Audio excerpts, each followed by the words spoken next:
Isi masi, o le whaalia leo te unga mananaia, ai maise o lanu susili o le matangu fia, bei o auro pasiliba.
te whaatala whaatu, mana ngā whaaloalo i le malei fo mai o le atunuu, whanunga lei le nei fo i tai au fau, mai se fo i le asa fau fo i le tua, i lo tu so i fuma so mātou wola, o le tau tuole nei ala si ufonga le lau mua i Wellingtone, i o le fo a toi amatalia le nei tai au, mana le aso. Ai alo maia, tātou sauninga lotu, le teita i le ai, le sunga i le whawhengainga, Pastor Henry Ngopo, o le kale sia sofitu o le toia fio mai i Porirua. Usimaya le whawhonga.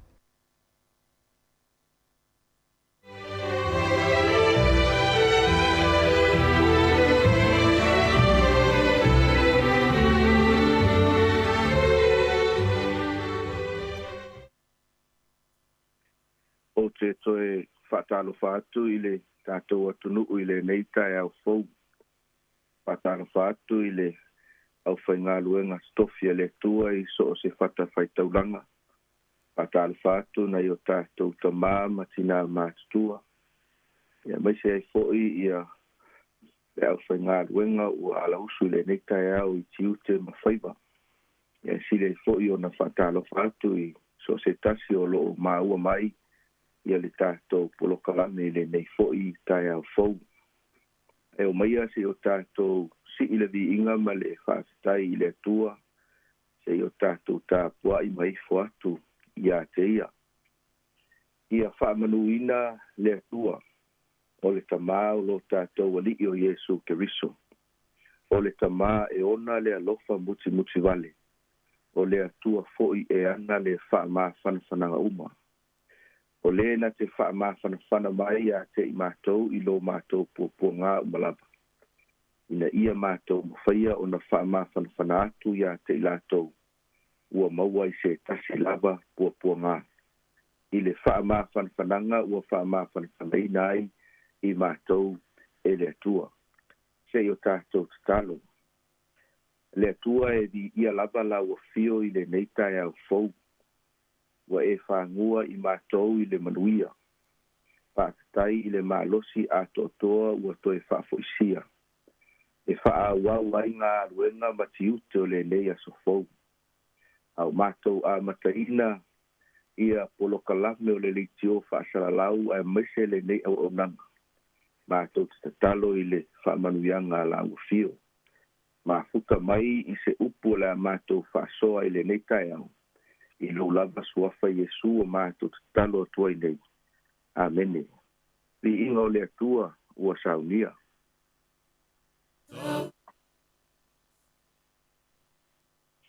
Tau ia Yesu o puapuanga le mawhaiona amoina i lo popole alofa mai matasi mala vea i mai. Tau ia Yesu le mawhaiona amoina. Tau ia Yesu, Yesu, wana o ia e la vea i mai. Le lalo langi o anga sala, tofo mai, ilo uloto. Tau ia Yesu, wana o ia, o te mawai le manu malo. Tau ia Yesu, le mawhaiona amoina. Tau ia Yesu, Yesu, wana o ia e la vea i mai. Tau ia Yesu, le mawhaiona amoina. Tau ia Yesu, Yesu, wana o ia e la vea i mai.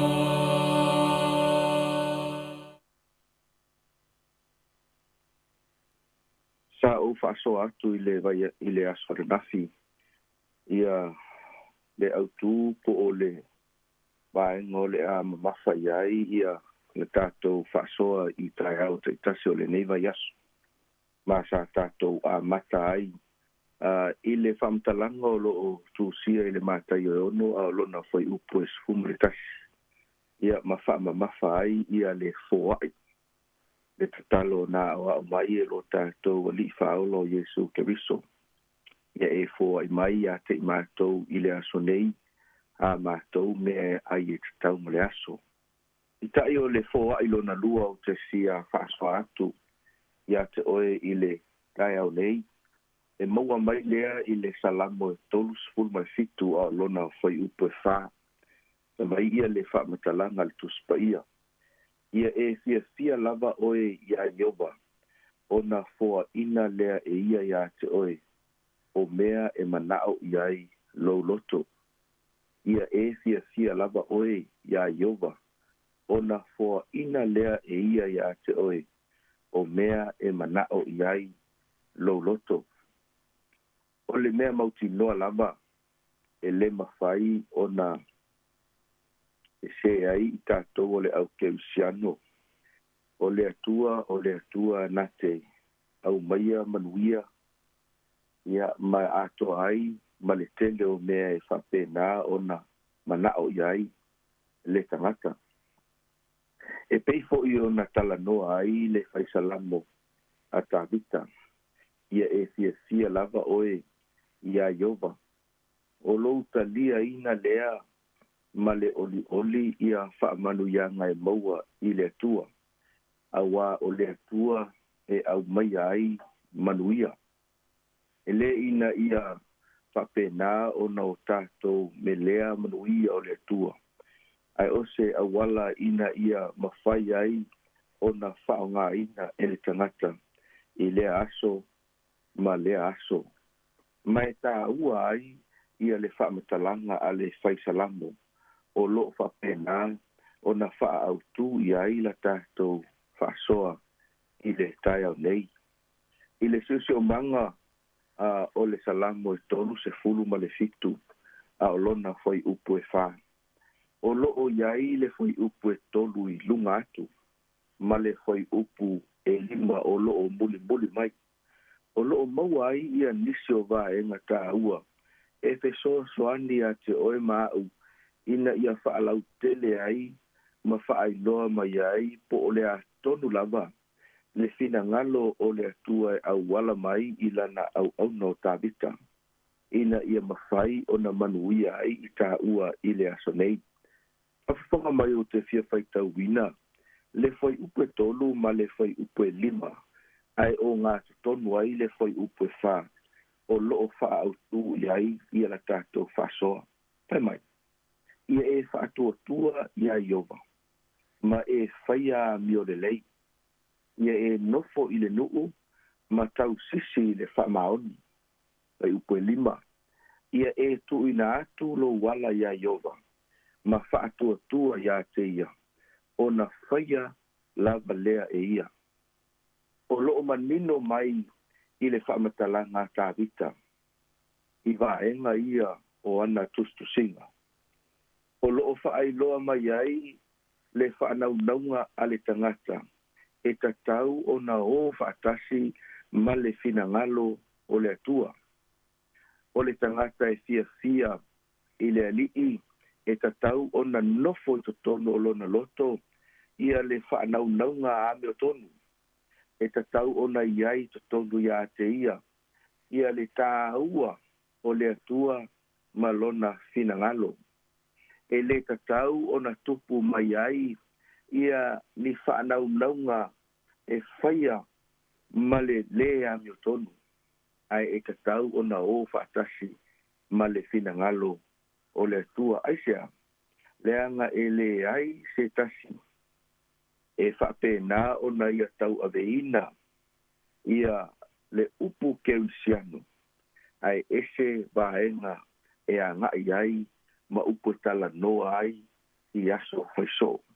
E tatau o na tangia mai ai ia le mamalu ma le silisili ese o le atua.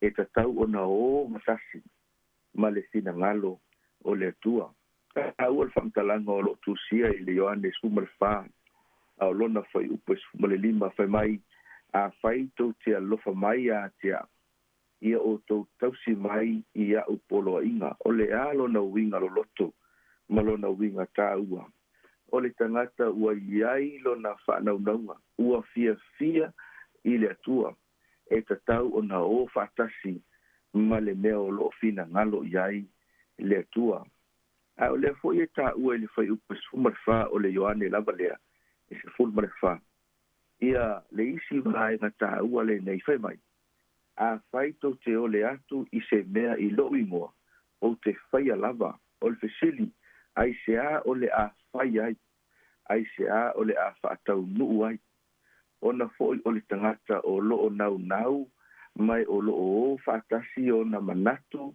ma lona loto ma le finagalo o le atua ai o le manatu fo'i lea e tasi o lo'o maua i le tusi le evangelia mataio a o lea fo'i o lo'o maua i tususiga a le faisalamo o tavita lea fo'i o lo'o toe fa'alautele mai i le salamo e 2 ma le tasi a o lona fai upu e 2 ma le salamo e se lau 5 ma le 5 a o lona fai upu e 10 ma le 1 o te fia faitaua le salamo e 2 ma le tasi fai upu e 2 muamua mai ua e foaʻina iā te ia le mana'o o lona loto ua e le fa'afiti fo'i iā te ia le mea na ole atu ai ona laumutu mai tau mai Samoa ua e foaʻina iā te ia le mana'o o lona loto ua e le fa'afiti fo'i iā te ia le mea na ole atu ai ona laumutu e ise taimi ua e tatalo ma e fa'ape'i fo'i lou loto o le mea ea o fa'afofoga mai le atua iā te a'u e le tutuli tulou ia lo'o mutu ma le afi ia fofoga o le atua na te fa'afofoga mai ia tatou talosaga ma mea tatou te ole atu ai aua o lea o lo'o fa'ailoa mai e le tusi pa'ia e foaʻina mai e le atua ae tupu le mea lea pe āfai e tatou te o fa'atasi ma le finagalo o le atua salamo se lau fasu ma le 5 fai upu ma le 1 le sa o tāua i le taimi ua sola e whapea lona faitauina e whaia e ia le mea e mana'o i ai o e matata'u ia te ia e whaafofonga fo'i o ia i la lātou a langa atu ma whaolaina i lātou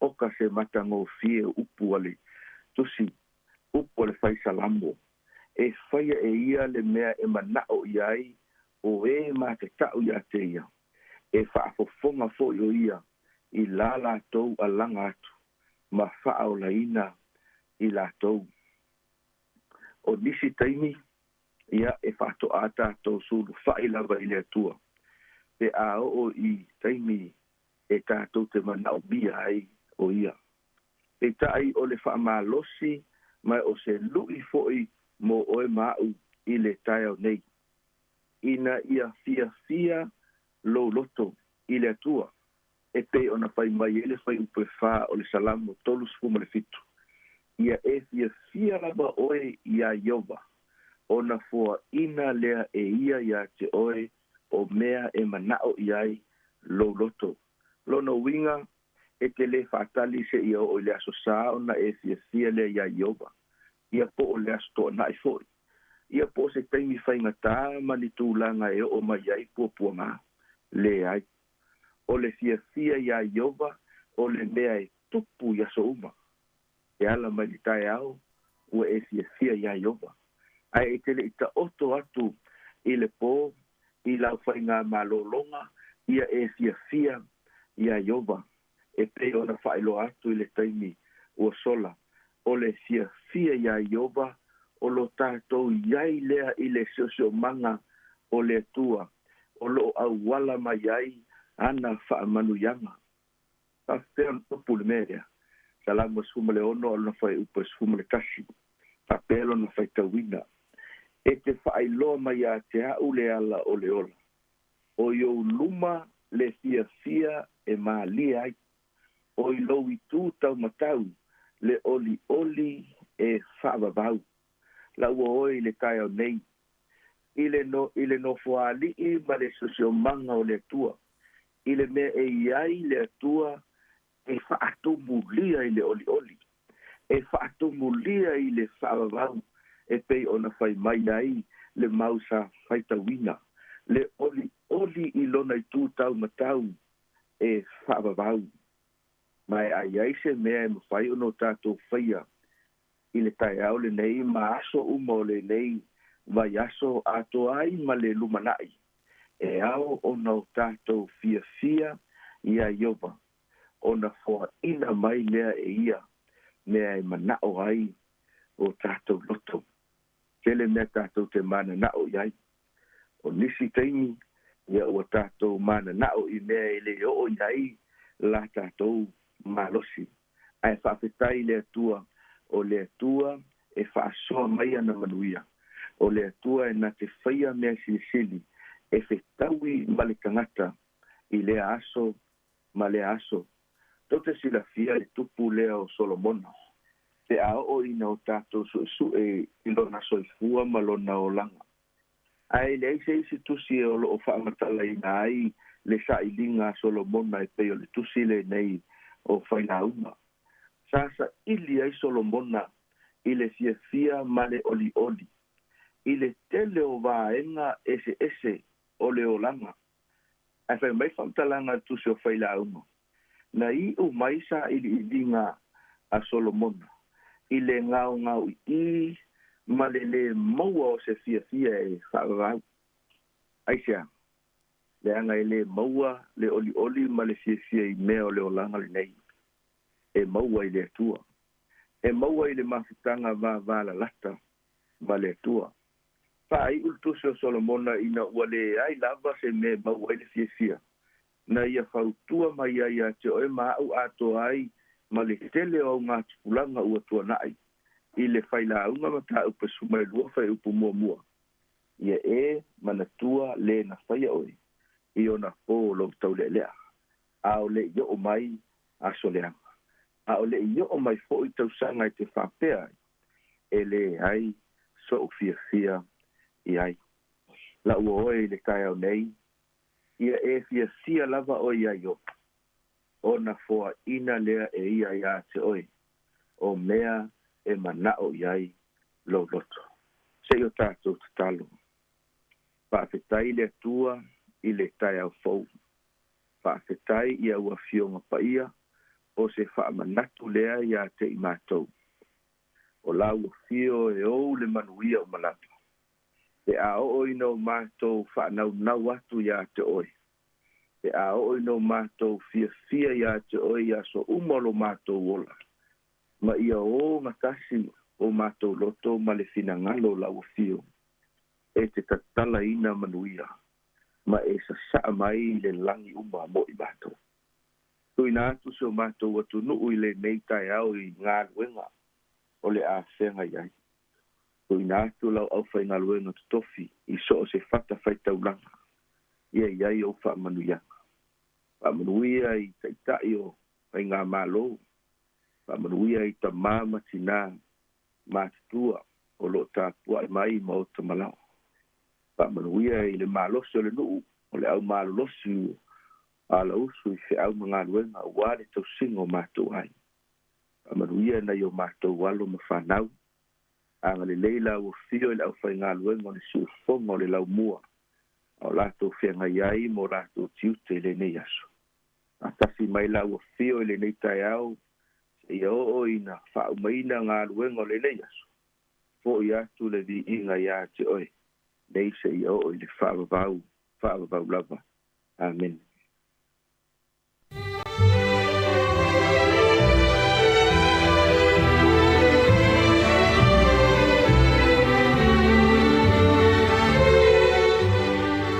O le nā ua whaafonga tātou atinu ui le sauni ngā lotu le nei tai ao, te ai tātou le sunga i le whaafengainga, Pastor Henry Ngapo le ka le sia sofitu o le toia fio mai i Porirua i Wellington. Mo le atoira ngā whaaftaitele lau sunga le whaafengainga, o le tāpina ino le tātou sauni ngā lotu, e maise le upfollow le nei tai ao, e tō matau ina i fo anga ia tole atinu i ngā luenga, ma whai wālo whilima o le yaso. Ia mo le mana le upu le yaso le tātou atinu, whaamni atu fuafuanga le awhianga iai, ia i le yaso whaafitai tele lava. Ua luas fultolu minute, luas fulua minute o te enei le tulai fitu, o le vi ingo le atua mwhanga solo atua i mo le tātou poloklame.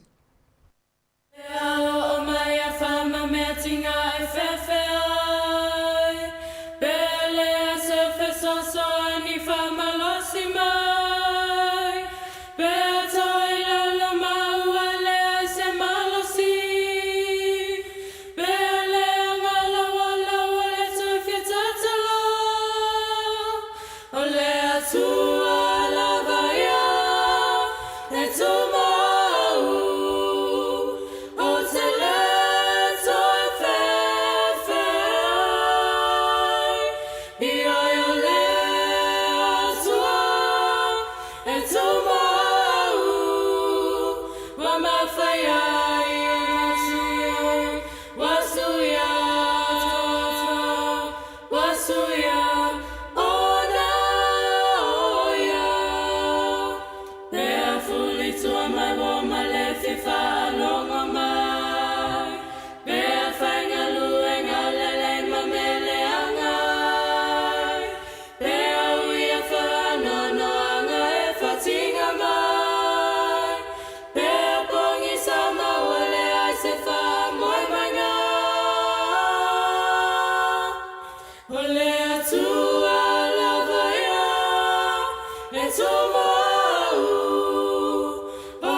O le tautua le si ufonga o le laumua o lo iai fo i le langolango a le New Zealand On Air.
Lofa Samoa o tō whinga pulea i le tautala e sero whiwhia po kalame ale au boys ata o le tai au. A mata mele awhare fitu i tō whāsoi fua ata le tai au.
le aso fo le wa mata ya o feala fia fo tangata o le aso fo le nei wa mata pe o porpese ya le o tatu mafuta ile tatu programa atal tayao tau tua si fonga la mua le tasi ono tesi ma le tasi fa mo fa pe fo mo tatu penga fa ilangi le Samo Capital Radio app o le Facebook ya mo tatu YouTube le o mai mo mai ni so tatu no talo fa foi ma lo le uso ma lo lava ya fa talo fa foi te le uso va pe fo ma lo le tunu alo lava le se fu le livu tai fo tatu tu filoi lungo pe o e te ton sa ma luia malo longo le po ya ma lo nga sa fe ngemini ya le nga te le o sa malanga sta ta malanga le te manongi se ta mofa ya e o ta le sa mo sa mo ni usila yo pe lua so ile to manongi sta mofa sa o le ai la to ya o le fi sa e le lo to nu mai le ya ele o le langi le o to nu mai usila Awale ngata lo vai anu sila le yeno fa sidia tu lo nisi.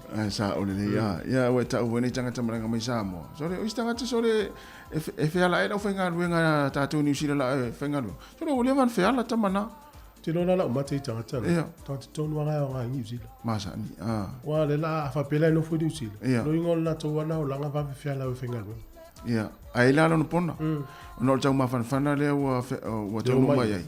No po la ma fan vo le wa ben fela ai le yo la tau malulu le foi le i fito ai la tau tau malulu wa ese ala la el tau ma fan ese le ala el tau malulu ya sa lo po tau malulu le yo tamai fenga lu ya no paso la to fa ya malo tas tai le di tatu filo mo ta malo si de tonu mo fo so fu le yo tatu tu le lo fo le tua ya ai se fai mo tatu fa talofa tu le pa ia maulunga tatu tunu mo la fa fonga so yo fai la unga tala lei I so se fata fai taulanga ya malo te talo fata fo mo tapo inga ya o al fo ina fa na fi au mga luenga e misel tatu watinu ya fata fo mo te talo fa mnuia mo tatu watinu ya ile ta ya mo le ta ya mo tar sanga patalo fatu le pa ia maulunga le tunu na matua matua ya o lo fa longo mai fa fo mai le ngate tonu ainga o te tonu mo tanga sengase mama o tanga tama tua fatal fatu ya e la fo in manatu tatu tu nei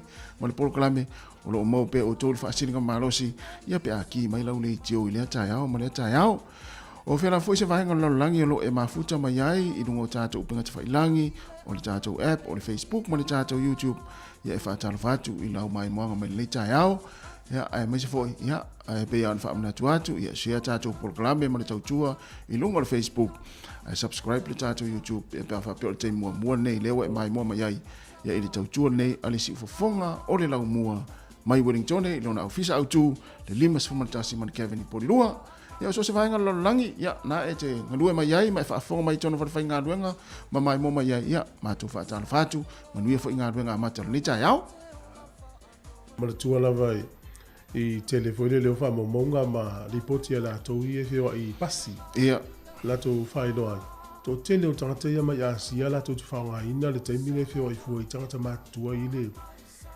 le card wei tau le code card e o ta whao i le vāo le iwanga le tonu i tumu pasi o atu tama i ta whao so ma whao alele so i whaonga o Samoa i le tele tangata mātua Samoa o ta whao whaonga le wano mau fua le i o te lovo ia e se o whao mai e le la va foi no for fale na wi la card na ti do to fenga lu ma se pasi ti alu ti e mat fa ne sa ole o ta to ma tu Samoa a ta ole ta fa e le lo se po le lo plan me afai ti e fa ya o malta atu le ta sa vali atu nga uta e vele sta va ta to fa ta mo le fiaf ya e pe ta fa u ta manga ma to nga koko ma va fa pena o le ma tu ya so ya ta to Samoa te lo le to te le vele fa fona o la to ana ma u me mo le so na me ta wana u ma le so i se me nga o fa ya e fu la ta si te mi o ta light a ta u se malanga e watu ya e full pa ma full to la au ma u ma le vao ia fili mal fale fili la diu fale le o mala eu não la matua une me mo le so wala vai atu ata tu ya so tatu light ia tangia ne le o fasile tangia ne le ia tawa misa ina wala iti puka ko pai ta ya va be ai o mai yo to foto mala tatu yo le la o mai ma la pisi pe te ata la pisi ele vao ia le ala mai so fuanga ne tu no ila o matu ele mana o mai mau le so sa ole le fa nga le so te tau na ise me nga fa ye e listo ina na matu no ya sola e so matu fale ta ya uma lo to ina tami me mala ilu matu fale ya tele ta ya uma e tami sa lo so ina mala atu posana e sana mo vo ya mo mai e ta watu e fisi de lo tama fa fair ma ya wanto ina la pita u fulel tau fa finish to mo ya no tau sto fa finish to va la auto lo to ina fa fair u sui fo ni tau manulu fa me tu foi nga uta fa se mo ni ma ore aso ole tala la to ina fa la auto fa me tu nga uta se fa se mo ni ma ore aso lo no nga yo uta le ile ma manga se fai fo senga lu nga tawe fo le yaso la le mo ni ma ore aso no mo le ten ya wa tu sto ina ya sa ya fai fo se mo ni ma ore le yaso fa se mo ni ma ore aso la ya ma lo va tai ta pena fo tal fo ya ba si va al por kala me de minuto luma ya o telos fa fianga e le na usi ma yel fa fonga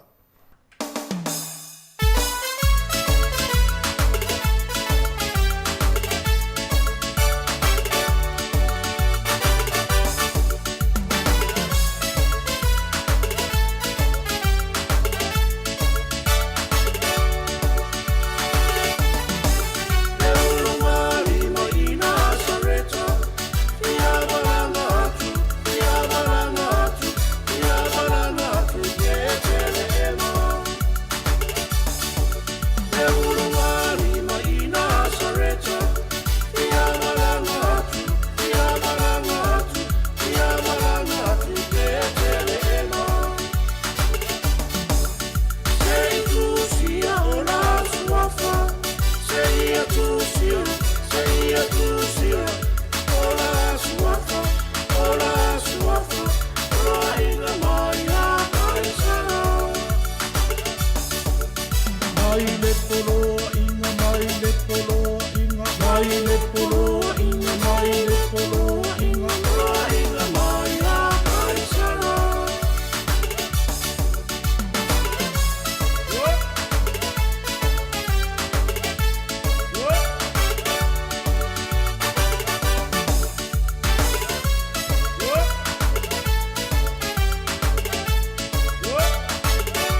mai le polo inga mai le polo inga mai a mai sara.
Ia malo whaftai.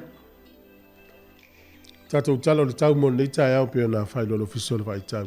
E langi le le tau le aso nei male aso tai au. O le stofi le fa malu malu. O le aso froile mato i langi le ia le tau. Asto na ia sa so fu male aso lua ia e na timu le tele. Malu ru le tau le aso fu no ma fana. Ia le wo ia i le dua su martolu. Ia whaftai. O le swing o le tupe o le tai au, ia o le vai atu le mana ia le tupe, i le nei tai au, mesi fo le vai aso, mai la fo ia nafi. O le tupe sa mo le wei le soe ta la ono sfu mara tolu sene, e le mana toro i fo i ro mawalunga fo i le reiti nisi o fale tupe, nisi o fale lofi tupe, i le nei tai au. O le tupe Australia i va sfu mara lua sene, tupe fiti ta la tolu sfu mara ono sene, o le paanga tonga ta la tolu sfu mara fitu sene, o le tupe Amerika i ono sfu mara lua sene, ta sil ta la New Zealand, ia mo le tupe sa mo le nei aso ta la ono se furma le tolu sene ia fa pe o le te malanga i aso le vaso nei le mana ia lo walu lo e fo le faili si te lo tupe ia na le sa mo ta le vaso fo o le mana ia le maunu tupe le te mi nei ia au famlianga o soifua ia ma so fa nau.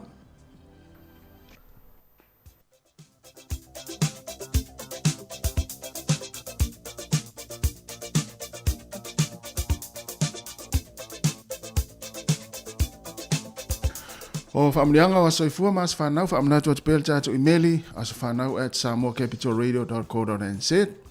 Manu ia tere o tau a soifua, pe a whai olo a soifua ne ia, po se aso whanau o seisi o whanau, le aso se fulma le tolu o Novema. Whaamanu ia tere le atua, ia ma fo i pēr le malo silitino o wafo i whengai, ia i whi au mga ruenga ma tau singa o ainga. Ai o le tus whaitau, ia, sua nei lau tus pa ia, pe a whapeo nei, te fia fai tau il tai aore nei, mau mai lea le evangelia ma reko, lona mata upo e se fulu maritasi, a lona fai upo e se fulu. A manuia le malo le tātou ta ma o ta vita, e o mai le suafa ale alii, o sana i mea e au pito i lunga.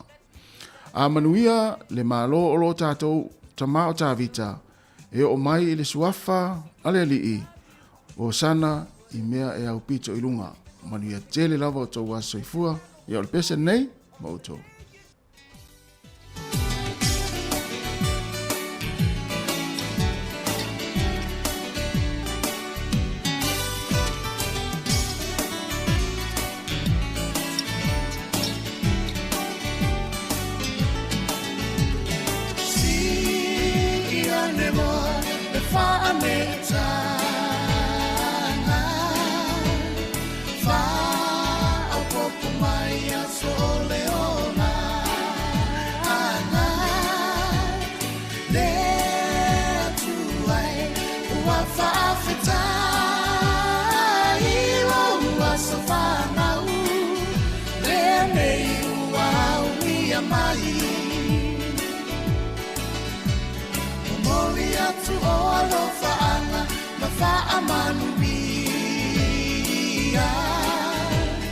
Happy birthday to you all, dear Manuia.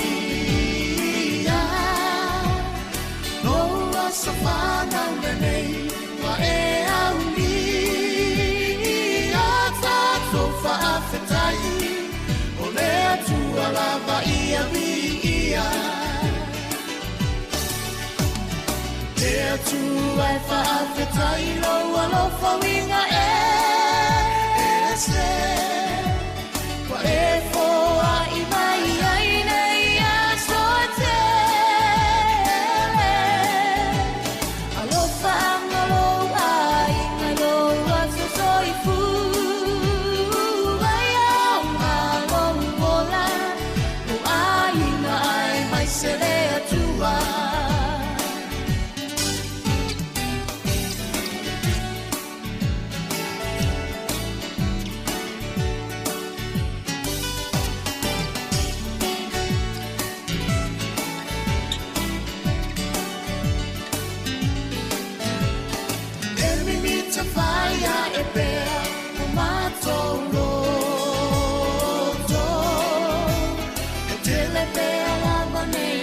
so to e fa po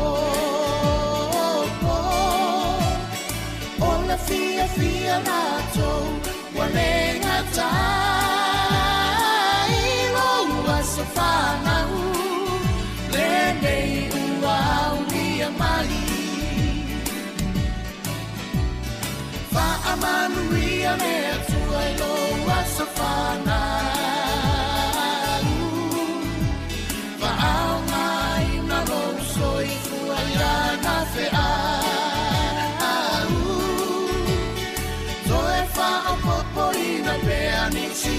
société le lo fa amo ole ele umayo ai na pele le tu ai fa afetai lo fa winga se wa e fo ai mai ai nei a sote alo fa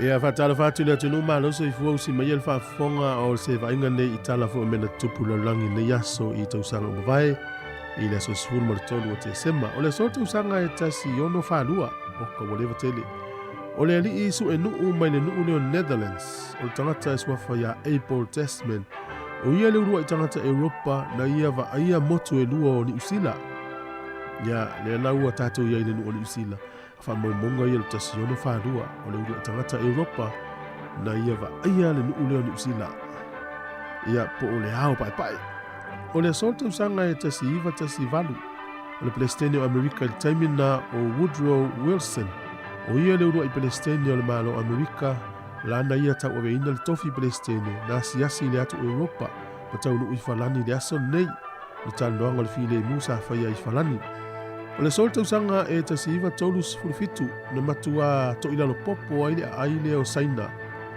o Nanking I osfa inga sapani po Japani e tolus fulwafe tangata ia na afa ina iso ifu ile aso nei ia pe amale ono vai aso na faile taua taimi lea tu ave vela le taua ia po va solo mai le taua no lua lo langi o le soile tausanga e tasiva limas fulfitu ma fu e malosi na lulu Iran silia male afe la tau na afia iso ifu ile aso nei fa le ina uma stasio lu o le aso nei tausanga tasiva valuiva o le Palestine o Afrika e saute de taimina o FWD Clerk na feilo ai mo le taimi mua ia male taita i o konkelesi ia por Congress leader o Nelson Mandela ia por partile tau le National Congress leader Nelson Mandela o le sorte usanga lua fe maltasi Na lele mo le taimu muli nisi o vale le tau o New Zealand e mesele vaalele lea na tau o le Skyhawks. Ia pei o le whaalinga lea e tau runga i foi ia o whainga ia po le whaangaina le wha vaalele New Zealand i taua. O le soe le tausanga e luafe mo le tolu ia na maua i loa e Amerika ia Saddam Hussein. Ia le sa sola Saddam Hussein ai maua i lalo le palapala i se nuu i te tono Iraki i le nuu e tau o Tikrit. Ne utatou lor tau nungo Saddam Hussein na sala leoti. O le aso nei whaamanatu o le nuu leo Malta, Republic Day o Malta, ia o le koloni lea o Peritania Tele. Ia na tau o le Republic le so i tausanga e tasi iwa fitu sifurfa ai lava i lalo le whaamalo o le Commonwealth. Ia po malo tau pina a Peritania. Tato tala na tau nuu le whaamonga te masani whaafitai lava.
Toi whaatalofa le tātou, tunu nei fo I whaopoponga o tātou telefou mai Samoa, o se mai al whaafonga.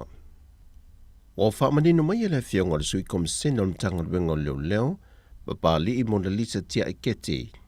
O le ua whaamaulia le solitu la fono se tasi o tama ita e to lua iai la uia sa ilia le mtanga luenga lunga o pengta wha ilangi. Ona o to eseo se tasi o mama taunga tā mai se tasi o whale o loa ia pia, le whale o loa le treasure box. O le tau o le mama le pe o na wha lia e Mona Lisa. E silia ma le iwa se lauta la leo na tau. O le tasi o tama ita e to lua iai la ua, o ia lea na vave o na oane le ofisa o leo le tae au na saso ai, e na ufatoa mai o na whaasala lau le mtanga wenga o leo le a fiafi o leisi aso o te a. Ma wha iloa le tama ita I lea, o ia le na mori mawina, le to e sea e le tama ita I o le mama mai to tonu o le whale o loa. E na wha manino mai a papali I. O le mta upusa whatu ai mai o le to e sea leo o Joey sia mai tonu se tasi o whale o loa I talwhata I o pia. O le samana o mi ai whaamautuina I tūlanga fōi o pe polme na to tasi a fia pe a fia o malto lua. O taimine o le whaanga solo suesue ngale ofisa e paun me whaftai atu le mamalo le tunu. O mawhai ona vave ona tuina mai whamatalanga le asaf sosoani e whaamautuina I fōi ala la whanga e o mai ia mai nei ia mawhine sa tau sa ili atu. Whai loi papali I o le tangi na whaurua tu le pūlenga o le whale o loa le taulanga. Le na fuai na whaasala lau ilunga o penga te whai langi atau I e ta mai tai. Na visosoani ni so le tuduk ma whai loa ane ala la whanga o ila ua le nei. Le na sau no papali I. Sa whaia so e suenga ia ila ua ia pēna au whaatasi le ngā yoinga. Pei tai wa tino mai. E na o le to tasi le ua mōlia le sori ngā tula fono le ngoi. O lo tā lia se aso e tula I luma le whamasi nonga. Wa tau fia mamoria leo se tamai tae na maliwe se li I tolu se fulua tau sanga le matua o lalo malawa I Savai.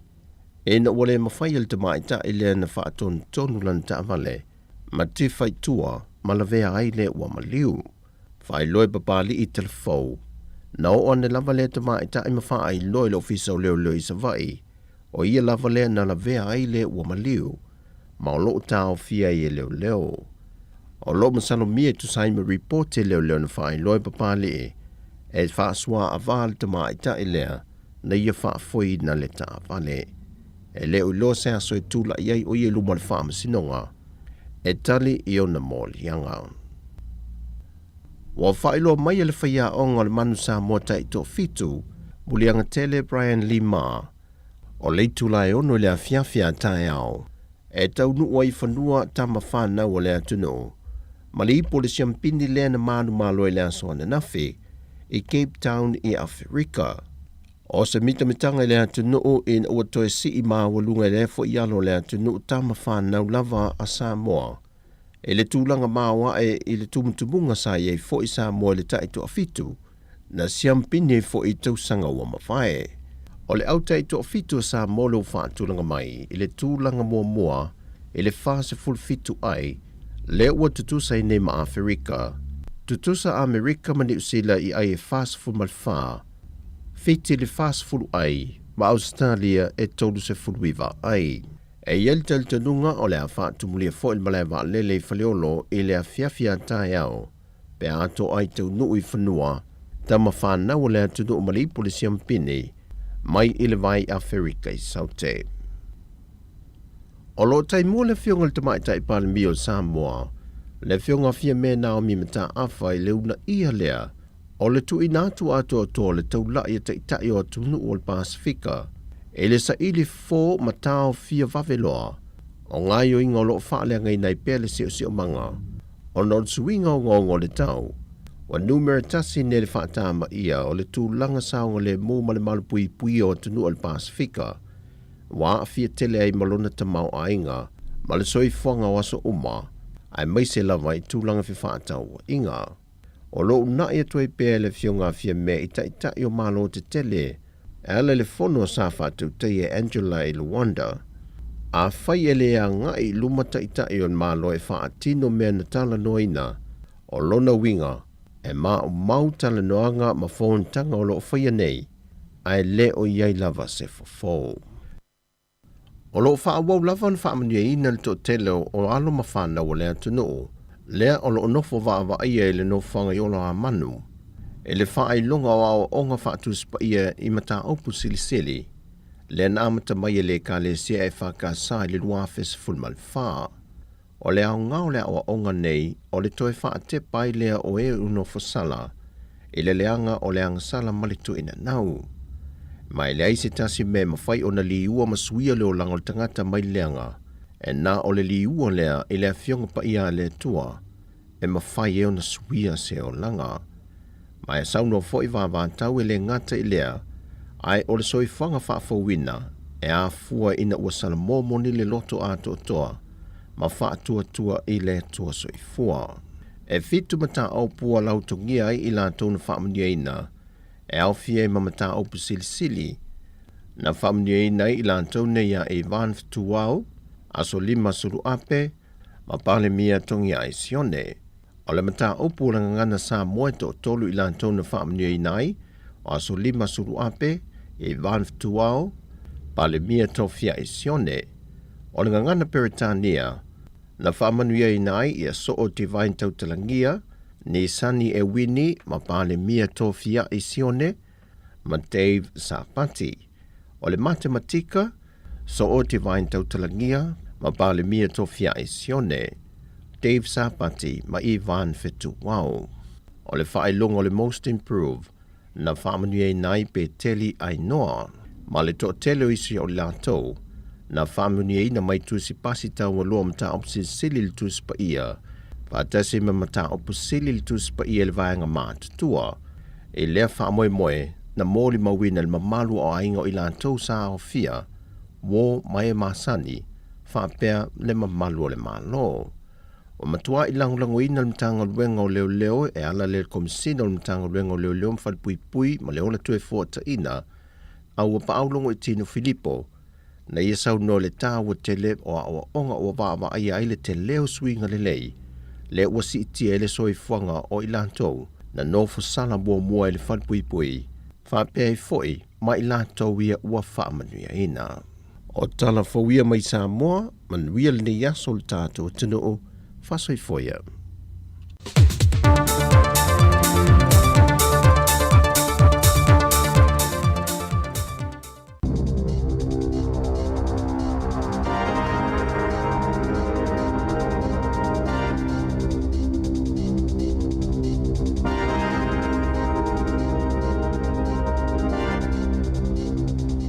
Tala flaval whaapoponga momoa tala fau malisi ufonga le lau momo le nei tae ao. O le asos fulmal tolu o te se maa lua whelua lua. O tausi soifua o whaatau sanga whaapea ma ave pasi. O nisi o ila atau ua whaapopo le lise o tangata whaingaluenga mai fafo e whaanatinati o na maua o la atau no fo mau i New Zealand. Peo na whaasirisila i le malo ma le ofiso whemalanga inga New Zealand i le aso ananafi. E a matatu i le aso tofi o na whaapopo tausi soifua ua resitala ma whaatau sanga i le Crane List e mawhai e tangata i o na whaatumu avanoa o ngā luenga e whaamau saliaini avanoa e mawaini no fo mau i tutono le atonuu e au fie tausi soifua ma whaatau sanga wa lewa na au mau mga lulu i New Zealand pe o na sauna o le Minister Whemalanga inga Michael Wood o fōma i whaapitoa ia e le i iai le Crane List o la whaapia fo i na whaapopo iai a matatu i le stofi. O se vaenga le whaalau te lengo le Crane List al malo, ma ua atoa i ele se fulo i tu ainga o ngā luenga ese fōu. Ua o fia i lea polo kalame, e pe o le soifua maloloina a onga ma ngā luenga titele, e lata i le tolu a whelima se lau tau se soifua. Na taunu ini usila talo mai le COVID peitai, e manino le mo o mia pe o le whaionisi ngā yoinga, e una ina i tau se soifua e anga i mai ngā lulu i New Zealand, pe o na sauno le Minister. E ua whaaleo le whaamalumalunga o pule ngānu i Wellingtone, le nganga whaaftai i lea suinga o na o le taimi nei, e o atu le se laulua se fulu la whainga o ave pasi, o lo o mo o mia pea mo au nanga i le tō malo. ua whaalua o na whaititia pol kalame o whio inga pasi ile nei tausanga o na olele lava o ave pasi. Maolo i ele talitonunga e ono le whaataunu ina ile lata ile lua sela o whio inga pasi ile lumanai. E lata ile se fulu valu tesi malefitu pasene na pa uwele tau fale talo male masina o Januari. E to sai ma wha maumonga pito la tamai ele quotable value. E tono masina e tolu e o mai a Novema na pa ufo i tau fale Wellingtone. Ma e 5 tesi malilua pasene ile masina lava i o Novema. E se fulu tesi malilua pasene na pa uwele tau fale le atunuu ile va Januari ma Novema. O se pili o tapito sili o na telele pa pe a fuele sili a malisfulu 5 tau sanga utua nai. Peo na ta ua ile QV. Na ta ua Blake nari mu o le lava whaala patupatonga. E fōlinga mai e whaamau peo na pa ule tau whale Wellingtone. O no le pa ule pasene tolo i utupe al whale tupe wha leo. Lena whailoa taluai nei ile whaate sima le lua 5 pasene. Ai o se tūlanga le leimo tangata o fia whaatauni o lātou whale mua. O na ua o lātou mole mawina fo ile si isi o le whai numero o nisio i lātou. Ua mawhaiona whaatauni whale ini tau lātou te ngāwhatia ina pe a whaatustus ele maululunga o tau saia ile tau sanga taluai. E pito sileo na pa ule tau whale ile Heart City, lua tesima le ono pasene, ma apa Heart e lua tesima le lua pasene.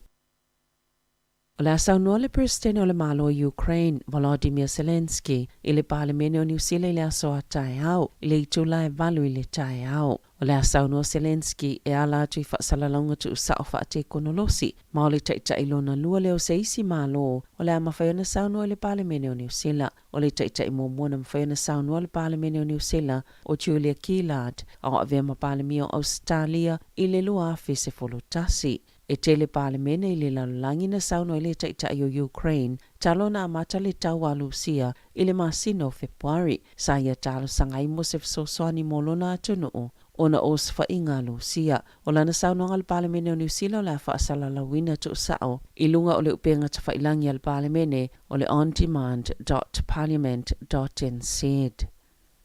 Ua whaaleo se la pata inga se tasio whaito whasi nia molto la fono, i tangata o lo to ina atu ni whaamatalanga se i se tang mawhainga e mawaile taui. Lena o fo ina atu mo ni whaamatalanga i fia maua, e winga i tamaiti maro kopa e to tolu ia lo sa ilia malo lato tamaa. Ma o tangata i etu ina atu whaamatalanga se e ili taimia a fia to la fono, pe ona ta wai Anna Marie Brennan, o se whaia onga si nia molto la fono i le University o Waikato. Ele i toi ai lava Jade o Maverick ma Ember Phillips, talo mai lea so i vote se malua filua tasi. Ina ua ave lo lātou tamai au noa male ilo e stangata o le mea o lo o iai, ma o le whaalua i leo na o matamaiti. O le vaiaso talua ina o fuatoa i le ainga o le tina o tamaiti, se tau i se fulu afe tāla, mo so se tangata e maoto ini whaamatalanga. E winga ile ta mamala na whanau, na whaalia Brennan, a whai ele moni whaamatalanga i etu ina atu e tangata, e ono molia ile tō la fono, ona o le whaamau mau o taimi o leo, e io e Brennan, o le umio na le mau o Phillips, ma le mawhai e whainga whaate konolosi o nei loa pe tulituli loa po o whea o iai,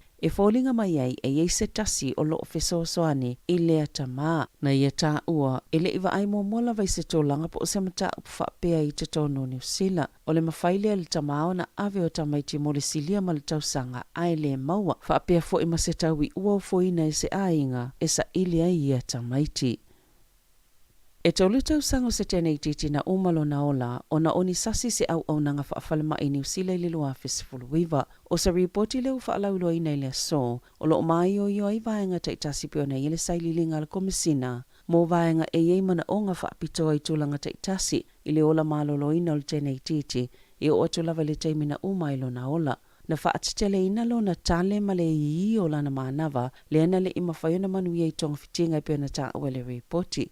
Na avelo na tina i se whale mai lai titi i tua po se medical center, le ana whaia ia i se fōma ini tonga fitinga, ina ia matala i o nā la ea manava, na mawhaio na toa lo na tale ma ave i sana pamo, ma toi ave i le whale, na toi whaatitele ina lo na ma i le aso na soai, ma toi na natia ilo na ainga le whale mai, na tau manava ma sa maa walalo na o kesene, na whaia i ni se tonga fitinga, a ili ave i ele o kesene pe yo na whaatonuina, ma sa whaatitele ina lava, ma i u ina le toi manava. O lo au ili le ripoti ni se o vaenga na sasi ai, le va ainga po tong fitinga o le tēnei titi, pe ona ta ua i le so. O lo momoli whaatasi atu lea reporti, mani whautuanga ili te whātu ora. Whapea male au nanga whaasoifua maloloina sa tonga fitia ili tenei tete, ina ia awane i toi tupu lea whaafita auli. O lo awhia ma se whautuanga mo ila atau na awhia i tonga fitinga, o le tenei titi ina ia tusi salato whaato senga i le ainga. Wa sauni le aula kapia ta maita ini usila le na siampini le ipo la langel ta ito osfulu lima mo se pati patinga tele talu mailo na manu malo o le so le atali malo ele pale mene i Wellington ile au o le ito la esfulu lua ile awa ulo le so o le aya ile au ato ma le pulenga le taulanga Wellington feilo i atu ile atunu o ma le tapua inga i luma ma o tal pale mene ma i enisi au nanga o le au lato whaasalala wina tu usa o le apolo kalame ile so o se tasi leo vaenga o le whaaftai le au le atunu o ona o le tapua inga o le talongo le sailinga o le ipuna ta aloa i le Black Ferns ma Ingelani i le masina talawai Eden Park le na siampini ai New Zealand i se taalonga mata ina. E uia na au kelani ma whangarei sa whai le taamilusanga peitai na moli mawina le tootelo le atunu usa tapua ia ma mai moina i lunga le televise le tau mawhainga o le awa tama ita ai New Zealand. I taalonga, sa whaamani aina le tama ita itongi polo le Silver Ferns, Crace and Weke i le whailonga pita walua le whaala potopotonga o taalonga ne tipolo a New Zealand. Mo le lua whelua lua whape ma le tama ita i o Kelly Turi i le Dame Lois Muir Supreme Award. O le taimo mole o to luaini tama ita i mawaina whaatasi le whailonga i se taimi e tasi. O Jorina mawaina fo i le whailonga o le tama ita alo le tausanga lua whelua lua o le taamilusanga ne tipolo le ANZ Premiership ma seisi fo i whailonga le tausanga o le alawa taamilusanga a o ta alo i le au ne tipolo Wellington le Central Pulse o le whaia onga Wellington Yvette McCausland Jury na mawaina le whailonga le whaia onga le tausanga le taamilusanga o le ANZ Premiership Coach of the Year le fo isaia mawaina le tausanga i lua Fistful-Wiva. O le to'olua i leo tusitala ua maali leo le ipo la langi le ta'alonga soka i Qatar na liupatia le asoa na nafi le Gulf Times le maliu o le tusitala Qatar o Khalid al-Mislam na liupatia le maliu whaafuasei a opu e na atau le taamilusanga mo muatu na liupatia i fo isa tusitala Amerika mo ta'alonga soka na maliu a ofaya na whaamomonga le ta'alonga le vao Argentina ma Nevalani i le asoto o nai na liupatia na ngase le tusitala o ngalua le taimi whaopopo le ta'alonga na tonga fitia e fo ma i le itua iei tusitala mo ta'alonga e na mulimuli ave le whale mai o le valo i leo ipo la langi o ngalua i le ali i tusitala e whai ai ana reporti. Tala fawia ma le si ufonga le laumoa mo le nei vaenga o le tai ao.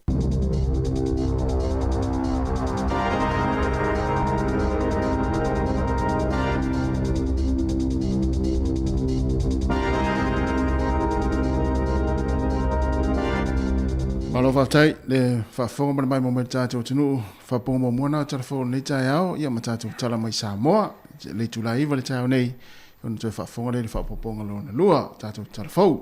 Sifuru valu, leo sifuru iwa minute te ai nei le valu, ia, taim fo i nei wa, tāpena fo i nei whana wa onga, ia manuia la fo i le toi vai aso wa onga ni fo i tausanga. Manuia la vatou tā whaonga te maiti e mio tau. Wala utu ua onga ale kare sia i Samoa. Ia. Ia toia onga le malona e anu lava, ia onga fo i tātou ni le tu ua le vaso nei. Ia. Ia malo lava, ia nei mātua fo i mei tawina lava lei taimi le. To tele o nei mātua o lo maua le nganga o le fifia i whameina onga le whanau. Sa. Maua la tau tu spasi o la tau wipu, whailonga o skolasipi, whaau ma universite, sa au nisi o universite oka. Ia. Ma nei ia. Te lo fo i e. O le awala le tātou te momo tua i le laina lea e pe e vai mauna lo istanga te tātou Pasifika. Ia. O le manuia wa onga tamiti. E manuia tātou e wha moe moe ai le email. Ia manuia la onga le whana. Ia matua mana ia. Ia o le awala na a whapia le tātou saua le leina le o tātou ngā lua i whale ngausi o noa. O le awala le tau te suia. O le manuia wa onga tamiti. Whaia ina tamiti o le ainga ia. Si itia fo lo la tau tūlanga. Tūla i mai la tau lumana. O la tau whaia tonu o le nei malo. e a faina la le vaanga le ilalo ia o la tau e fai atonu ia o la ai o le foi mai tau ina vore te mine te le o tatou whanau mahalo le tunu un soifua nei malanga mai samo o whau ulu i te le o unanga e se sina la o min stai si o fai pule isi si o mtanga luenga ia vai nei le ia o tangata la tamai u te ilo o le whaatonu sili o le mtanga luenga soifua manolo ina ia o samo ia fa pena fo i le mtanga luenga tu motor Pacific de malisi la tale ta ua la wo ye tu la sini ya maulu ia o ma nei ia to samo ai pa wa tu la fo le wa ta ua la ya nga pa ma maulu lungo fa ilonga i tam fa no ta tu no fa ulu ni somta ta lo sia o tu sa tu tongi ia fo wa le fo ina na mai fo ta tu tele fo mo report i si vai taimi ia e tu sa le fa ilonga o sa moa ia mal palang ai mai tu tongi matua ese ia sao eta sao le ia yo tu ranga na taua ona fa pa le ni fo fa nga fa pena ma nei ia ole watu ia wale la ngai ta ua matua ta tu se office ai tai ta fa no pe fa nau ia ala sau se ali sa mo fa pena ta watu tai Wellington ta fa no pe fa nau se office al malo ia te usau te ni mai ole ala me te lo mai te ma mai fa pe fa nau se wo le tu so ta o to ina le ta te watu ta ma fa mai yo no office le wa o ele fe in pe fa nau ia ta to yo le ni se office Atua usau te ni office le mai ta lo fa ya te lo to ina o fa va ma mai fa pe fa nau se wo ia sau te ni office mai o office fa to ngale te lo mai tu sa lo sa vali me fa lo musu le stene mai fa to fa vali to ina le ta ima sto ina le ale fo isa mo bella ina ale ma tuare ma la mai le office ta lo vado mai to mai le ngalo solo se mai in office tu sa lo tao o lo fa mo tu ya we ta te we fa ila me ia le ala tu sa la tala no tangata o le fale le tate o le fale kofi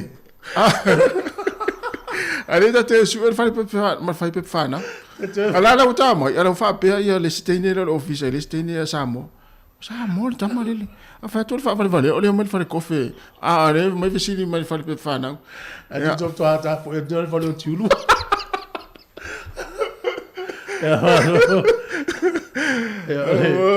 tu langa na le yita to ba mania ia e watu nei to ina le ima o mtas ia la to fata lia ma o to no ofisa ia mo te una ma ya ma to le ma to a una manu ia o ngata mai ia mo ile le kasi o le wa ma o ta to farisei le na me na le sai fai lo ina fa na filta tu se ile wa na fa sala la no le Facebook o Samo Capital Radio ia o le foi sa tatou a matavo ia fa sa laula tunu fa tu pe por se na la alu le no le Samo Capital Radio Facebook na we ina le link ia por le wala te o mia ia na mau mai le no mela ai o le family no ngala o no mela uma ia sa le disile o no mela ila to manu malo ia tango o mi ia le immigration o le link na le office of Malanga i New Zealand o na sa o le liso no mela la to manu malo ai le o no mela uma tangata uma ia na la to o manu malo asia ki atu la no mela ele o ia ina e tele o manu ia la ia ai le fa pe fa ia ma to le ngalu ngole la o to ingoa ele le la o ma to swafa mo o le mena fa li lo lilo le office of immigration fa li lo lilo swafa ai mai no mela e su e tangata la no mela ia e sa ole wa pe va ngale ntato tu wa ilunga tato Facebook ka si fonga la mo e o ye tato pa anga mai la to voisa pa le online mo si tato fa fuini e va ai po ise numero se solo wa ingo la laki yo sa ai mai tawa tu na fi pa solo me no po o la fisi mai tanga tato po la me o le laki la to numero le fisi mai tato office fa mo le fa ma to o se e fai masini le immigration a letio la te fa sala la wina le ungo le na mo fa pe fo na mato fa sala la wina le aso na fai le se tu tio e fa tumpe fa sala la fo le tio le ungo le se ai le fai le tio le se mo me na tau manino nga mato le nga fa la wilo fa no ya le la o tinga ina tau tali e sili alo pe fa pe au le tio le se ia na tanga tala tu le ile fai le tio se fai le migration New Zealand na fai wa lima ni i tau sanga o tau fai o le se e o lo tofia mai le tu sa mo tu fa ali a fai wa fi wa di liu lau pepa to fa to di liu fa tu munga ele lima tau sanga le ia o lo tofia mai le tu sa mo o lo fa sino manga le na fa vai lotto o la votua to tau fai mai tau sang fo to tau fai tau sang fo a wo le fiu o mo to ina lo lunga za mo liste no la one immigration e ina me sa tau fai ina te la tula o le tumu ale si tu o tangata e o te tonu si akila tonu mela o le la ye malisi o te na o le wo ulo atu ana te le ulo ina e la tu si akila nu mela e la fu si akila nu mela le o te vai to la wo no fo mai la wa tu to ina wo fo i mai la fa a vai le to mumu aja mai fa pea New Zealand te valea te leta te to e versa o pe parse e New Zealand si ma mau ya se ya stadia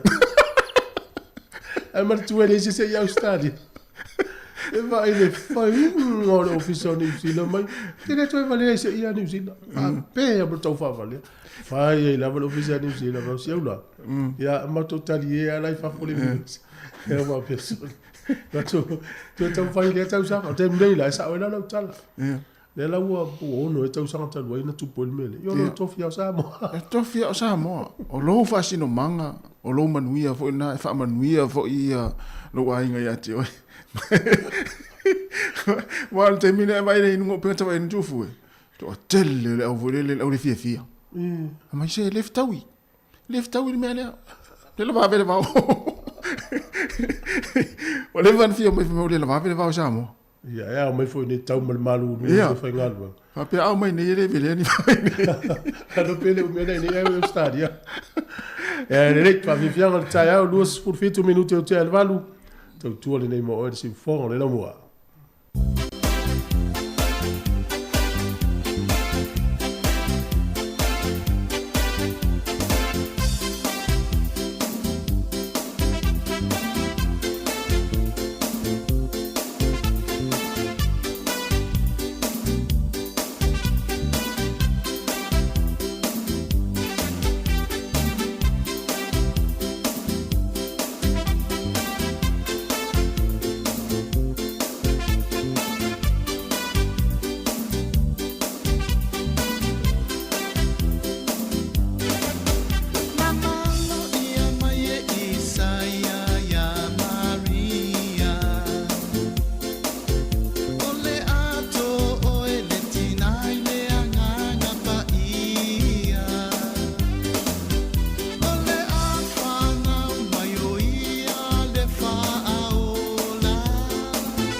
no tusa umata to le fia mo le o se tupe fa popo mo aso fia le Krisimasi. E tolu se fulu afeta la fa ilo tupe mo sa ni le digital mo sei e fa ia ia stasi se ia lia le Krisimasi. La fa so tupe fa mo li tolu sfuta la pesili antu yo wa inga Samoa e fa nga ile ClickX Pacific. Anga ile benga te fa ilangi le clickxpacific.com e le sitala ile so. La fa nei lo so tupe fa mo li mo so wa vai te manu malo ai se va inga o le tolu se fulu afeta la. Ia inga fa bitoa e mai ole di fa to ile so lusku tolu te se malua felua. Faasila silanga taua. E whamana tu atu ili mamalu o tātou au whaafafonga. E iaila ua ia te tau ilalo le tūla whono le Broadcasting Act ta se iwa valuiva. E whai aisa u whaasea po o se whaitionga i mata upu tau i whaasalaunga. I runga le Samoa Capital Radio po o le si ufafonga o le laumua. O loo au ili lalo le upenga o so tainga le pulenga o whaasalaunga Broadcasting Standards Authority psa.govt.nz. Ai inga mo le whaia o sau whaasea i se porokalame. E wha manu ali ai lau wha whongaanga. O loo au fia ai vaenga nei, o le ale taimi ma whai ai o na whaia se whaasea, o ai tu ai ngā porokalame ma whai o na whaia iai lau whaasea, o ai e wha o iai lau whaasea mo le taimi mua, wha aftai lava. Ma alo whaftai, e inisi o tātou whaasilsilanga o le whaasilsilanga o le maftanga whai fia uso whaatasi Wellington e polilua ma le Hunter Valley. I le awa tele ma le whaalo alo wala ua tua i le pa ia ma le mamalu o le maftanga whai fia uso whaatasi Wellington e polilua ma le Hunter Valley. O le afa tau nuina le tātou whonotanga le board i le aso lua, le aso la le nei sifuru tolu o te sema, i le se fulu i le taiao, i le kalesia i whakasa, tolu fitu Mitchell Street e puni, ta tala fo i le awa no i so se whawhia ngai ngai fia mafuta mai, ma le whaalo lava whaftai sa inia lau a whono. Ya, paulio le tātou whasilanga mo nei tein mo si te fia le tunu, e malo le tau watai, e ni sul tātou tunu le whaaso mai sa o mai fo i le sei, ia le fua mai nei ia le ua manuia fo i whanau, manuia ainga. Ia toi fo i atuanga le lei ainga i Samoa, ia malo la fo le tāua na whainga paanga le a Samoa mani usila. Ia tā pena mai le sei. Wa ai le le taimi whatapula ina no vatu le immigration e so espe whainga luenga. Ai tawai atu pia ai longa, e pia le atoa fo i le whai numero o leo whaingo tangata mana o mia ni tausang. Ia teo fo le atoa o ka okan tangata ni listala. Ia, whātua fo, i whai numero, ana tati whai tau atu i numero, fo i le tai a atua. Ole Cold Guard, ole card fo ile la umatutua le tata no tai ole fio i fu ai pasi ma train le taimi fatapula.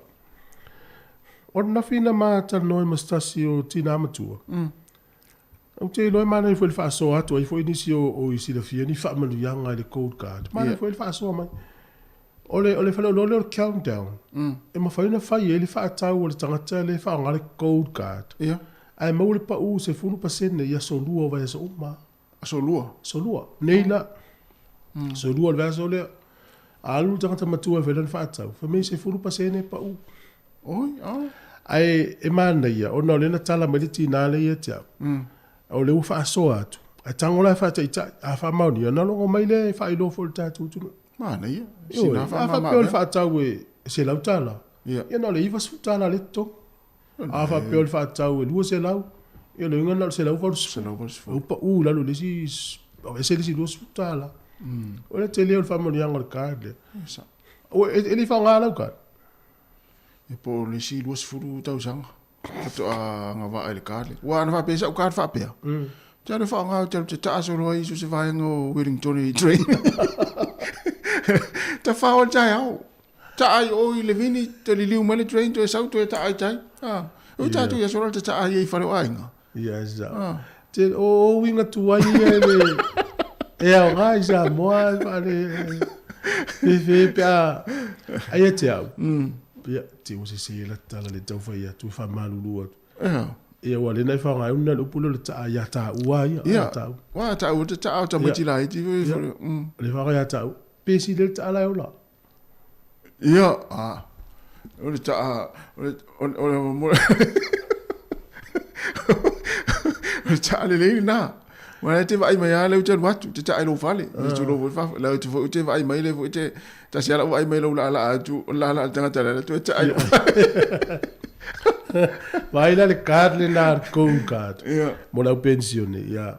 siaki la fa taunga fai countdown ia so lua uma pe sa fa mauni ina longo mai dia o le si vai ngai fia fa manatu ona ye me fa pe utu o fa pe ponga ia te rio vai tai me fa pe nei fai pe ponga sao a le mai tauina e pe o le PCI ngai lua e fai pe ponga sta pena ai le ma malama le vai ngai la fai pe e ye formal immigration e tau na e fa tumu internal affairs elo immigration o na wo ye fa po o tu pol mena o le time le rehearsal la asa sia ki atu pe ele se pe pa se fo ele se fo ma le ngari o la fa pe la bona la tu fa po o le mena ele fa ye fa e fa ye le ngari ile la fa po ava pe fo is fa po la tu fa pe na vili mai fa so ni te wa a wa ma tu la ele se fo ele tau no fa po e foi ponga la tamai fo e sia ki atu o le tu la te le pe fai po le si tu la o tam fai po le si tu o ia e tasi ele page o le si tu le ye le tala angol tama o le si tu tala angol tene o lo las fa dau o lo tama fa na wa o lo tina e se ngona tu sia la lo ngose o le tu o le tama o tu sia le tene o le tu o le tene o tu sia le tama o so tu le la se fo lo ngala a ola e mai le fo sia ki le po sa o me ia Kau dia le tau tu ele vai tau fai poipo. The internal affairs. Ia, the internal affairs. E sili le vai ngala fai poipo. O sa uni se form. Lo na winga le tau no fai poipo nga pe fa pe. Tu le se pe fai. O pe pa le te vai saini a. Te vai ya o vala o tu o sili ma le si o sili. Te ni ma tama me saini pe. Saini le nga le fo. E au tu ma le pe pa le. Ai sa fo le tu saini tama. Ai sa o fa ma lo nga winga a fai o fai. Siaki le o po sa o. Fatoi faile la vai manule la voltai. Fatai nga fa pe lu fa moi. Ale PCI nga lu ta penal fa moi. Ale fo ite lu PCI to mo lu ile fa tulanga nga lu vali lu valtingi ni ma. Ai ol fa moi le se form. E bela tele ol fa le to. Ol mena te ona fai o lu. Ale me te ata. Olo se ata. On mana yo fate ja ingali. Aba piala, va fo ma se una lita yo fate ja. Aba fo ma se una li sa li vai poipo. O se ai ngala lo ma se la poipo. Nga fesili vai ngala po ye se form le pep fa tu. Ma ya sa fo le. Pepe ai la se yo e fai poipo nga ta o se o le si aki po sa o le vai nga. Wa la se se ngam me fo le tu fa no yo le si ina. O tu se para ngala wenga. Fai tu se palai, ai va tu se aki atu le pule. O le meta un tu se le aso. La tu se le ngo ma fai. Se vai le te le fa le tu. O me o mana ta pena ya. O le sa il fa ponga la ta mai aso sa o wai. Sa o ya. O le ma nei yo le mo le mau le wosili. Nei yo le mo le mau le wosili.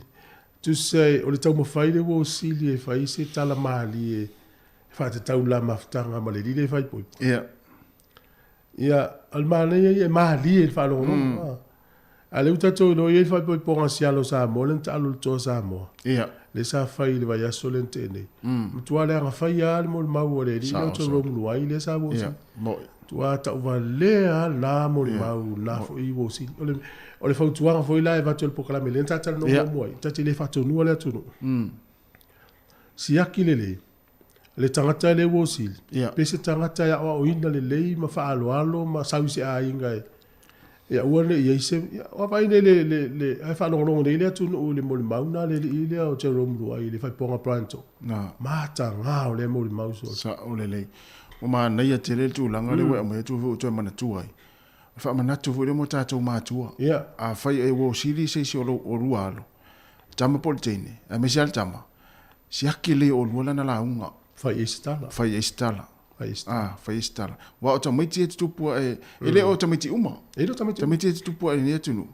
E pe e fa ma di fu le fa pe la tu o le tan no tu fa le se tu lo fa fa ma tu le tan no e no le train ma lo. Ai le lo. Le filo ngia le va la o le mai se asunga o na le tu ma tangata. Ma ai ngol tin. Na ngai foi desi mo mau desi wo sili na fai o le mata nga foi. E fa fitai le li na il file mu tu nga le tin mo lo ai. Am tu amata nga tu lo wal fa fo mai le tu. E ta u fo ile fa po nga le nga e tu. Ma o le si fo i tu ta te vai me. pe o toi anga va anto fa ni mo ni mau ni wo si wa mena a fa pe le se mo ni mau wo si le fa poi po ele fa pe la le tau o fa poi po ele ta u na me o me fa o popo ye fa mo a si la fia fa te tinga fa pe o lo fa poi po nga le te lo o lo uso le la mo ni mau ya te lo la fa isa utala fa tala tatu wai tau tua na ma oi fa alo ma e ava la ingor te ni a va yo ma tua mon tua i sau se tala pa a te lea te lea o lea fai ia le la toi lau mai me tua i lo langa yaso ia o na me ele se toi fifa lo mo ele o me le anga iru a wa lava ma ne wa lava le mo li ma o tama o tama fai poipo wa lava ma kava uma ia o le utatu anga i fa pe ponga le tatu tu ele fa tu no ta o le tu na fa me o isi me ia le o mai tau ina i fa pe ponga wa vesi me o keke o le o toi ni keke i fa pe ponga ia me la fa sa o ina na fia fe ta la o le o toi ni mo le mau o sili ia me la fa sa o ina for na time so o me ia me fa o popo te o ele fa mo a le utatu mai tau ina time nei po wa ve ma me wa matanga ai fa pe ponga o no mo le mau o sili ma na ia te le va ngana sa o le wa le ta pena tu fo ia le te lo fa pe ponga na fa na fa ngo tau sanga wa na fa pe mo fa te ngo ta ua va pe la fa pe ponga le la sa uni a o le te wo si e mo fa te o le fa fue vi fo la ngo se o va ia tu la o ha la mo le mau ia o va ia tu na we tu e fa ma tala ina so la te mo te se fe ai oe te vai tu la ia ese na me o me na ia sola tu lo langa ia sola ai vai lo langa lo tu le te mine e vole le mon ma ia o pa wa meta no fa tai le mo so wa inga fo yo le nei tama ei ma se sol te ga mo le te fa o le nei tama ele ai ma se sol mato ai nga le se mana tu mo se ava o ina la fa lo ko te ai ele no ma tu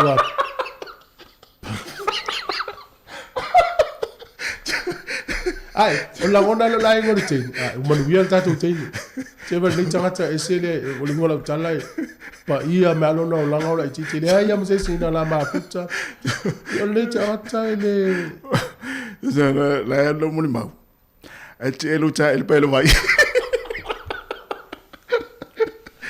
o nei fa so na vai o te le tatu sa o le tau tu na ma tatu tau sirvile mu ia ma foi le wona ito tupu ni mo ma wele ya fa ina ma le ma le fa no ma sia ki ma tua ma tua ta una tu ona na pe olta ma o le tali ile la e mo le la e wosil o te fa sa tala sa o fa tala ya o ye lo ye ya va le va o e ma le a inga o teine ma na ma tua o ne te fa to no le ya le tali ya fa te ga fa le tala mai lo so mata mata sia ki vesen me le te tala fa alo na ya e fa to no le ya fa sa tu ya tu yo lu ma fa mata la sai lo la se ma mata matina lai ya vesen me le vesen lo fa te de vo le no solo fa to no le a ola le so fa ye se uma la unga e fo itanga tai uma fa mo tala no ya ola tala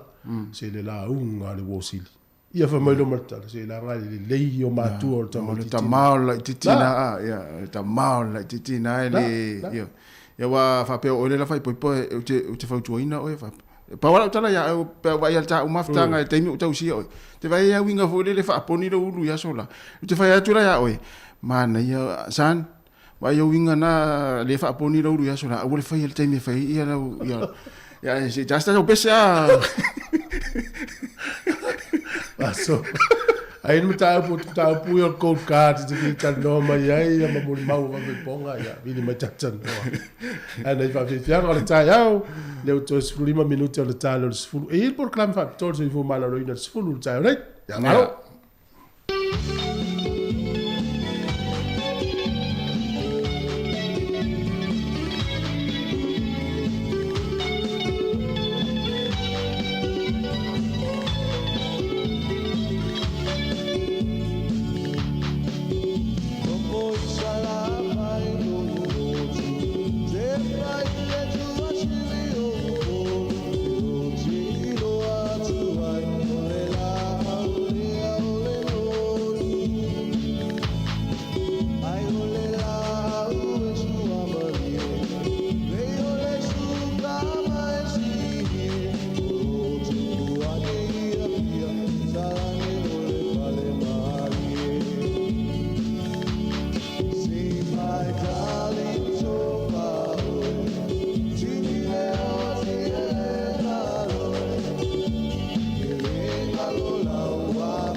Fafianga mai le ora sei nofo I sala fai lo moto ina ua toe 10 minuti na tale o le tulaiva.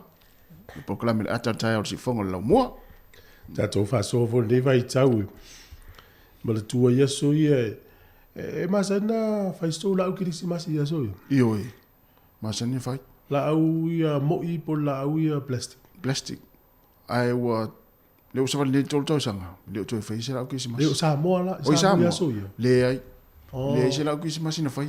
O ma to no so vai. Na wola o tua lai il mato fale. Te le la o le tongo. Ia. Mato le la o le tongo no tua mana ia fai la. To malo. Io. To e peia se la o Christmas. Ia. E o lo vai te mi le ia e alo ma pa mo le se usa la titira ma o ta me se tongo fale mato la o Christmas. Ia. E ma na ia to e ma fa ia so ia pe vai nei le au la. Fei la fi mai la o ai ngai tono fale. Oh. Ya me se foi o ba nei ia. Ai fora ia ora me te paluni ma vai ila voi. Ia, mo pepa voi na yo to fa fi de voi e fa ia la. To voi le tipi pepa voi so. Te voi. Ia na voi vai te mi ele mo li mo ele foi ni me ila tel. Ia tu la auto no fa le yo. Mo al fia. Wa pe ava ia tamana pe ia o matua a to Christmas ia. Esa o le ia. Mo. Ia me se for na tai mi ta penanga nei matua e fa tali na ia inga o tu por. Mo. Na ia inga o tu tutuila ma ia se hasa ia inga o tu New Zealand na voi vai tai. Ia. Ia e o le man nei o Christmas no u pe ia inga malanga atu. Eu te ro fa pena se o to fio. Sa ia sola. Ia so ia. Ia o taimi nei te vai a inga o ta pena fale. Le se a inga voi. E longo fia la inga le o tu la to New Zealand Australia America. Ia taimi nei o lalu le la una one. Ta no ilu mo le fale ia la mata foi. Va sola le amata na fili fale. Ia sa. Fa tali malo a inga. Tali. O te le lo po to e tupu taimi nei ai longa. O vai ia o famaunia a le vai lo inga fi o te anu tatou. O aso ia a ta pena le la tu tangata sa mo ta usanga to ta pena te mini. Te ia usile te fe le ta se me le alu mo. Na. Ele no te ia wa ya. Sa ole le. Ai o le si vai nga e fi fam na tu mo tatou I malanga. E ia sala tupe sala tatou a fa pe le wo fiu ia le le official famsinonga e longo mai ina I sala tau no to. O le famanatu. Vai te ua polo kai lau malanga le male valele. Se ita la fu le wole man tu. Io, se ita la fu le no tuli mai se o tatou. Ona I me umana tau siaki o le malanga. A pe na te si la fia watu tusi le official famsinonga. Ia. Ia lo pena se tau se lau tala ale o ya lau malanga. Mo. Tau na se si la ia uni ya faina le malanga I sa moa. Ona I mea na e to ya faina ya. Ia. Ia ma au foi tatu ila sauni malanga mo la me se la tu foi wale manao mai. Ia. Au foi na telefo ile tau mafa. Pe mo tai mo sa mo. Ia. Wa o tele tatu. Pe o la so mo pe mana o wa mafa ta mafta ili seli ina lu Samoa Michel fa efe ia na ili seli ina lu Samoa vai yaso ato mafatia ma ase ole vai vai pa e dua verso na lu tafao ole si verso ato na mai futo a molan tafao verso muri no nai so wa mafatia mai e vol vai pa ta u vo ya le watu Samoa a me se o tatou ia po tou ia o leva le tou Samoa yeah fai te e se foi le vai Samoa se le vai le nei e fang vai le tau fie fang vai la po vole yeah a me se apea pe o le la ulti na ma le tou do ma fa na o Samoa tau fa tau le se fang vai na tu le fa le e fe no ta mai ti te o ma sta mai ti le vai ia ma fa mo mo sao le soifua malolo ina ma le soifua tangata o le si foi fa mana tu ava pe o le o no yo ma tu le o Samoa po i lava ala o si tseni ni usila po Australia po America to tongi le insurance yeah pe lu se lau pe to se lau le insurance pe la umila i Samoa le lo ame tupu ai to tongi for le insurance ia motino e mal malama ia ingo le insurance mo ia po ava e nga ia fia i lalo o le insure le lato ne uma e te wa ngase to ina Samoa yeah a fa tu le insurance fa mai le ai le kava ma ai uma mena a wole to eu foi lá ta to malanga mai Samoa nei mo ai no malanga mai uma tu nei pe to se lau pe fa se lau le insurance ono sa e to tong yeah langa lo te loi ai nga na mai ni usila fierce fu afe na tongi fa mai ina wa mai ta matu ave fa mai na ia e ola e toi fo ila malanga Samoa ia pe fitus fu afe le pili na to tongi si ai tu be ni usila yeah ona no mai ta matu le na mai ta fa ai le se tu pe le se insurance dai vai nga foi la fama na tu vai te ni wa se singa ma fa te tau Samoa te foi lo atu mo la so mo na tau nu wa fale le fa tau nu atu mo le vale le tala ese lo jompalen fai atu of ma fana ai fai lo foi le tento yeah mana fa di la pe ale sa de tai lo lima tai mo na la pa po vi le tai lo lima ne la usta ila vai ma nei telefone na a mata le vasun te ne ta watu fa tu nga te mitelo ya va forma tato pesi ya le vurio di metato il vurio la taliva e ile ta no nga le fiona la pepitele o ti sa ia pe afariva ta ne ma lo se voit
Toi whātālofa le tātou tunu nei fo I whaopopongo tātou telefou mai Samoa o se mai al whaafonga.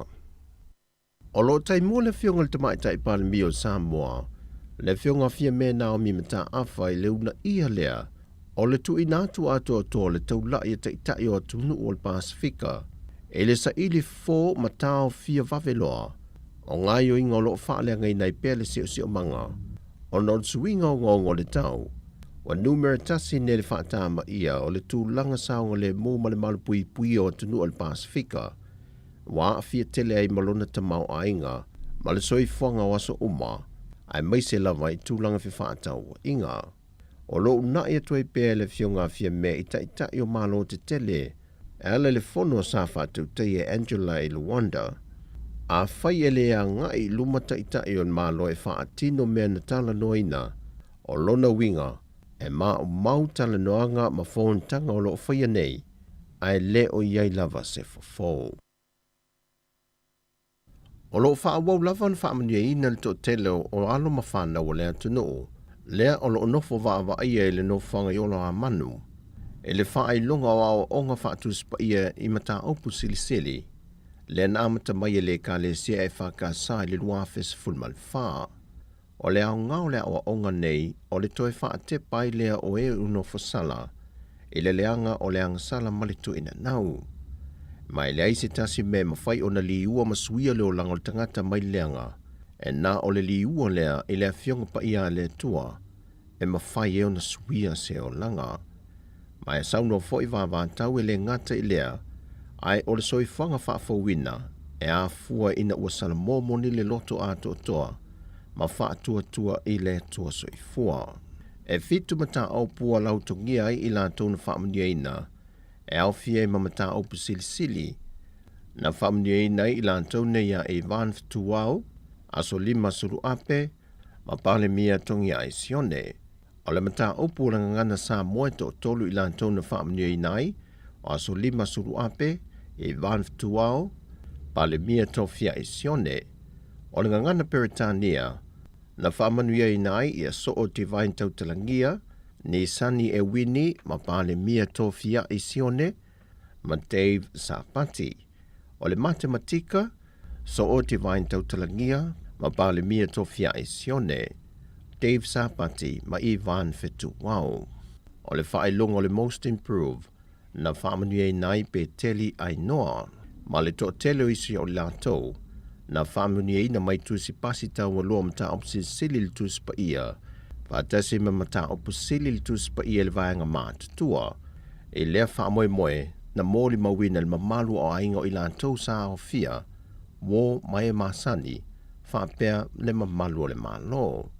O matua I langulango ina le mtanga luenga o leo leo e ala le komisina o le mtanga luenga o leo leo mwhali pui pui ma leo la tue fōta ina, au pa aulongo I tino Filipo, na ia sau no le tā wa tele o a onga o wa ai ai le te leo swinga le lei, le ua si itia ele soi fuanga o ilantou, na nofo sala mua mua ele whalpui pui, whapea I foi, ma ilantou ia ua whaamanuia ina.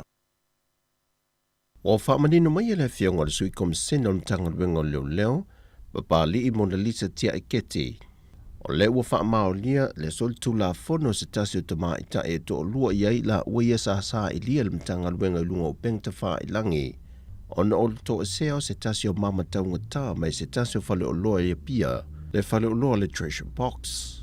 O le tau o le mama le pe o na wha lia Mona Lisa, e si lia male iwa se lauta la leo na tau. O le tasi o tama I ta e to lua iai la ua, o ia lea na vave ona o ane le ofisa o leo leo le tae au na saso ai, e nau whatoa mai o na whaasala lau le mtanga luenga o leo leo lea fiafi o leisi aso o tea.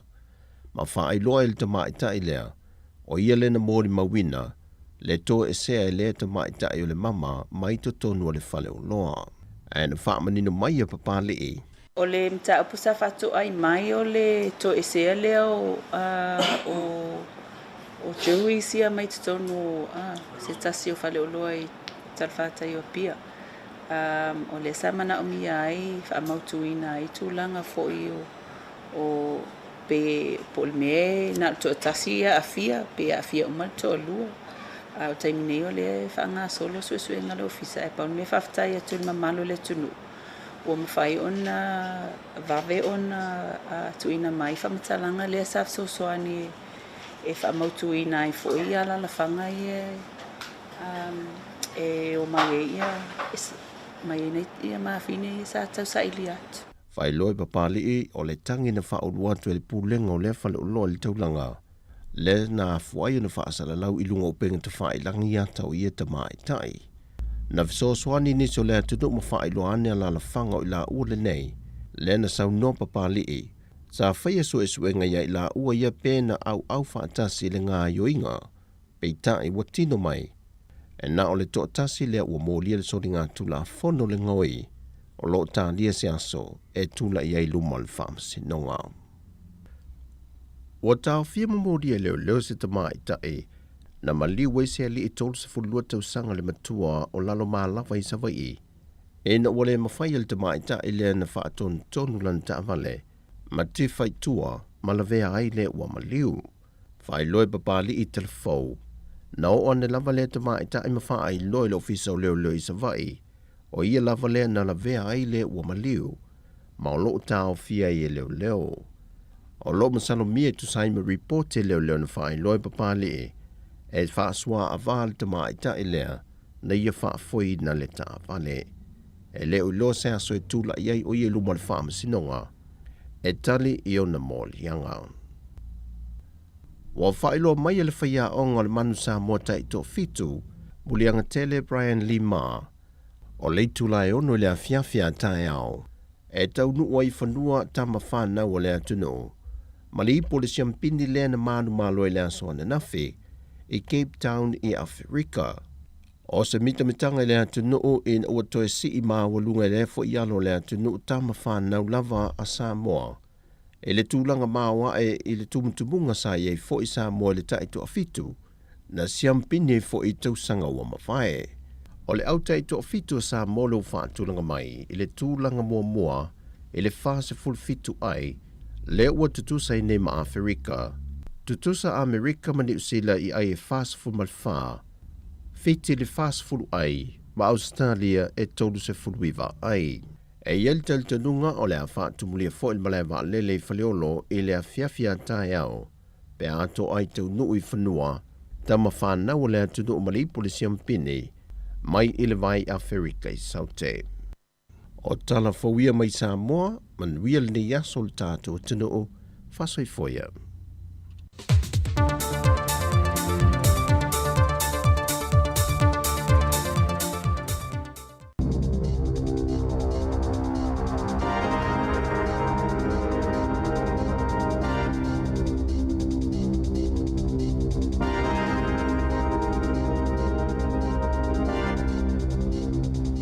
Tei whaatalo whātua le whaapoponga o talafo. E whase fulu afe male iwa sifulu walu tangata whonu whaamaoni ala COVID-19 pe ona li poti ele vai aso talwai. Wa si itia mali tolu sifulu whaafe lima se laulua walo sa whaamawina ile vai aso i tuatu. Wana na fina whailo ele mtanga luengo le soifua maloloina. Whaamaumaunga fōu a matama ile aso ngafua lima o te sema e o maile aso sa sifulu tase o te sema. E lima se lau sifulu whātangata sa tau fia i whale mai a fia le COVID-19 e o maile vai luanga o le pōle aso sa si itia maile to o wha se lau sifulu walu ile aso sa i tuatu. Maile au whainga e to o sifulu whāna tau fia i poto mō ngā senga se tinga aina. Wa moli mawina le si itia peol fo i numero tangata fōu e a fia le vai rusi i nai vai aso tuana i atu.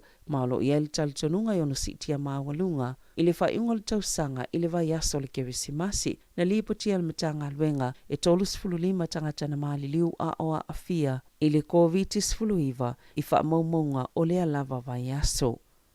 Wa whaalia leo le iu sa whaasea e tasi o whaao o atu o na ole whaailoa le ingoa le pepe lea na whaia le taotonga tele ilo na whatu. Ile aso wharei le talawai e ui alo o tau fia i lalo le tola fono o na whaailoalo na ingoa whaapea ima o na mātua o le pepe lea sa whaia le whina unga le whaamsinonga o na ole mumuso o na mātua e whaongani toto mai tangata ua mai o na whaia tui pui pui e le whaisa o le COVID-19 mo le taotonga o le pepe Peita e sa mule mawina sa iei ni se tangata e langolangoina mātua na o lātou whaasalalawina i lunga upenga tawhailangi le ingo le pepe whaatasimani o nā ata i le taimi o la lātou solo ti te e na tā ua leo leo e tasi se whaasea o whaao o inātou e winga i lea mata upo. O tausi soifua o whaatau sanga whapea ma ave pasi o nisi o i lātou ua whaopopo i le lise o tangata whaingaluenga mai fafo e whaanatinati o na maua o lātou no whamau i New Zealand. Peo na whaasila i le malo ma le ofisa o whemalanga inga New Zealand i le aso ana nafi e a matatu i le aso tofi o na whaopopo tausi soifua ua restala ma whaatau sanga i le Green List e mawhai e tangata i o na whaatumu avanoa o ngā luenga e whaamau saliaini avanoa e mawaini no whamau i tutono le atonuu e au fia i tausi soifua ma whaatau sanga wa lewa na au mau mga lulu i New Zealand pe o na sauna o le minister o whemalanga inga Michael Wood o fōma i whaapitoa ia e le i iai le Green List o la whaapia fo i na whaopopo iai a matatu i le stofi. O se vaenga le whaalau te lengo le Green List al malo ma ua atoa i ele se fulo i tu ainga o ngā luenga ese fōu. Ua o fia i lea polo kalame e pe o le soifua maloloina a onga mga luenga titele e lata i le tolu a whelima se lau tau si soifua. Na taunu ini usila talo mai le COVID peitai e manino le mo o mia pe o le whaionisi ngā yoinga e una ina i tau si soifua e anga i mai ngā lulu i New Zealand pe o na sauno le minister. E ua whaaleo le whaamalumalunga o pule ngānu i Wellingtone, le nganga whaaftai i lea suinga o na o le taimi nei, e o atu le se laulua se fulu lea whainga o ave pasi, o lo o mo o mia pia mo au nanga i le tō mālo, ua whaalua o na whaititia polo kalame o wheo inga pasi, i le nei tausanga o na ole le lava o ave pasi, maolo i ele talitonunga, e ono le whaataunu i na ile lata i le lua sela o wheo inga pasi, i le lumanai.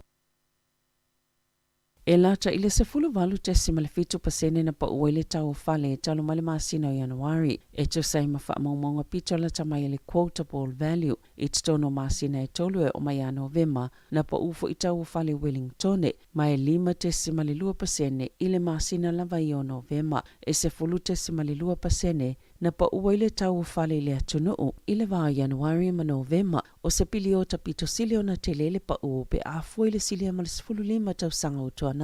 Pe o na tā ua i le QV, na tā ua Blake Nari mo o le lava whaala patupatonga e fōlinga mai e whaamau pe o na pa ua le tau fale Wellingtone o na o le pa ua le pasene tolo i o tupe al fale tupe wha leo leo. Le na whailoa taluai nei i le whaatesi ma le lua 5 pasene. Ai o se tūlanga le leimo tangata o fia whaatauni o lātou fale mua mua. O na ua o lātou mo le mawina fo i le si isi o le whainumera o nisi o i lātou. Ua mawhaiona whaatauni fale ini tau lātou te ngāwhatia ina pe a whaatustus le maululunga o tau saia i le tau sanga taluai. E pito sile na pa ule tau fale i le Heart City, lua tesima le ono pasene, ma Upper Heart e lua tesima le lua pasene.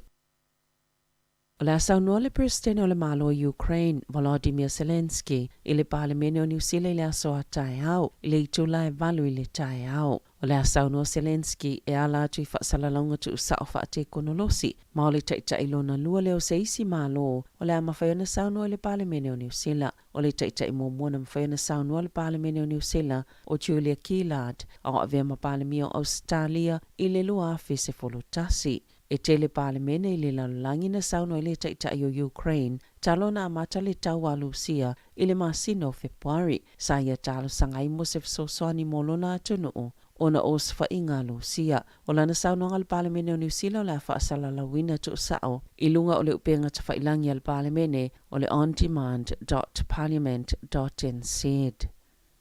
Ua whaaleo se lapata inga se tasi o whaito whasi nia molto la fono, i tangata o lo to ina atu ni whaamatalanga se se i se tang mawhainga e mawaile taui. Lena o fo ina atu mo ni whaamatalanga i fia maua, e winga i tamaiti maro kopa e to tolu ia lo sa ilia malo lato tamaa. Ma o tangata i etu ina atu whaamatalanga se se, e ili taimia a fia to la fono, pe ona ta wai Anna Marie Brennan, o se whaia o ngasi nia molto la fono i le University o Waikato. Ele i toi vaia lava Jade o Maverick ma Amber Phillips, tala mai lea so i vote se malua whilua tasi. Ina ua ave lo lātou tamai au noa male ilo e stangata o le meo lo iai, ma o le whaalua i leo na o matamaiti. O le vaiaso talua ina o fuatoa i le ainga o le tina o tamaiti, se tau i se fulu awhi tāla mo so se tangata mo to ini fa matalanga e winga ile tamamala na whanau na whaalia Brennan a whai ele moni wha matalanga ye to ina atu e tangata e ono molia ile to la fono ona ole wha mau o taimi o leo e io e Brennan ole umio na le mau o Phillips ma le mawhai e whainga wha te konolosi ona iloa pe tulituli loa po o whea o iai e fōlinga mai ai e iei se tasi o loo whesoasoani i lea tamā na ia tā ua e le iwa ai mola vai se tōlanga po o se mata upu whaapea i te tono New Zealand. O le mawhailea le tamā o na ave o tamaiti mo le silia ma le tausanga ai le maua whaapea fo i ma se tau i ua o foina e se ainga e sa ili ai ia tamaiti.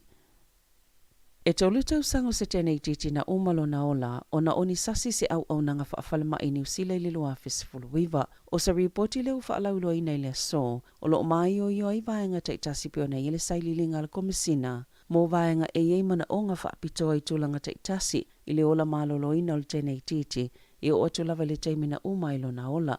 Na whaatitele ina lo na tale ma le ii o lana maanava, le ana le ima whaiona manuia i tonga fitinga i pio na tā le ripoti. Na avelo na tina i se whale mai lai titi i tua po se medical center, le ana whaia ia i se fōma ini tonga fitinga, ina ia matala i o nā la ea mānava, na mawhaio na toa lo na tale ma ave i sana pamo, ma toi ave i le whale, na toi whaatitele ina lo na ma i le aso na soai, ma toi na natia ilo na ainga le whale mai, na tau mānava ma sa maa lalo na o kesene, na whaia i ni se tonga fitinga, aile ave i ele o kesene pe yo na whaatonuina, ma sa whaatitele ina lava, ma i u ina le toi mānava. O lo au ili le ripoti ni se o vaenga na sasi ai, le va ainga po tonga fitinga o le tēnei titi, pe yo na tā ua i lea so. O lo omomoli whaatasi atu lea ripoti, mani whautuanga ili te whaatu ora. Whapea male au nanga whaasoifua maloloina sa tonga fitia ili tēnei titi, ina ia awane i toi tupu lea whaafita auli. O lo o awhia ma se whautuanga mo ila tau na awhia i tonga fitinga, o le tēnei titi ina ia tusi sa lātou whaatoisenga i le ainga. Wa sauni le aula kapia tamaita ini usila lena siampini le ipola langel ta ito osfululima mo se pati patinga tele talu mailo na manu malo o le so le atali malo ele pale mene Wellington ile au o le ito la esfululua ile awa ulu le so o le aya ile au ato ma le pulenga le taulanga Wellington feilo i atu ile atunu ma le tapua inga ilu mama o tal pale mene ma i enisi au nanga o le au lato whaasalala wina tu usa o le apolo kalame le so o se tasi leo vaenga o le whaaftai le au le atunu o na o le tapua inga o le talonga le sailinga o le ipuna ta aloa i le Black Ferns ma Ingelani i le masina talawai Eden Park le ana siampini ai New Zealand i se taalonga mata ina. E uia na au kilani mawhangarei sa whai le taamilusanga peitai na moli mawina le tootelo le atunu usa tapua ia ma mai moina i lunga le televise le tau mawhainga o le awa tama ita ai New Zealand. I taalonga, sa whaamunia ina le tama ita itongi polo le Silver Ferns, Crace and Weke i le whailonga pita tāwalua le whaala potopotonga o taalonga ne tipolo a New Zealand. Mo le lua lua whape ma le tama ita o Kelly Turi i le Dame Lois Muia Supreme Award. O le taimo mole o to loini tama ita e mawaina whaatasi le whailonga i se taimi e tasi. O Jorina mawaina fo i le whailonga o le tama ita alo le tausanga lua lua o le taamilusanga ne tipolo le ANZ Premiership ma seisi fo i whailonga le tausanga o le lava taamilusanga a o ta alo i le au ne tipolo Wellington le Central Pulse o le whaia onga Wellington Yvette McCausland Jury na mawaina le whailonga le whaia onga le tausanga le taamilusanga o le ANZ Premiership Coach of the Year le fo isaia mawaina le tausanga i lua Fesifuluiva. O le to'alua i leo tu stala ua maali leo le ipola langi le ta'alonga soka i kata na liupatia le asoa na nafi le Gulf Times le maliu le tu stala kata o Khalid al-Mislam na liupatia le maliu whaafuasei a opu e ina atau le taamilusanga mo muatu na liupatia i fo i se tu stala Amerika mo ta'alonga soka na maliu a ofaya na whaamomongo le ta'alonga le vao Argentina ma Nevalani i le aso to nai na liupatia na ngase le tu stala o ngalua le taimi whaopopo le ta'alonga na tonga fitia e fōma i le itua iei tu stala mo ta'alonga e na mulimuli ave le whale mai o le valo i leo ipola langi o ngalua i le ali i tu stala e whai ai ana reporti. Tala fawia ma le si ufonga le laumoa mo le nei vaenga o le tai ao.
Fianga le Christmas ya mai le jivai na o luas ful fa minuti o te anele tu lai va si fonga la mua ya ma na fa fianga so filo to programa atro tayao ya to fa mara tu le temi ta tu no alo e pe le tata la no le mo fa nga malanga fo i le ta u le mata i tu o vaenga o ni ya fa ina se malanga se sa o le o se me fa nga ta tele le fa tele le o lu mo se o po o le malanga le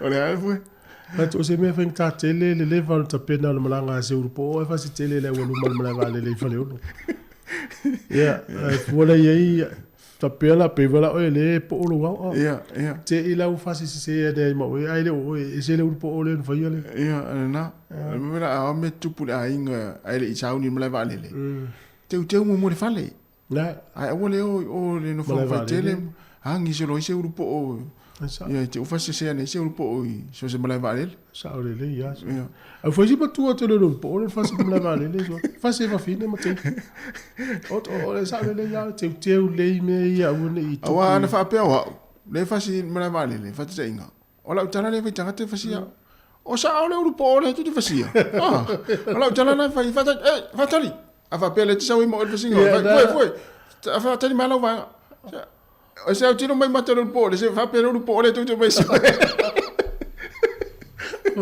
Ai, e Paulo tala o te tau fiel mato, le kingi le mato, ai tau file ai. O le po le tu ele di mai la. Ai esi mai. Foi esi mai ila te no po le.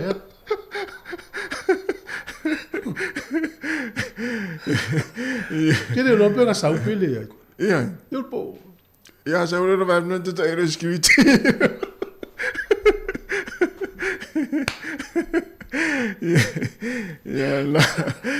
Na ia na le uta tu ia le te le vai tau le te le upo o le tau mafana. Ma ai ni le pe sa le upo na fa tau na fa tu ia lo le fia. Io e sa le. E sa ki le sa tu fu e ia upo e mai ila uru ona lo na vale. Ah ia sola. E ia upo e la mole o la tu ulu le fasia e si wa para. Wa e se upo e foi le mai ila le uru. Le upo para ai na.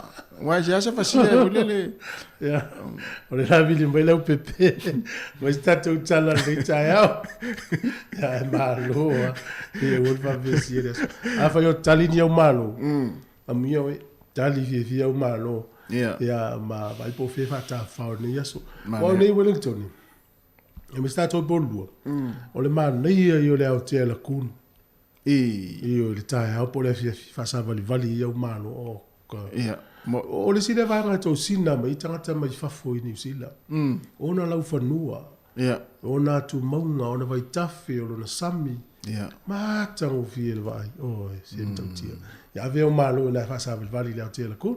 Ia pe ave tai le tongala au fole le Botanic Garden ea le ngon. Ave nai vai whasawil vali Ia vai tein fwoi neu a te le au fai whaatau.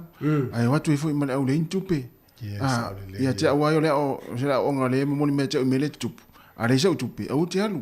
Au te ratu mana oi o vape o te alu i se whare vole le i mama whai po ipo. Ia no ratu le o mana o na o ia i le mama ia i ua vale. Mo se whati ta inga. Aisa, awai tuli, i le whapeo whai tio. E le tina e lua mama i tolu i wha i lima i tolu pena. O, kokani mama, alai mana o isi mama. Au te whawhai lani ta maa le whisiri ei po ai o na mama. A o mama na te wai ni mama whai po ipo. Mama e te wai. O, ko so. Au whapea te le lope whawhena whai ia ngā se ngā le tina ma fulua na ipo. O le tele. Ia vai lai le tina mo me sa mo le whale le. Ia. Tate, le so mon mana. O sa le ia. Ia fua fol mana o ni vai tai mil te le o se le ni le. A se lau tala tupe. Ia iwa su tala mana. Ai wone se lau tala tupe. Ia e varu se lau tala mana. Ia o tele tele. Ai le ia se mama pito silin ta ui. O le mama vore lo le alofa. Mama i le alofa. Mama o le alofa. Wa o tele ata ia ta mata tele vai ni mama i la tu lima. Ai visili atu ia sole. A fela o mama fai baipo. O li sa mama se mama fai baipo. O le mama la no fai lo to lua. O la mama o le mama o le alofa. Tu sai pe fo le lai fa mama le lima le alofa. Yes. Tu si ra ai, si ra ai le se mama o le lima. Mama le alofa. Mane. Ja, le manuia ja. Voilà. Ale la tat be selia. Ata si mena pepe be sta totala lo po lo va ya sol nei te ma lo. Sa. I fa to ye fa solo ia te jisa. No fatu i tato o mai moa mal tato fa no. So se vai ngol New so se vai ngol lang. So ya hanti le to ya ngal wenga ngol to te malo o kilani. Sa le ya. Ja. Du mal tasier fa ile ta malo le mo ya. Ja le. So va fa tato bes.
Whaftai mo le whawhiwhianga te minei fie foi peo no whaino atu te tae le o maula mano tala no le whionga la peptele ia o le whaurulunga leo le Titi Sound New Zealand nei pe suunga luenga le Pasifika so i fumunuia lau pepe ta alofa Malo le usula nei tae au lo so tu foi fatalo fatu foi pa anga tato pokalami tono le no mua tono lo manuia o to umalanga le le o tato matai sili ia a fenai foi nga bango le neva yaso Maloa, o a mai la matanga o le vai aso, ma le anga ngai atu le tau whai ungo le tau sanga. ia o le wa vai atu o tau a tata mai lava ia fōlinga o le tau o tau manea mai mo mātou taimi mua vai ele susuru le la ai la so ana lapi mana nei ia matalo ai o te atu le telo timunga ma savili le sa moi mātou le tolu vai aso wa o ma vai atu nei ia na tonu foi la o le wa to telefoi ia wa mai ala tu wa onga ia o telefoi na o matou e foi pisio nei matua ia tonu no fa pena futa to lo i Wellington Ia sa o le lau pepe, ia o le lava o lo manu ia foi le lau mua, ia o lo wahanga i foi na tuaonga ta maiti i mwhatulanga lei por kalame le Christmas. Ia o te lor to tele lau whafonga tātou, ia o lo tūni mata ia le tele o tātou whailonga te umanu ia seisi. Ia maua e los wha te tupe mānei o le Christmas. Ia sa o le leia, e foi o le iei le tātou se il mai ason te nei, na fui sa e tō lau lau wina i la tō sa whamangeina. Ia, o le fo to ta pena le sia tātou sei mo le mai aso le nei, pe o le ia tātou whailonga masan. Ia, o le awala bave e whai o le manu malo, ia, o le whaatau o sautau paptolu sfuta la pesili atu. Mai whaloloa i tono le lau mua, ia, pe o le ia tātou dairies, tātou supermarket, ia, whapena fo ia tātou pampensini, ia, na fo ia mau i tono o tātou whanoro te tele pe o le hele back and save, ia whapena fo i le countdown, ia, whai fo na ia i lungo le tātou website, le Digicel International, ia, mai le staraima, whatau ai, mlafo i leo le top up, ia lo mpai fo na ia vape ai whaunga ina le tautua le ClickX Pacific, le te hangai sa o le tātou website, clickxpacific.com, tau o le stara. Ia, mai la fo i na i se le ni anga i numero te Digicel li Samoa, ia anga va al tātou sei, mantua tau ko nanu tangata le Samoa.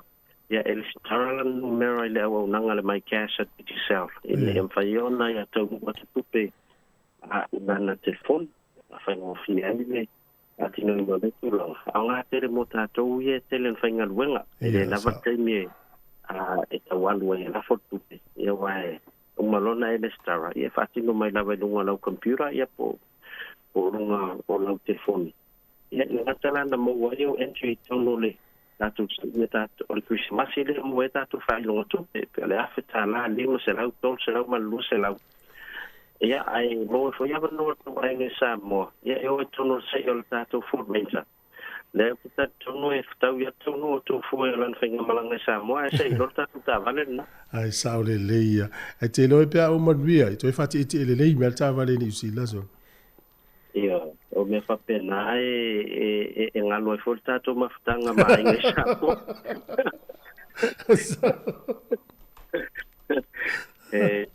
la uta tu si le fio ta uta vale ne o se la auto se la vima su feta la samo sa se mangana la we se san se le ne tu i foi la tanga e na maliale tu lo ta vale yo ai tu mo se le dinne sa le leia o la tau e fa ngalta to peng of so ta inga e fa ile top up fa fe na mau e auto le na to lo foi fa mau ngai la tau nei mo se le fia ya ma tu foi o night tango entra no email ai te dio lete e fatino la foi no top up online ya e mawala ma to system le la email le na ya ma sia ki foi te mi foi ale te le star ai ya na foi mo lo swafa pa na tango entra ia details so personal details na phone ya male area au mawai ia o les foi tu lango na fa nga la visa card pe ia ia e mo foi ma to details o le ngola al wele card ia ona o vanga o malana sa ia ma to details la ia pe na tolu suta la nga lunga ta pa pe fai ia ona alu le tonu se malo e te ua mau se vile to se sia o silia tu la numero se i foi le kota ni usila ile ai se tato se se ni usila ia va ai foi va o lava so tato atu no le ia ila tu siringia foi fo le sao fatino ino le na fo fa mo ia ai ona wa nau la fo ye e anga i mai ni sila wa sa va no le fo sai di vi manuia ai ile nia tulu ia o to ai tu ia to te lava le ma le fo i ma lo ni sila ia ile le laki o lato kota ia ai o te tonu lava ia o la fa so mai lava le ia fa mania a fa lava o le laki la numero ia lo no ngore fa meta malo te no fo lava sa le tau e se lo fa vai trata de Christmas iri malo a pepe e se vai nga fo le wa i tato i malanga ia me se foi le so ni mo la tau ngol sim card tono telefoni me va pena o ma tato tele la voi la to le malanga sa mo tu foi vai se pista tato official fai ngol sim card sai la to o lo malanga sa mo ia to telefoni la so tai mai o no le mo se no o mai el tato official mangele o la nga isa i fa lo na nga ile fa lo digital na i fa lo e fai ele la tau SIM card. Ia ma pa mamla mai fo ia wala yang va ai fo i fa pito lo fa tinu sa mo. Ia ma wala va vento tau mai fo ia le numero ni New Zealand top up to la to ainga. Ina ia mo swa mo yang fo mo ainga nei. Ia a ole la fo wanga va ai fo ila tau i sa mo. Ia i tu langole i tulango fa pito pela nei ta vale lai la la se ina mo Samoa ia ai o tato official lo i moto Samoa i mangeli e fai la bona nga i mai pe a mana mi so sani tulango sika to telefonata wo mai amale star fo ia male click x o no le fo ile su yo tato click x o fa pe ona finga lo nga tato official mangeli ia patino tu la uma ia la fo la wo mala to numero ia o lo fai la fo na la foto ai na se le dia la to SIM card ia manga ia to noe fa ona ala tu ala to tupe data mo Samoa ia ai o vai ngata wal na ai le perva mai le o do tasi limon to fa o do tasi limon to fa ia fai le ona so sonia pinisi vai ngol to ja, want te tele lo pepe tato to tele no foi tae pe dia e me tele ne yason fo fuanga. Ja, pas trega va, so fo. Ja, la fiora na pepe tele pe ona tele no mai fa to le titi sao. Ja, le ole taimi le wa to e lus fu 2 minuto talo de fu per fa to el por kala me so fu mala no ina fu talo dei. Ja. E tano le fiora le pule. Ja, ma se tasi o le to tanga va ya tu le interview le le tangata so fa ya doctor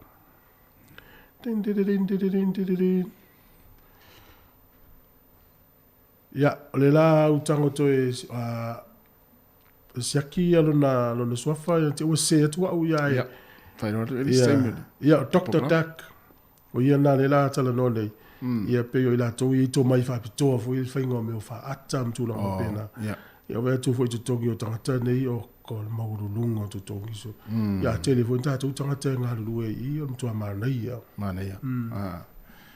ya le o tu lu sul tasi minuto na tale o le tu las fulu ne fa fianga ni te mer ta ya ya sinai wa sto ina masilo matu le la to maftango le uli na ino ira la fa la mana tu la apo me una inisi o le si le vanga ta ua a fa pe malanga ma tu ja mo siaki o mala tala vai o mala ua o ne ye se fa le tonu tala vai el tamama tina se o pule lo fa mo isa mo fo la une ile mo ti no pe mo ai mo fa ile la tala vai ai vo se appointment il taimi ne o sama lo ya fa pe le la malanga tanga tale vai ia tamama tu tina mtu ya la we ile stanga ta se tu langa ya ia ma te via ma tu le appointment mtu langa pe na ya me se la tato walo ya sfifia ya la pisi o tangata te o ngalo ni mai ngata u tasi ya ma le fa mnato ni ta ya ya na vatu ni fa fianga nei fa ngasore le tato proclame ala ya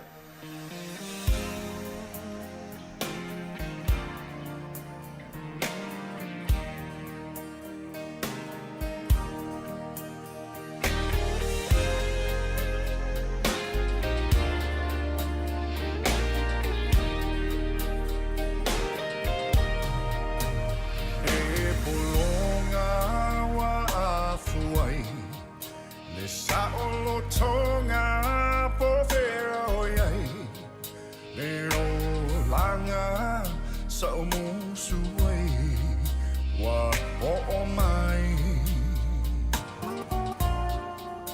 Ai po le a ele mafuanga Watangwata le soe fuanga Le atunu lo watangi Mai ala Tai usio tamalo Shining eye Fear follow So she ufofonga Say mapuai Mo vai vai Ayawa ete Fateme teme Va ai mamao Le lau tele Olo o tau Fatso alota La wele ele Sil taona Fear samor Au tau mafane isolo Ola e wala wiloa Waso ale la lo langia to Si fa il leveto aile moa Male miti le patua moa Masina ia e teu Le mea atoa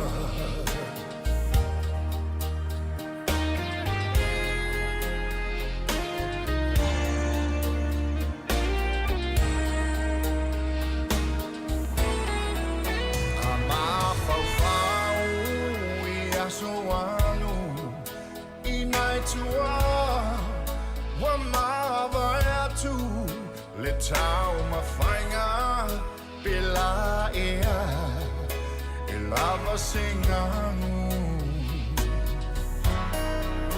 Le filinga ma le alufa Ia samoa Ne I polonga Va ai lo fa vai o le suafa Oh yeah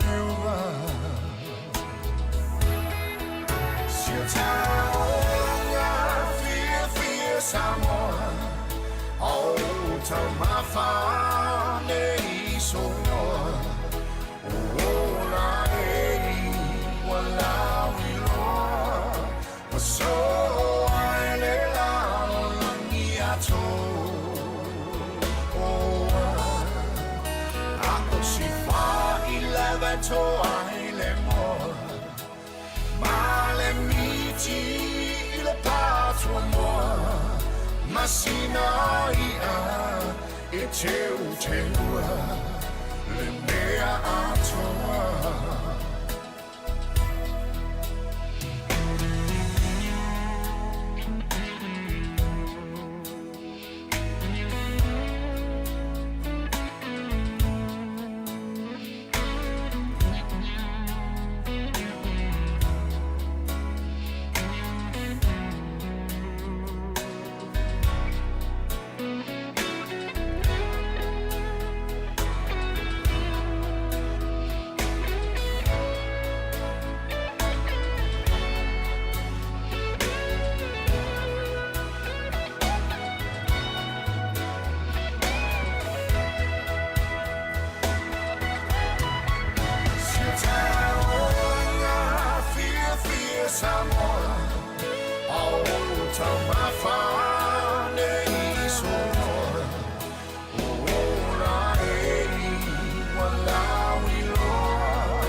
Sina ia mai le sunga ia Richard Parker ia ni vai ngota tu fa fia fianga si fonga lo mo ni te mi le tai au le o tu 45 minute ia ona taro le tu la se fulu.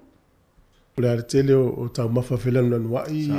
Mo me to ina mo lu tu a mo sina ia ia mo fo. Tu ai o le popo ia male ia o mo upu. Sa o le ia. Ia ai o pe o nei vai nga ia mo mi a inga sa mo i te mi ni o so malo o pepe. Ola? Pepe. Ia.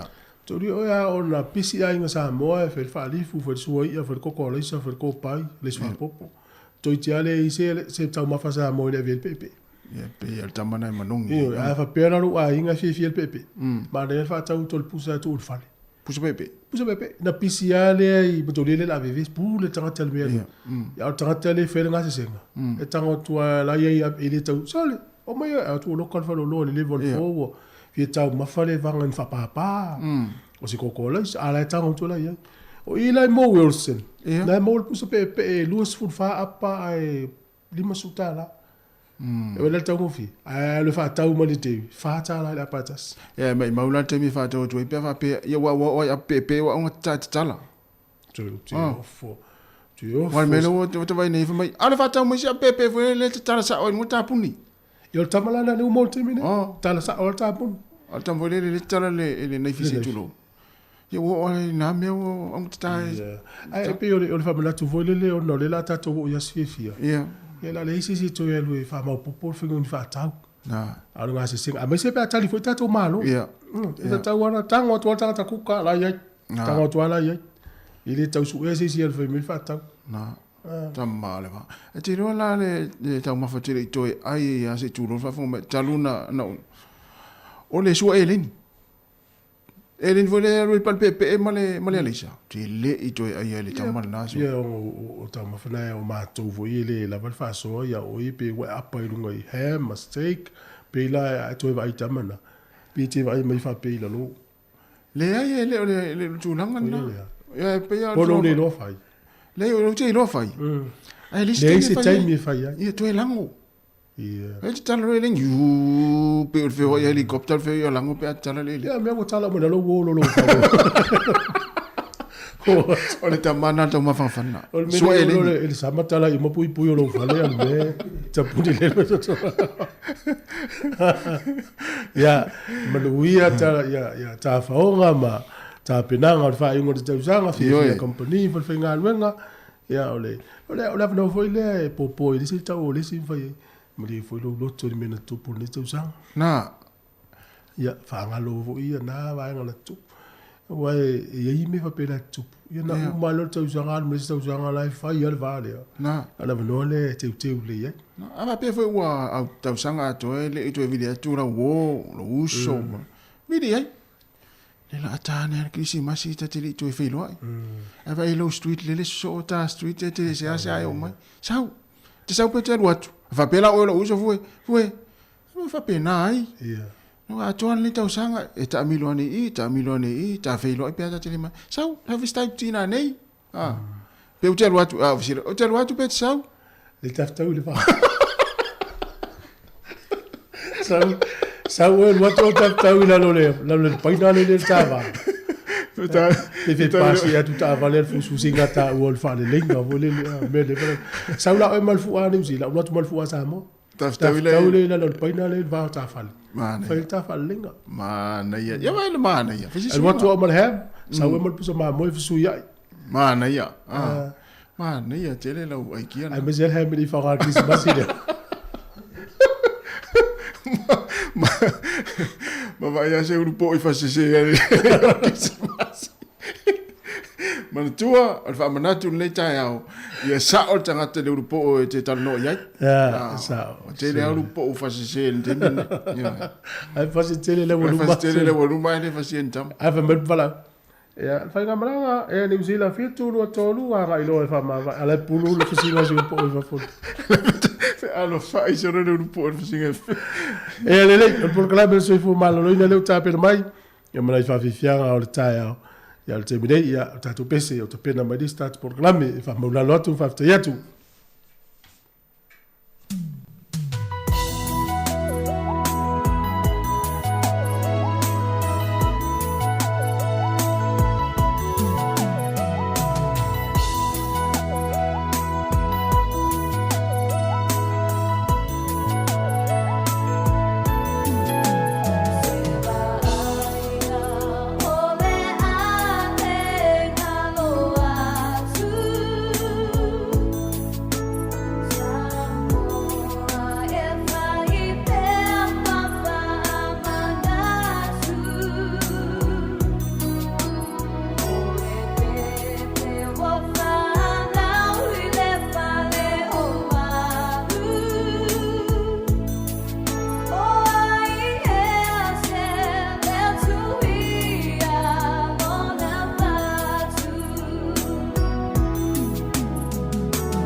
fo I no le nei la lo langi na fai a mea umai na ia matalasi e lau ele ole e a male sami a ole tangata ole numero tasi na fai a le tangata falling ai le tua I le tumua ia o I vai matua te tino malosi mo ngalo e me fai te pule a umale ai lona tamai tato mana onga unga e talio se pai a mea unga male fia me ai se oi ole ma fau sauri e fai le ola e fava se amu ia lava oi le tangata e patita o toi wha manuianga e ui na tele o tato ange sala na tala pele whai te toa ole ola tanga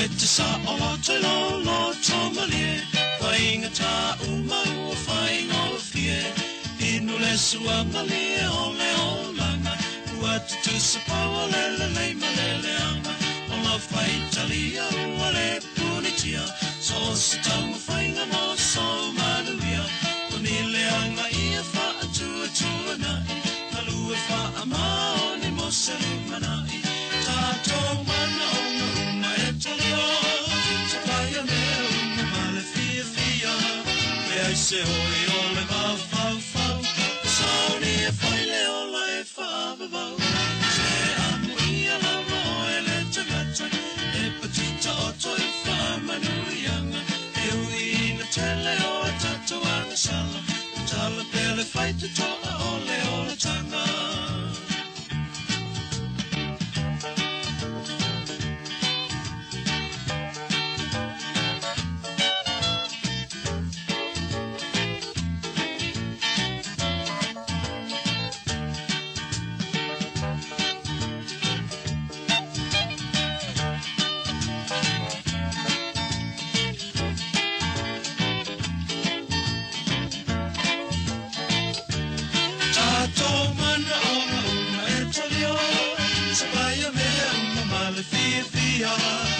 Se oi ole ma fau Sauni e whai le ola e whaavavau Se amu ia lava oe le tangata E patita o toi whamanuianga E ui ina tele o tato anga sala O tala pele whai te toa ole ola tanga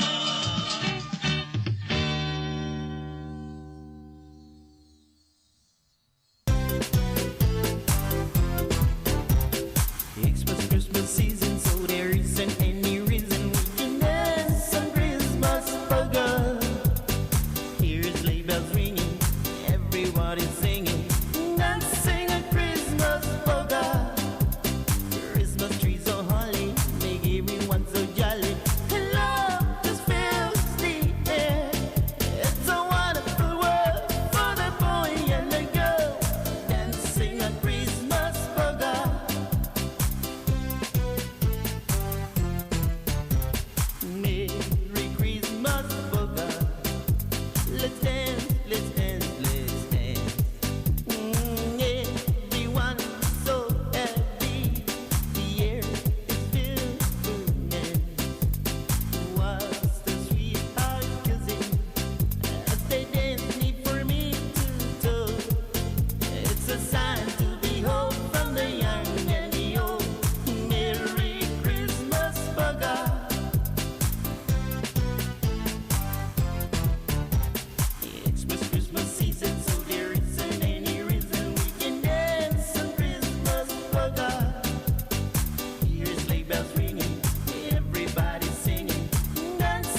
Ve a el lalo mai, que no voy a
O te whatalofa atu mala o whaaloalo e le whaafonga a le si ufongo lau mua tatou a whaafonga I lungo Samoa Capital Radio.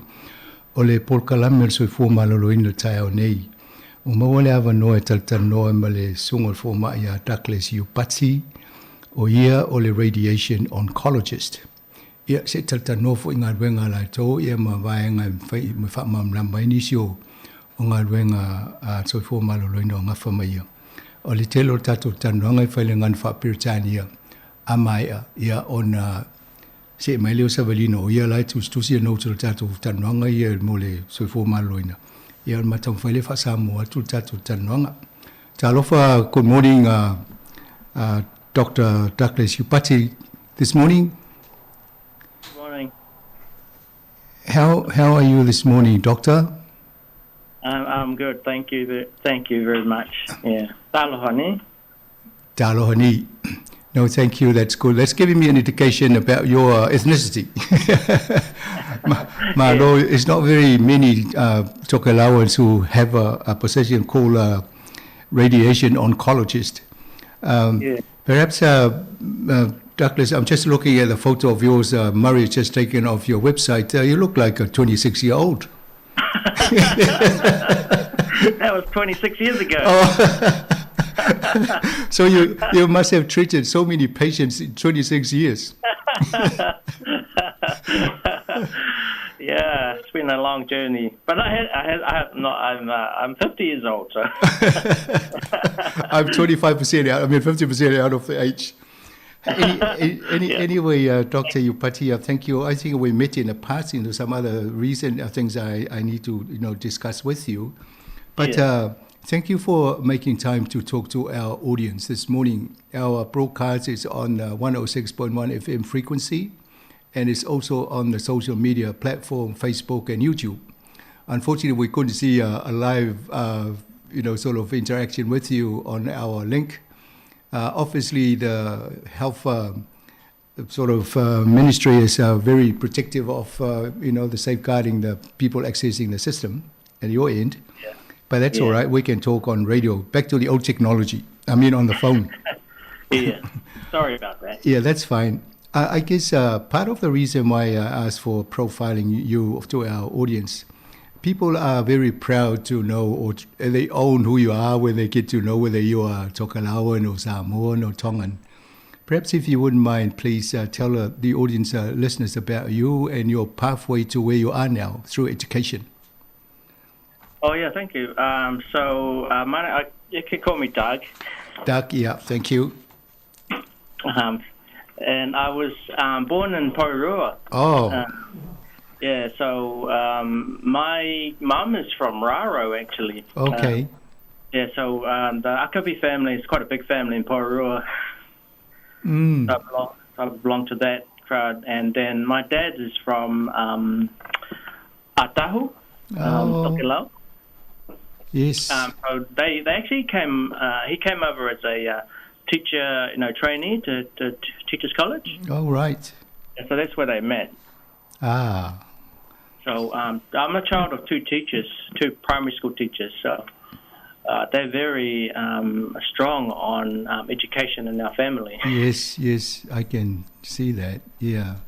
Oh, very good. And in your education journey, we also do programs for the University, Victoria University, and very strong on promoting education for our, community, Samoan and Pacific.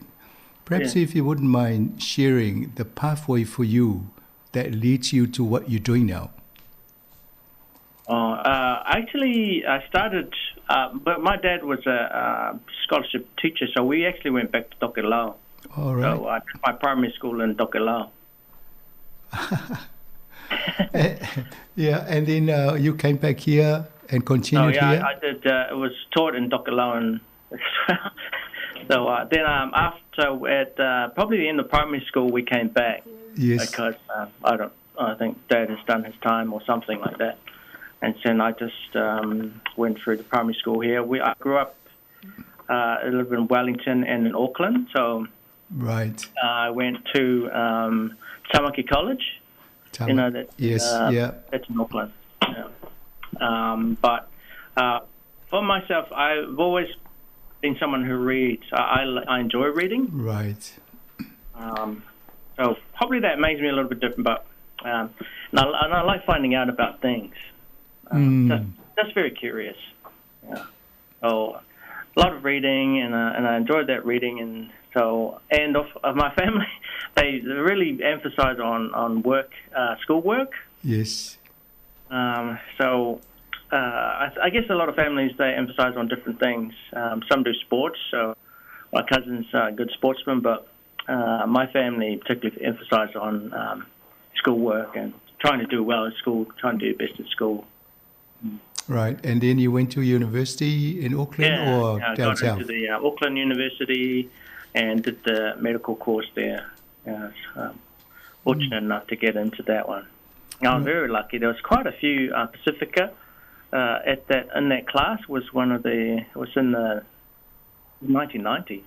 1990. Quite a lot of my clients, but 16 of us Pacifica from high school got into that class. So. Right, and all this was in Auckland University?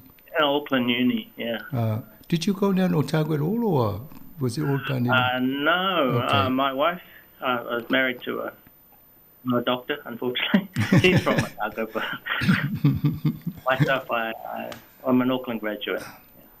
Oh, very good. And in the subject, obviously you'll be doing science subjects?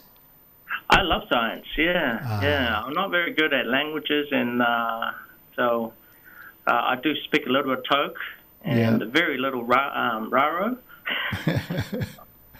Now I can still my parents still speak to me in Tok. Right. Or try to. No. Yeah. Very good. A lot of science. Yeah. So that was my journey. So, and how long did it take you to become a radiation? I understand your designation is a radiation oncologist. It is a specialty training. So after medical school, medical school is quite a long time. It's 5 to 6 years of university. Yeah. And then after that, you leave, and that means you're qualified to start practicing and become a doctor. Yes. And after about 2 years, I think you pick a specialty to train in, and that's another, generally a minimum of 5 years. Right. So quite a lot of training for even after uni. Do you think that some kids want to give up even before they get to university? And you did 6 years in uni, and then 2 years specialty, and then another 5 years. That's a lot. Yeah. But all that time after uni, you're actually working and studying. And right. Stuff. Thank you. I think the purpose of asking these questions so that hopefully you'll actually get the information to some of our student listeners. And hopefully some of them will gravitate towards doing science subjects like you were keen on science and replace you one of these days when you retire. Please. Yeah, that would be amazing. Yeah. No, thank you for that. let's the area of radiology. What is radiology? Radiology. That is a specialty of medicine involved with using images, yes, and scans to diagnose problems. Right. So obviously, part of the training, you've got to learn how to read the images that you see, and then For radiology training, that is the main part. So I think in medicine there are surgery, and there's medicine, and there's psychiatry, and I guess radiology is the other main specialty in medicine. And what made you decide to take that path instead of just being a doctor or some? I saw something on the news about the event. So I'm actually in one of the subspecialties of radiology, I guess you could call it. I'm a radiation oncologist. That's two words, two scary words, radiation and oncology. Oncology, yeah. Yeah. Oncology is about cancer. So cancer. And so when I was watching the news, and there was some kind of crisis. There's always a crisis in the health system. Yeah. But at that time, there was a crisis in radiation oncology. Right. So I just looked into that, and I thought, oh, well, this looks interesting. And, it turns out I love it, yeah. Right. So this is treating any type of cancer, or do you specialize in a particular cancer?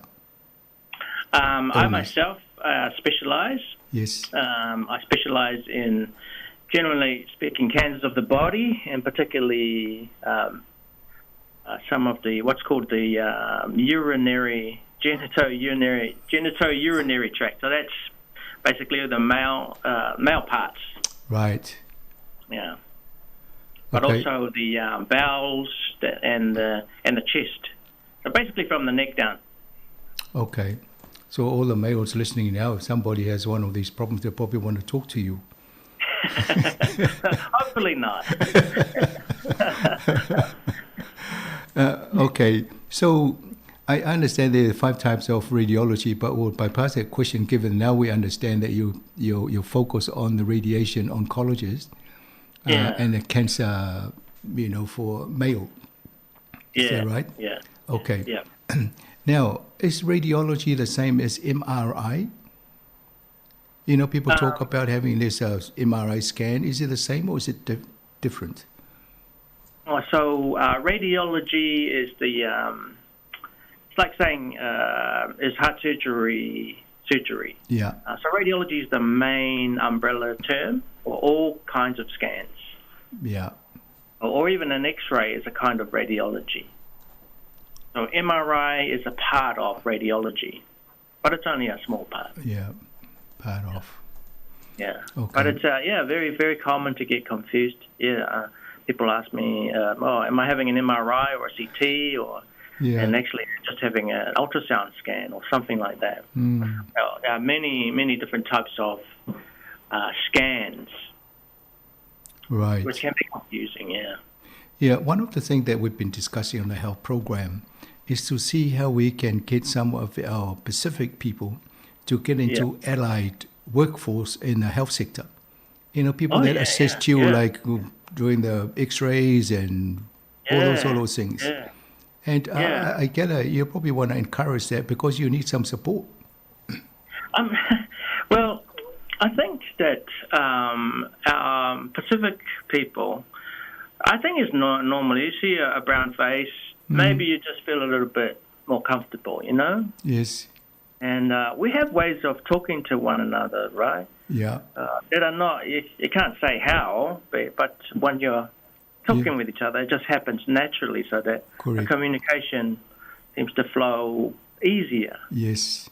And it's when we have Pacifica nurses or even someone's doing the X-ray machines or, it's just so helpful.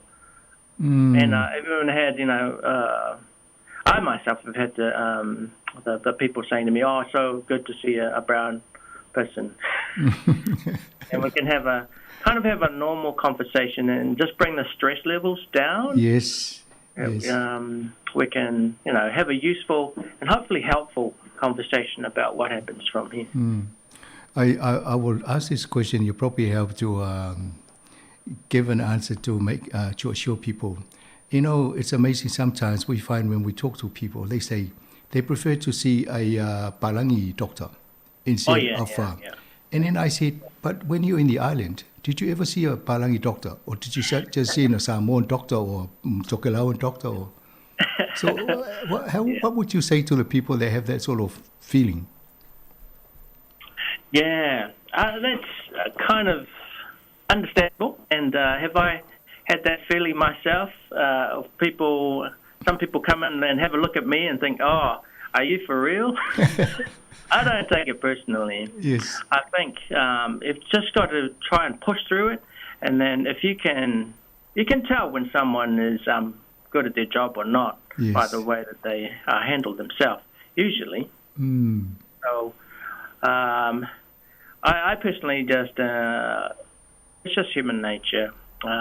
We can only just do our job as best as we can, and then hopefully. That will get out there into the culture. Right. And in your field, how many radiation oncologists are there? Are there in New Zealand? Yes. I think there might be, hopefully, probably less than 50. Less than 50. Well, so no wonder why there's a long waiting time. Yeah, we have trouble recruiting. Yes, we've got vacancies in our specialty right now. Yes. So how many are you short? Unfortunately, it's a big workload. Yeah. Right, and how many are you short by roughly? For probably 10%. Okay. A bit over 10%. Yeah, that's pretty good actually. Okay, so we're not too bad. Other parts of our services. So it's not only the doctors, there's the nurses, there's the technicians, and there are people called radiation physicists. Those workforces are down about 20-30%, so pretty stressed. Yeah. Right. For your skill set, where do you see it being most useful for our Pacific community in terms of the type of cancer they get? My skill is in treating cancer, right, with radiation. So, but basically, I'm a doctor. Yeah. And I think my most useful skill is actually communication. Right. The technical part of my skill, that happens behind the scenes. It's like if your surgeon, you go off to sleep, surgeon talks to you. Hopefully you understand what you're signing up for. Yes. Then you go to sleep or whatever, and you wake up and it's done. Right. They just put you to sleep and then do whatever you have to do. And yeah, but for my one, you're having treatment. You're not put off to sleep for my treatment. Sorry, and it might be confusing. Yeah. But when you come for radiation treatment, the treatment is delivered by a team that is supervised by myself. Yes. And then, but I'm responsible for just communicating to you, what's going on for you, what's going to happen during the treatment, what's going to happen afterwards, and what you should be looking out for, and all that. So I'm mainly I'm a communication as well as decision-making point. Right. Does that make sense? Yes, thank you. No, I can follow that. After our interview, we're doing all this interview in English. And after I've said goodbye to you, Sabrina Casiano, my other colleague who we co-host our programs with, she'll come in and we'll translate everything in Samoan. She's furiously taking all the notes in Samoan of what we're discussing that we can translate it in the language. Okay. All right. So just trying to capture a picture for our community. When you do a sort of treatment somebody, you mentioned you have a team of people. Roughly how many do you normally have? How many on the team? Yes. So in Wellington Hospital, we have 3 radiation treatment machines. Yeah. each radiation treatment takes about 20 minutes. 20 minutes.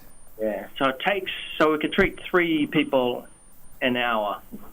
And so those machines, so we can treat about 80 to 100 people, a day. Right. So, the team to run that is quite a big team. Takes about this. In total, there's 9 radiation oncologists like myself. Right. And about 30 radiation technicians. Right. And about 10 radiation physicists. Right. So it's a big team.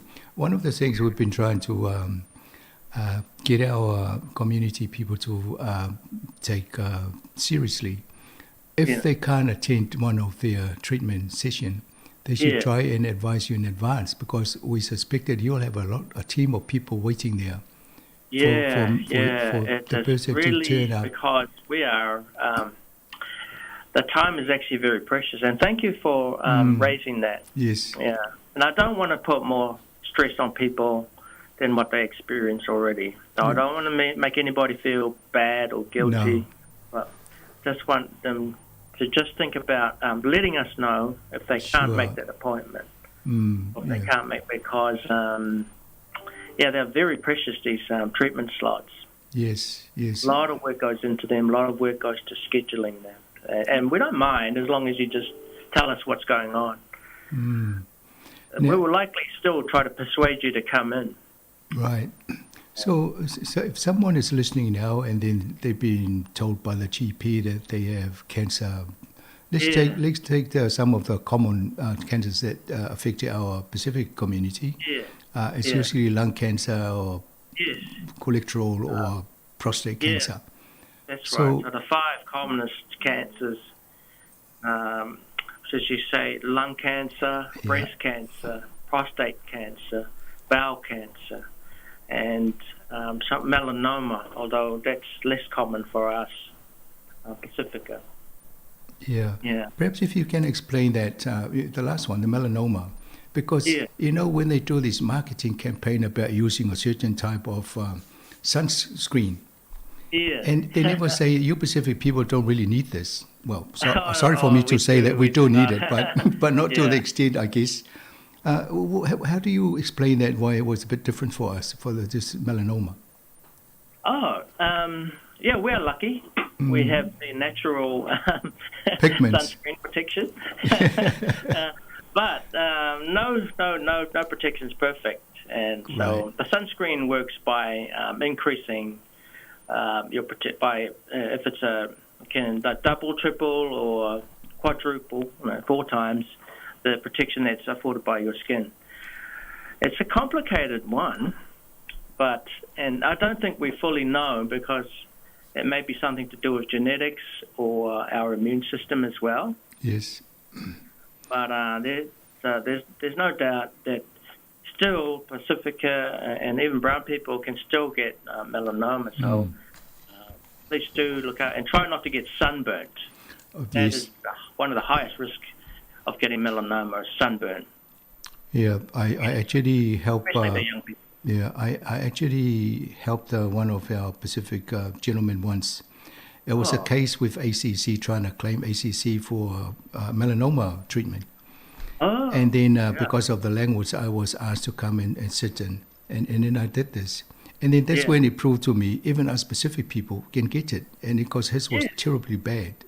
And I thought we need to protect ourselves, because the sun here is not the same as in the Pacific. With all the humidity. Much harsher. Yes. So thank you. We've covered that. Now, given lung is the main, obviously, if I go told by my doctor, oh, sorry to tell you this, but you got lung cancer, what should I start thinking about? Obviously, are there a suite of treatments I can receive, or how do I get guided by what I need to take or follow a path for treatment? Yeah, so for most people, when they get told they have cancer, pretty much they go into shutdown. Correct. It's a shocking thing to be told. So it's quite scary. I think what's important is that you tell people around you. If you're lucky, you've got family that love you, friends that you can trust, and I think it's important to share that burden so that you can move forward. If you're not able to get over that, it makes the rest of the process very difficult. Yes. Does that make sense? So, start with that. Because you have to be able to process cancer. Cancer doesn't mean that you're going to die, but there's a serious problem which could be treated and could be cured as well. But we need to be able to go through the proper process of assessing the cancer, what kind of cancer is it, where is it in your body, and then you would be able to figure out a plan. How are we going to treat it? What are the treatments that are possible? There are many, many different treatments possible for curing the cancer. If it's, that's obviously the main concern for most people. But even if we can't cure the cancer, we can make life easier. Yes. And the quality of life better if you can sort of go through the process and get to some. So starting with, I think, starting with your family and your friends, and then hopefully they will support you. Go see your GP and make sure that you get to see a cancer specialist. Right. The GP will refer you to a cancer specialist. Yeah, unfortunately, what I'm finding, and this is also what I hear, from the listeners. Sometimes you go to your GP and they ask you, do you have insurance, medical insurance? And that actually tells me that they say, if you have that, then we can actually refer you to a specialist because there will be money to cover, the cost. But obviously, most of us don't have medical insurance. Yeah. So we may not be able to access the treatment that we should really get. No, that's. I think that's. I don't know. Hopefully, that's not right. My parents don't have health insurance. Okay. They go to see their GP. If there's something not quite right, there's a funny cough or some funny pain or some funny bleeding, something like that, you should go to see the GP, even if you don't have insurance. Right. In the last 5 years, there's been a government focus on cancer, actually, to try and make that process better. Good to hear. And so there are cancer pathways from the GP service to the public hospital which prioritize any symptoms which make the GP concerned that this might be cancer. Right. Do you know, or do you think it would be useful if there was a body that can actually help guide a patient through the treatment available? Because obviously we could talk to our GP. Sometimes you go away and say, I need a second opinion. If only the hospital or the District Health Board or the New Zealand Health has a body where they also have specific people that can actually guide you through this decision-making process of the right treatment to take. Obviously that would be fantastic. We have got this Pacific Health Service in Wellington, and I'm not sure how it runs in other places. We are trying to engage. I think they're in a building process, and that would be the ideal, is to have someone like a navigator. Yes. Right? Who sort of knows the destination, help guide you to the place that you need to get. Especially when the language is a barrier for most of us. Even a person that has passed English in school sometimes find that your guys' terminology is quite hard to absorb and understand. That is right. And one of the biggest problems, I think, is the way that my medical colleagues and I, the way that we speak is sometimes too fast, and also we use, like I say, terminology. Yes. Even, it's hard enough for Pacifica, but even for normal people. English is their first language, can struggle, it is important if you're, hopefully that you're able to tell the doctor, stop. I don't understand what you said. Sure. We've advised him about that. Way. Yeah. No, you're quite right. Because, some doctors, well, unfortunately, we have different ethnicities in a medical center. Yeah. And some of them are very hard to understand. Yeah. And if my understanding of English is not the best, and then I could hardly understand how this guy is conveying the message to me or the lady, it'll make it even worse. Yeah. You have to remember, or try to remember that doctors, that we're here to help. Yes. Generally, we're here to help, and so if we want to know that you understand, we actually really want to know if you don't understand. We're not, we stop the doctor and say, can you say that again? Or yeah. It doesn't, usually if you've got the right spirit of your work, then it doesn't upset me for the patient to say, hey, stop, I don't understand what you just said. Can you say it again? Okay, thank you for saying that. Now, some of the people listening, they probably say, especially our Tokelauan community, a few of them understand the Samoan, and they also contribute on our talkback shows. All right. So they're probably saying, how can I get to see Dr. Duck? Oh, okay. I hope you don't have to come see me. So stay well. Make sure you look after your health so you don't have to see a specialist. That's the thing. Yeah, look after yourself. Don't smoke. Yeah. Keep an eye on the alcohol. Yes. Usually it's really helpful to come and see me once you have a diagnosis of cancer. There's a whole process of having the cancer diagnosed. Yes. Usually that needs a biopsy, which is someone taking putting a needle in or taking a bit of the thing that's worrying. And then it gets sent to a lab, and then that's how we make the diagnosis. Oh, this thing is a cancer. Then after that, we need to find out where in your body is the cancer. So they do some scans usually. Right.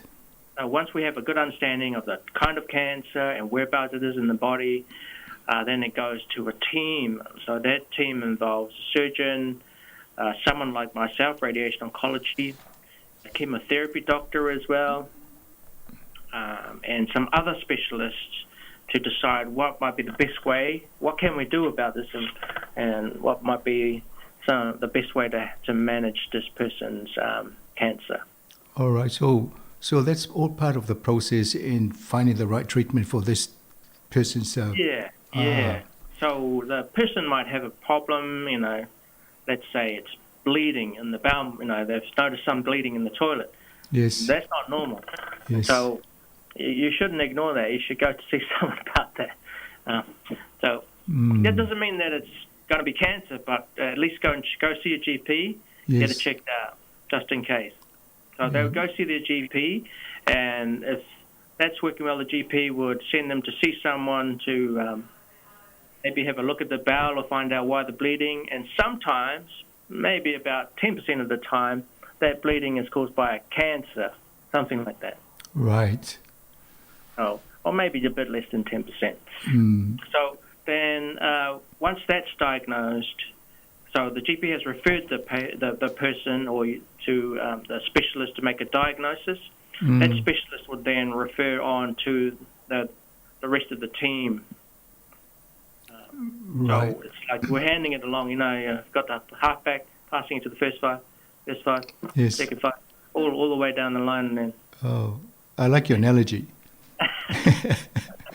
Yeah, that's good. Yes. I think it's a way to describe how the process, and that's why I deliberately put the question in, so that people get to understand what actually happens after you've seen the GP and they said, oh, I've got some news for you. And then, and you're right, usually people actually go into a shock mode. Yes. But over the years, we've been doing cancer programs, and we've said, I guess in the old days, once you got told that, it's almost like a sentence of death. But these days, it's no longer the case. If you look at it positively, there's a lot of treatments available now, and you just participate fully. And then in most cases, you'll come out all right at the end. Is that how I describe it correctly? That is the ideal situation, yes. Right. You know, it doesn't always happen that way. Sometimes the cancer has come and we find it at a time when there's no cure, we can't get rid of it. It's gone too far. That's kind of the worst case scenario. But even if you've got a cancer that you can't cure, some cancers you can still live with for years, with treatment. Well, perhaps we should talk about prostate cancer. I understand that they live with it. Everybody has it as you get to a certain age, and some die from it, and others die with it. Yeah, that's right. Perhaps if we go through the process, people, some people do annual health check, and as part of that, they also check the PS in blood. Is that correct, doctor? No, PSA. PSA, yes. P stands for prostate. Yes. S stands for specific. And A for antigen. Antigen, right. But it's a specific test, and there's still some debate. You're exactly right. Some men die with the prostate cancer. Yes. It doesn't kill them, doesn't actually affect them. But some men die because of the prostate cancer. Right, yeah. And it is still a difficult. One of the challenges for us is to figure out which cancers are the dangerous ones. Right. And unfortunately, the other difficult thing is with cancer, when you develop symptoms from the cancer, it makes it less likely to be curable. So sometimes we have to do cancer testing, even though you don't have symptoms. Right. So that's called screening. Yes. Screening test. Just like you have a breast cancer screening. Yeah, that's exactly right. Yeah. So the screening test for prostate cancer is a blood test. Yes. PSA blood test, and also a examination of the prostate. Right. Which your GP would do. Yes. And then once it's positive, once that's diagnosed, yes. If the PSA level is up, that doesn't actually mean you've got prostate cancer. No. It just means that you might have prostate cancer, at higher risk of having prostate cancer. Yes. So the GP would send you to another specialist called a urologist. Yes. And then the urologist will have a talk to you, and if you want to go ahead, we'll do a biopsy of the prostate, and that's the way to tell whether there's cancer there. They will also usually do a scan of the prostate. And then once they're still positive, then I guess you then discuss the treatment for the patient. Then the same thing. They'll look at the scans, and look at the cancer, and they say, well, is this a serious-looking cancer or not? And where is it in the body? Is it still just in the prostate, or has it gotten outside the prostate? And then there's different treatments. And there's many treatments. There's radiotherapy treatment, and there's surgery, and there's even sometimes chemotherapy and other types of injections for some people, not for everyone. Yes. So we fit the treatment to the right person. Right. And what is the success rate for prostate cancer treatment these days, Doug? Okay, so it's very so prostate cancer, it comes in a range from more less dangerous to the more dangerous side. Right. The less dangerous ones, with treatment, there's about a 90% plus chance of cure. Right. With the more sort of dangerous ones, there's about a 50% chance of cure. Right. But that's still, 50% compared to zero is still pretty good. Of course. I will take the 50%. Yeah.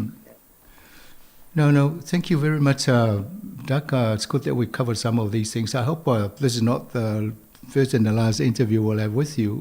We just want to educate our community about some of the things. Now that we've identified we have a Pacific Tokelauan in this highly specialized field, and then you can help us with the literacy, you know, educate our community, inform them of things to put them at ease. I think some of our people, once they got told by the doctor, oh, you got this, and then they get really shocked and scared to do anything else. Yeah. Unfortunately, I do see that, and that really saddens me, to be honest. And I would quite like to help inform people, and I would do whatever I can to help with that process. Okay, thank you for that, and thank you for your time this morning. I know you're busy. I'm going to leave you here, and then Sabrina and I will try and put this in the Samoan language for the last minutes left for our program. But all the best for the work that you're doing. It's going to Christmas. I take it you'll be taking some time out, or do you still have to operate? No, we work through. We don't close down. Oh, just like a radio station. My turn this year. All right, you pati whaftai tele lava, malo lava ngā lue, malo fo ia ori lo whaiwa I ngā lue ngā tausoi fua malo loina. I'll have to learn a bit of Tokelau so I can address you in Tokelau next time, except just talohani. I can understand a little bit of Samoan. Malo. Because, you know, when I was in the islands, our Bible was in Samoan. Good. You, yeah. So you're still reading Samoan Bible. I do read the Bible, but not in Samoan. All right. Thank you and all the best. And have a Merry Christmas and wish you the best for the festive season. You too. Good to talk to you. Thank you. Thank you also for giving me a chance to talk to you. Yeah, all the best. We'll talk more some more. Yeah, o le tātou tanuanga nā ma le fōmai Dr. Douglas Upati, o le radiation oncologist. Si tāma se pese o te lopo lal taimile te toe ia on tam whaile whaale li watu ni se o vaenga le ili ngan Samoa. E taimu toe.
E whatalo whatu le whawhonganga le tunu ia au talanoa ma Dr. Doug Upati. Ia sa pisi a Savalina tau ma whawhau upu sa mo le tanuanga le wha ele le ina e tu ato tolo ma whawhau le whatanuanga le whomai. Ia lainga lua me Savalina tau whai maini si o whaaliunga i se watu e fo se tala oto o le tanuanga. Malo sef, uti loa ngai pisi ai o pea le whale operation le whomai. Malo, sa whenga tāti le mta pulena lua tamno ai. Ia tono tal whiangai fo ile lua. Tanoanga malesunga le li whomai. O mimita e lo whalongo atu o tangata Pasifika o le Tokelau e vai o stama I motu awa ia Tokelau mo le awhau tangata ia. A lea mai o lea walu le toa nganga ruenga le sea mo wani le tau mai pena le iwa e la toa ia I le. Ai ese fo ia la le ia o le sau whafonga me tano. E me se fo ipe o lona o langa o ina sa fo mai Tokelau a ia o ngatu langa lua whanongolongo mai.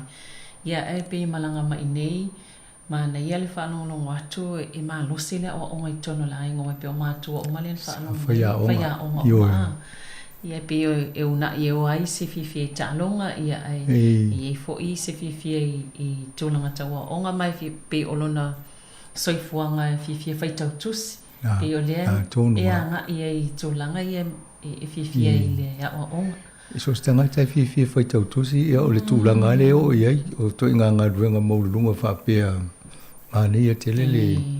E pe o le vaenga le salua tanoi o le radiology. Ia. E sa o le tau sa ili foi poani upo e mwhai ona wha sa moai le tūlanga tonu wa iei inisio o unang wha soifua malolo ina wha liunga. Ia o le vaenga la vai e mwhai ona maua tato le pe whapea. Pe o se la yo vai la mo tong tinga fa forma e fa ngaina teknolosi le e pu e yata vai nga fenga tau na va ai e mata a wala to so enga fa forma ye na ye fa ngofio na mau ai awala i loi le tu ai nga ngase e me sala le tu le ye pe o kanesa ya fa ye lo ye fa unga o tonga fitinga tala fe ngai tato ava ia tu le lima e pe fo i se me tu poe a pe se me lo lima a tu tono tino tato e le lo atu i tu ai ngase mela le nga ia e tu ai nga to mai ia ma teknolosi le fa nga ia la to ia e sia ke masu e ia vai nga ia o le si mai pe lo na ia pe la o na matua pe o ia sa fa na o nei porua o ma e tama fa na o porirua e sia so e tau i tatu o potu nei wa le porua le sa o ia o le la rotonga le lona tina a lon tama o le tua o le avo to ke la ia mana ia fo le nga combination ia va ila le o ia le ano le o fa tu le ata le o te va e to pe lusu lon tau sanga fa mai volimus po lon tau sanga ia te ve pe fiani ni patience i tongu tangata fo na tongu fiti io alo o le Pacific fiolas tongi wa ye ia te lo tama ia no va ai to tongi o tangata fa pe lungo le internet fo le tongi ai tangata New Zealand e o tu tai fa se la usi nga luenga specialist ia te de lo pe fiel to tongi yo patila ia familiona tasia tau sanga ai ia ai pela o le sa o ina i na foi mai le ola na ola i Wellington e pelo na olanga tulanga o tulanga lua to ke lau e pio le University o Kilani fa pe ai o takolene msilia o Kilani le sa o ina i tulanga ia pa forma yo pia e tau va o Kilani ma o tako i mea ia tau so forma lo loina i fa longa ia ia pe o Kilani la fo i ana fifi o Kilani le fer ese moi matua no fo ia le lunga ma tau fa ia o Kilani ia le wai ai umi tele i tau sanga e fo e fa ile cosa e ono tau sanga mo wele lo tu fo mai ia di malon e ana fa ile le si lo tau sanga le specialize ai va ai lo po fe nga tianga e no mo le fa mo le si lima tau sanga ai o temina te o ngai fa tai ia ma vai ia ai le lo to amolo pasi ato to tono le to foi le pie a matai fo inisi o e fai ia wa le fa po fa tasi le ono o le lua ma le lima o tasi ia fa po me tau sanga le tia o mai o tu langa lua te le alu ale na fai la utala o si give up ai di alu le university e o fi wa ma ia ola to le o tu fa po mo ne tau sanga ia le la o ma wa le to mai le un fa to fitini so tato mana ia te e tu sala o ia ta o le radiation oncologist wa pe o le na ia ta o le famal lama pe o le so enga le foi sa ta o le nafsi le MRI e pe o le radiology pe o le faamalu o tu le ia sa wa ila lo ia la te tasi o fa ata ese pe so enga ese pe o le MRI ia mai si vaenga la vaenga la IT ia ne pe ona ta ua fo ia le sunga ia e pe o le oncology e fa tau lava e fa autu i kanesa ia na pe la vaenga na lista noi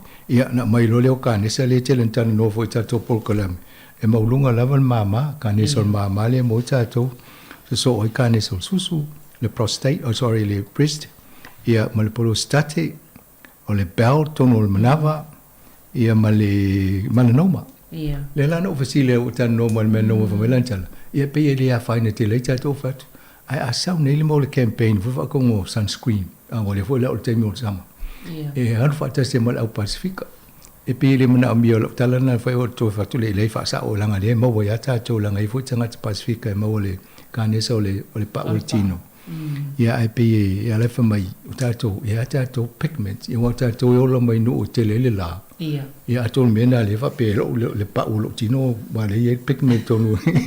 Jam so son. Ele pe ona tanga te palangi o. Ia.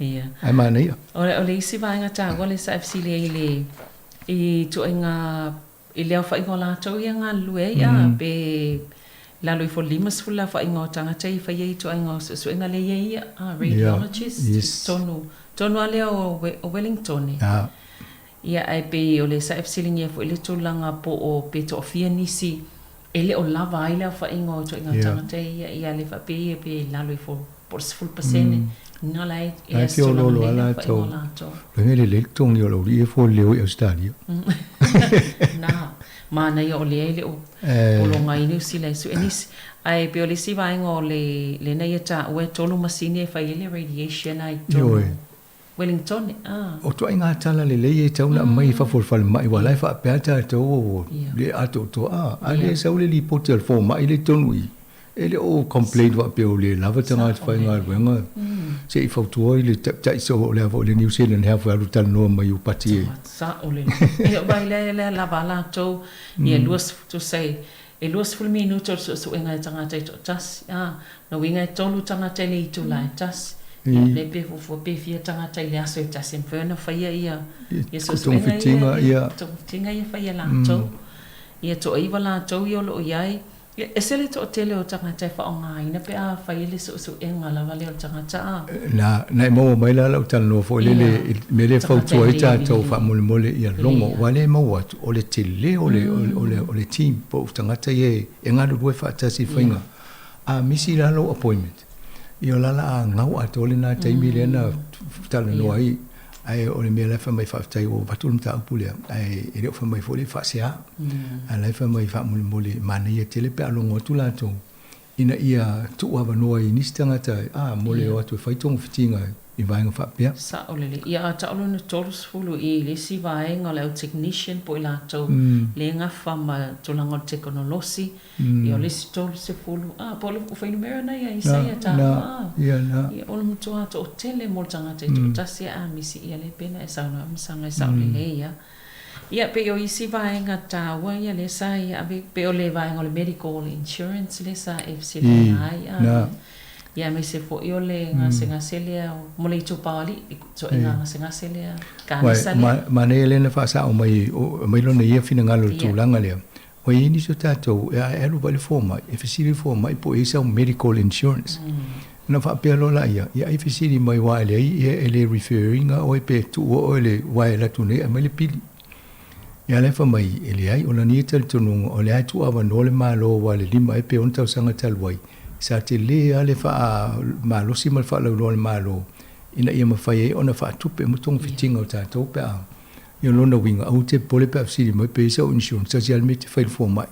fa mole ave o si specialist ia ta no mole pili te mole au te pole wa fa tupe malo te lo va nga ia le si va nga ta wa msanga le na ma wa mai lo tano nga o tangata fo ia na ta wa to o ile wa afir ka ne saule mama fefelo ia fa nga ta ilo na fa nga yo tong ting o le an fa mai ia e shock shut down a opunan fa nga ia ai le ai o so lai fa so fo ta to pol kala me pe ta ulo le ka ne se pe o fa to ia o yuti pe tu lo wa fa fo nga le tnu ai le lo tu langa na we le to mai male sila fia fo e ne ia male le o technology mo tong fitinga le ai o le tele o taimi e mawhai o na tong fitia o tat levo entano no mai ia e vanga ta o le less dangerous e se fulu pasene le maulunga e mawhai o na toi fo ia le afo le ngasengas a o le si e o le limas fulu pasene ia vaila le limas fulu pasene e si le atu na lo lesi pasene o lo na winga la po le ale tu ngā lo kanisa a vavea ona le lan fa mai ia ai te wa ia lu fale ese tu lo wal fa fo anga le tunu ai te o tu ese toto i faingo lo fe au mau po le fe au la tamai ona e lu lo le bail fo mai e o te no foi e wa ina e mat fa lo su enga amata a vave moa ma fa tong fitinga le tele le fa tele le en faingo filen tong fit ai no fo ia mai tinga ina to ai lo vai na o te mo le tunga ia e tolu atu mo le sia nga o le faita fa stong fitinga a pe o le mena lena mai ia ia mana ia tele vainga na le foi sa e fisilingia pe se komiti po se la fo ile mpen so ani ta ia la ina tanga tai mila ia fia ngai ma tinga kanes me se mo ngana pe a ring tauna malam la mai ngana yo lan fa mo mai o mo terminology o ai ta ia le fio lolo le la no istanga ai mai lo ia ngana ia po fa lo ia po ngana lo ia paso lo mal ma fo fau a tiri tinga le ia mani stulanga o ne ingalo o la to fo mai ala nai o na so sani tanga ai se mele man la mai ti tau fia fa mo fo mai se to fa mani no mel vai ngale pesta sina vai nga tau le sa fa long mai o lo tala no ai ia tono pe o le tele lava na o le o tele ngo vai nga ia sa lo a fa tala no ina msanga ai ia e pe o le si vai tau al mana il fa long mai le tu na laina fa o Sofia ia fai ma pe o le si vai tau e sa me wa lui fai ia pe o le mata tu i tala fo mai lo ai la ia o pe o le si fa fi tau kanisa ma le si vai nga msanga le fa pe o tu langa ia tu tinga po le lima tau sanga talwai le ai sa ave alfa mo al maloi mene o tong tinga o kanesa ele e o pole tu langa ia o e vai pe fa mo tu pe ma va tu langa sa mane te le vai nga na le na o tana fo ia mo ne fo i vai moa ma fa Sofia ia lo ave me ta o pule ai ma fo te mai te Pacifica le la titi le termina e ma fo lo fa le me ia le wo ia ele foi intala am foi tak no foi umai sto tele le fa no mai le o ia tu ia tono pe o le tele anga le o tele ngana vai na sa le sila vai nga sa ta noi fo tu langa o le prostate pe o le kanisa le tele le tu paoli ina ia awole le no foi tawana mo foi su enga siaki tausanga mo talo vai lo fo mai fai lo siaki me uma fa vai tik uma boxes na pe fai le blood test ina mai lo le matan no fo mai wa me e fa le tonu wa ta mo lo lo va ton fiti mo lo le o te mi ia pe o me na ta un tam fai ta to e fai lo siaki a fa pe o le si pole le malo o le vo le tau ia fai na fa na lo me lo fo le mo tausanga uma te tongi la o medical check aba e di tire pe o le sulu ba pe o le tau na ina la tua tongi ko ina velo la tua fa su enga mai ta uma yawe e mai lo fa le tonu se me alu lo fa o le ala le me tonu fa ia mai refer la to o ya you pati elem fa na erusa o ya taki you pati e tau on refer o se fo mai e ma fa la na fa lo fo mai e ia le fo mai le no fa lo fa tan no lungo sa mo Capital Radio tu lango kanes e fa na refer ia na fa lo le la to le pon me lo tan lo ma wala fa mai e mana ia e sia le tala no al Pacifica malta no al palangi il Pacifica e wale no fa tu ta to ma dia isi fa longo isi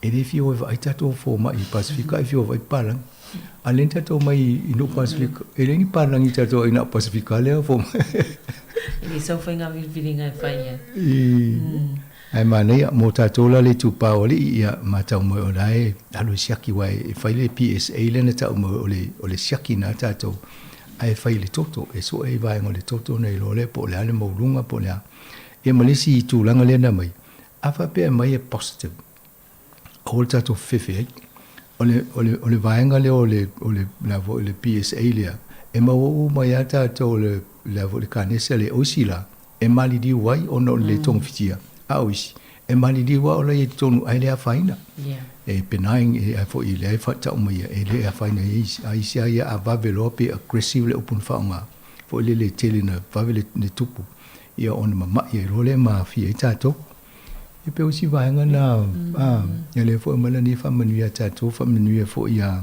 mai fi fo e pe le na ofsidi ai e tautia le ngata il tala no imta apu ya le famia o se fi o te so swani atu ina ia fa mam lama tiri vai nga ia mo tatu tangata le la te ma fo ye te mi fo le la tatu no community ho te mi tonu na invite ia sa hotel tala no ma si di vo ini so le atu no ini la to fesi de fi ave i la to fa pene al mesile le mo le no tala no ma le fo i alo o le Pacifica ia amu ia o tau ke lau le tau whaalonga tu na whai tau tu spa ia sa mo ia sola. Ia no la wei tu spa ia tu ke nau. Awori rei ia na tau wha mamama tatu ngana le avo tanoanga le na tu ua se wha umale ia fasidi matali le na mele ngan wha piritani. Ia whai tanoa masavalina pisi e wha le dio moi tato ia wha taisavalina le ua e ambaia le o tau ngao nisi o wha paenga ia.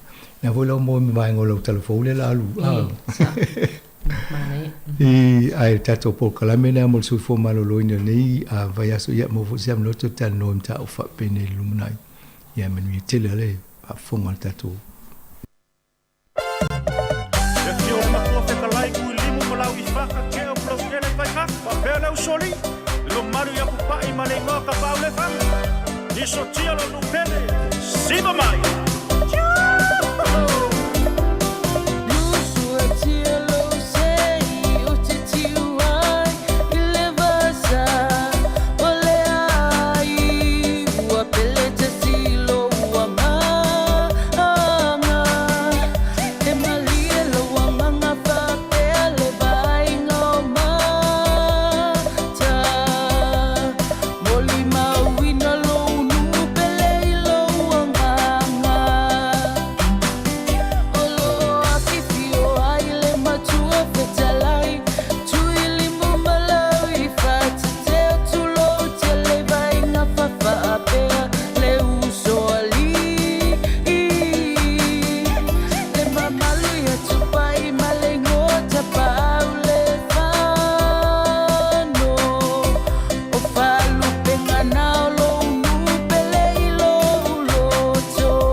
Sa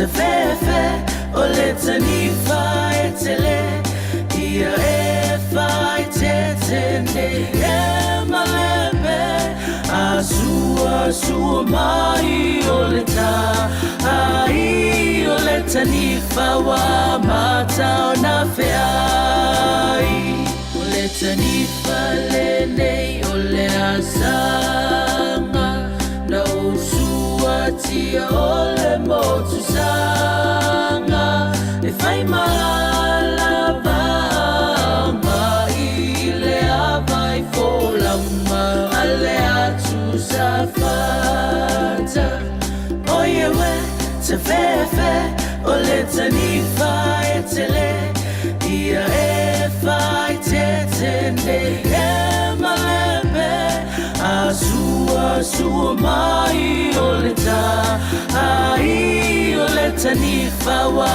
mata o na feai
Mai se isu ai ole vai vai la rua pio ma pele se amano a ina tau ona mapua ne ai o itsa nei malo so alua oi se ele Ele oyai ule ai se avano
ai le tama e lona ua o le malo lava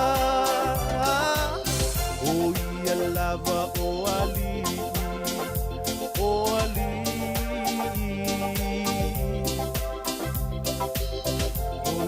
ali e whaababau o ia fo'i o le file mu pai pule o ia o le sili sili e se o pana uno i sacho o le pepe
Christmas and a Happy New Year.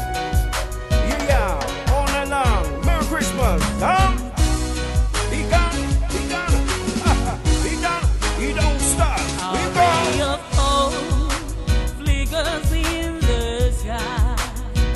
A tiny star light up way up high.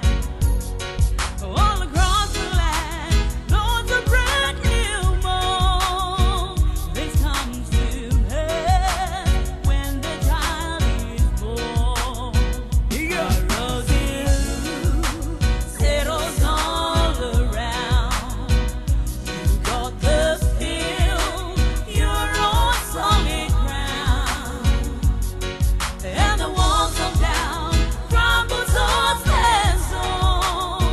This comes to pass when the child is born. He done, come on, yeah. I'm dreaming of a white Christmas, just like the ones I used to know, where the trees of Jesus and children with heads to hear sleigh bells in the snow. I'm dreaming of a white Christmas, with every Christmas that I ride, may your days be merry and bright, and may all your Christmases be white. United brother. Have fun. Don't stop and mind. Super love. No ways.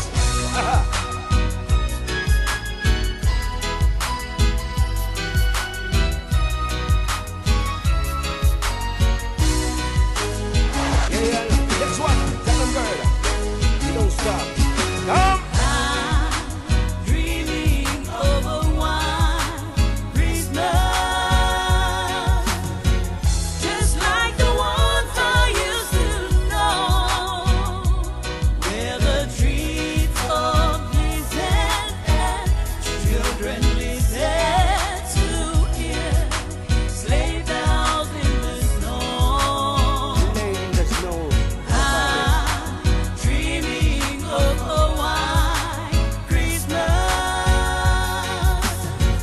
with every Christmas that I That's the form of weird ride. girl. May your days be merry and bright,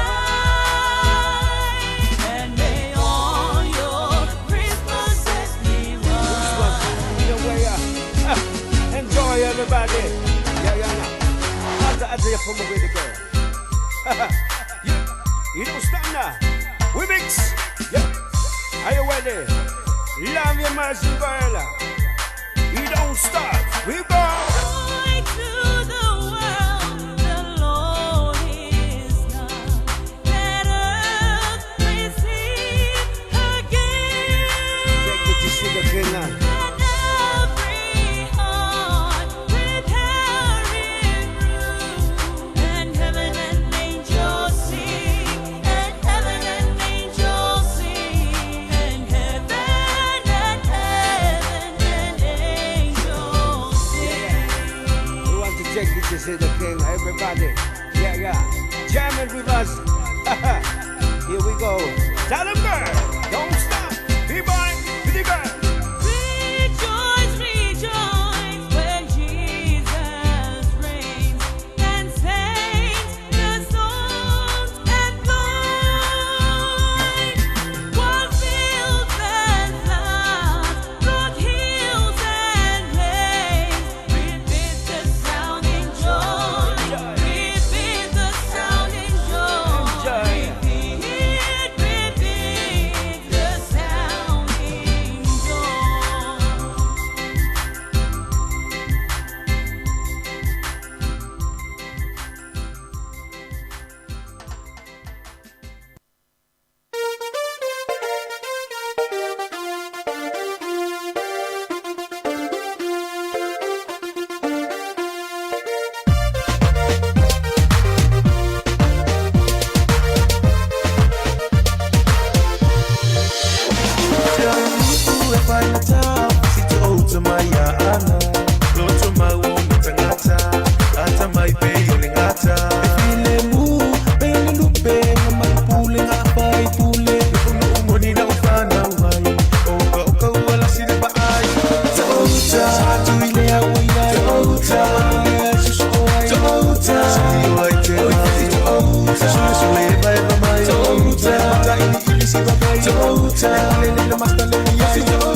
Tota,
sa sa afia mai a fuatino male a fine ali sa sa ua lomo nei le nai a tea ua fofonga fo i le nai ama wa a ave mai chala ua numero tasi le tu mano a ana matini mala au o le vau wa a tau pati mai a sa le vau wa i tele malama wa una vada uwa wa a fai le leina o le tama na na na mai sa fatai a pe matutu i la tama ana tanuro na putei tani malala wa ai nui ina le ni mamata talo fae wa femenea i le tama ua tani wa asanga i le lani Vea olo utina Vea fa asuma fanei oe ia tama ale lani A ole malu fai to ana Ole to ala fana ua satu ala E a ina fa alangi langi Na fua ina foani Meno foani e tuia ana fia le fa sa tua la fia mai a fuatino male a fine ali e sa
Ole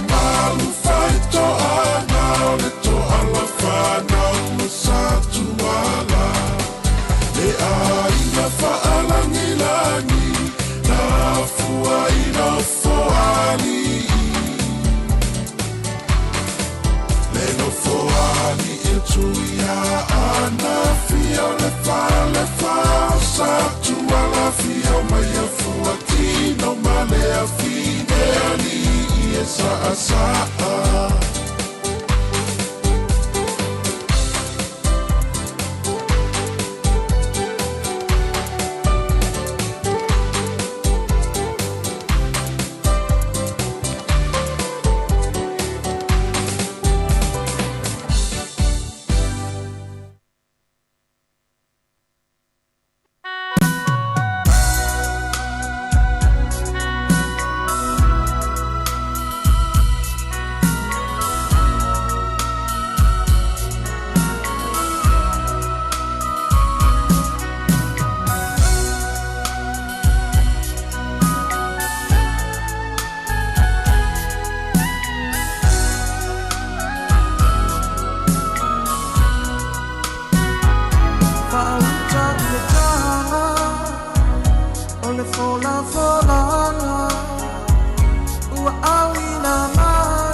Christmas. Ya te oi Samoa, lo atu no malela lo lang. Ole asau, me alo fa e sau ya. Leo fa na umai, oi Yesu le Mesia. Ia manuia, le Christmas. Ya te oi Samoa, lo atu no malela lo lang.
ia pati mai.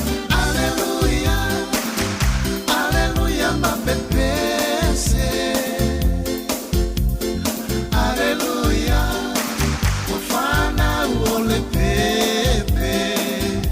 Ia pati mai. Aleluia, aleluia mabibi. Aleluia, aleluia ia deli.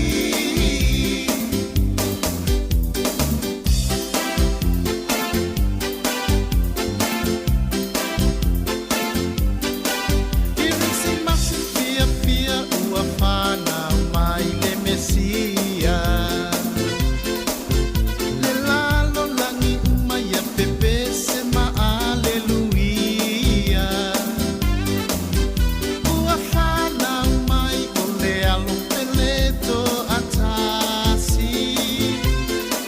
Alalanga mamiwi manui ale kirisi masi. Ia pati mai. Aleluia, aleluia mapepese. Aleluia, wafana uole pepe. Ia pati mai. Aleluia, aleluia mavivi. Aleluia, aleluia ia deli. Ia pati mai. Aleluia, aleluia mapepese. Aleluia, wafana uole pepe. Ia pati mai.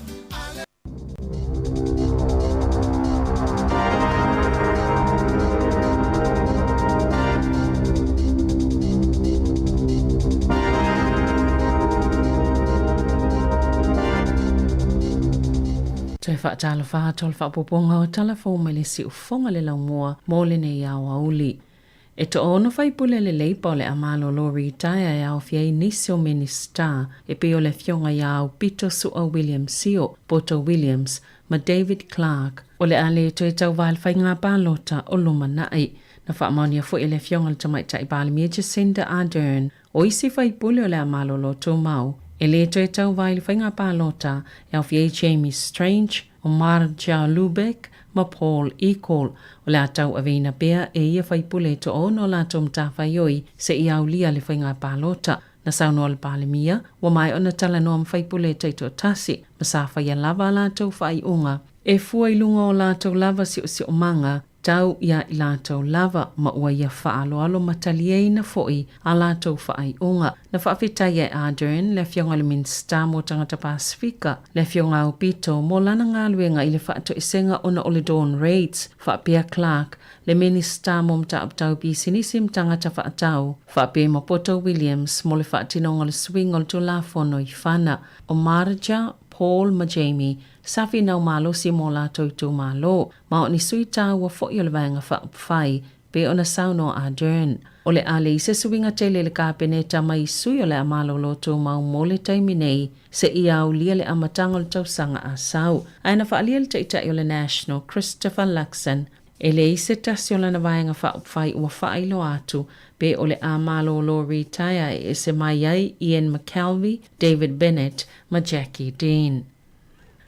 Ua whaanatinati o nā mata totongi tupe i tangata i o le a whaamanuia i nei taui o na o sauwanga na tutupu ai i taimi a o i le tausinga a le malo. Na whaalia le Minister mo au aunanga le malo Chris Hipkins, whaape ma le Minister mo anga whasotai mga luenga Kamal Sepuloni o le ua amata le vaenga mo mo le whaatinonga o le tutongingo ia tupe, ma lo avel fa mo mo ia ilato e le o malo losi o ilato e lunga to ta ifitus fultau sanga le matutua po ilato na pitusile na umio na fa tali tali o le fa ana tinating o le tutongi ngo ia tupe wa mana ia le malo le isi popole nga safa au popo ia tangata na afia i sawanga o na o le tele o tau sanga safa tali tali ai mo lato mata upo ina ia fa amae aina peona sano Hipkins o le taimine o wha ngā solo mtanga luenga o anga whasotai, tālu sanga i tolu afe, ma o le awawe tutongi atu tupe uofu atu i tangata i to olua sifutasi, lea o fia ile to osfulu ono, mai lea o wha inga,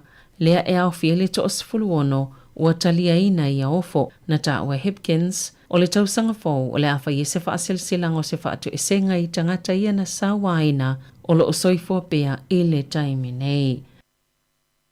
E whaase fulu afe male iwa se fulu walu tangata fonu whaamani al COVID-19 pe o na li poti ele vai aso talwai. Wa si itia mali tolu se fulu whaafe lima se laulua walu sa whaamawina i le vai aso i tua atu. Wana na fina whailo ele mtanga luengo le soifua maloloina.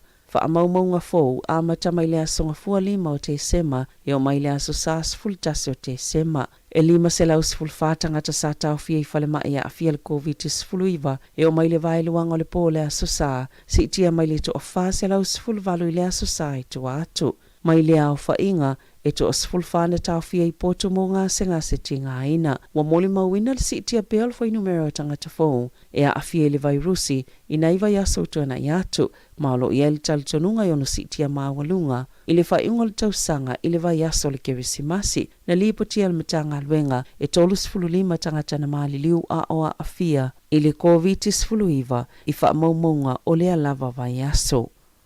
Wa whaalia leo le iu sa whaasea e tasi o whaao o atu o na o le whaailoa le ingoa le pepe lea na whaia le taotonga tele ilo na whatu. I le aso wharei le taluai e ui o lo o tau fia i lalo le tola whono o na whaailoa lo na ingoa whaapea ima o na mātua o le pepe lea sa whaia le whina unga le whaamsinonga o na o le mumuso o na mātua e whaongani toto mai tangata ua mai o na whaia tui pui pui le whaisa o le COVID-19 mo le taotonga o le pepe. Peita e sa mule mawina sa iei ni se tangata e langolangoina mātua na o lātou whaasala lawina i lunga upenga tawhailangi le ingo o le pepe whaatasimani o na ata i le taimi o la lātou solo titee na tā ua leo e tasi se whaasea o whaao o inatu e winga i lea mata upo.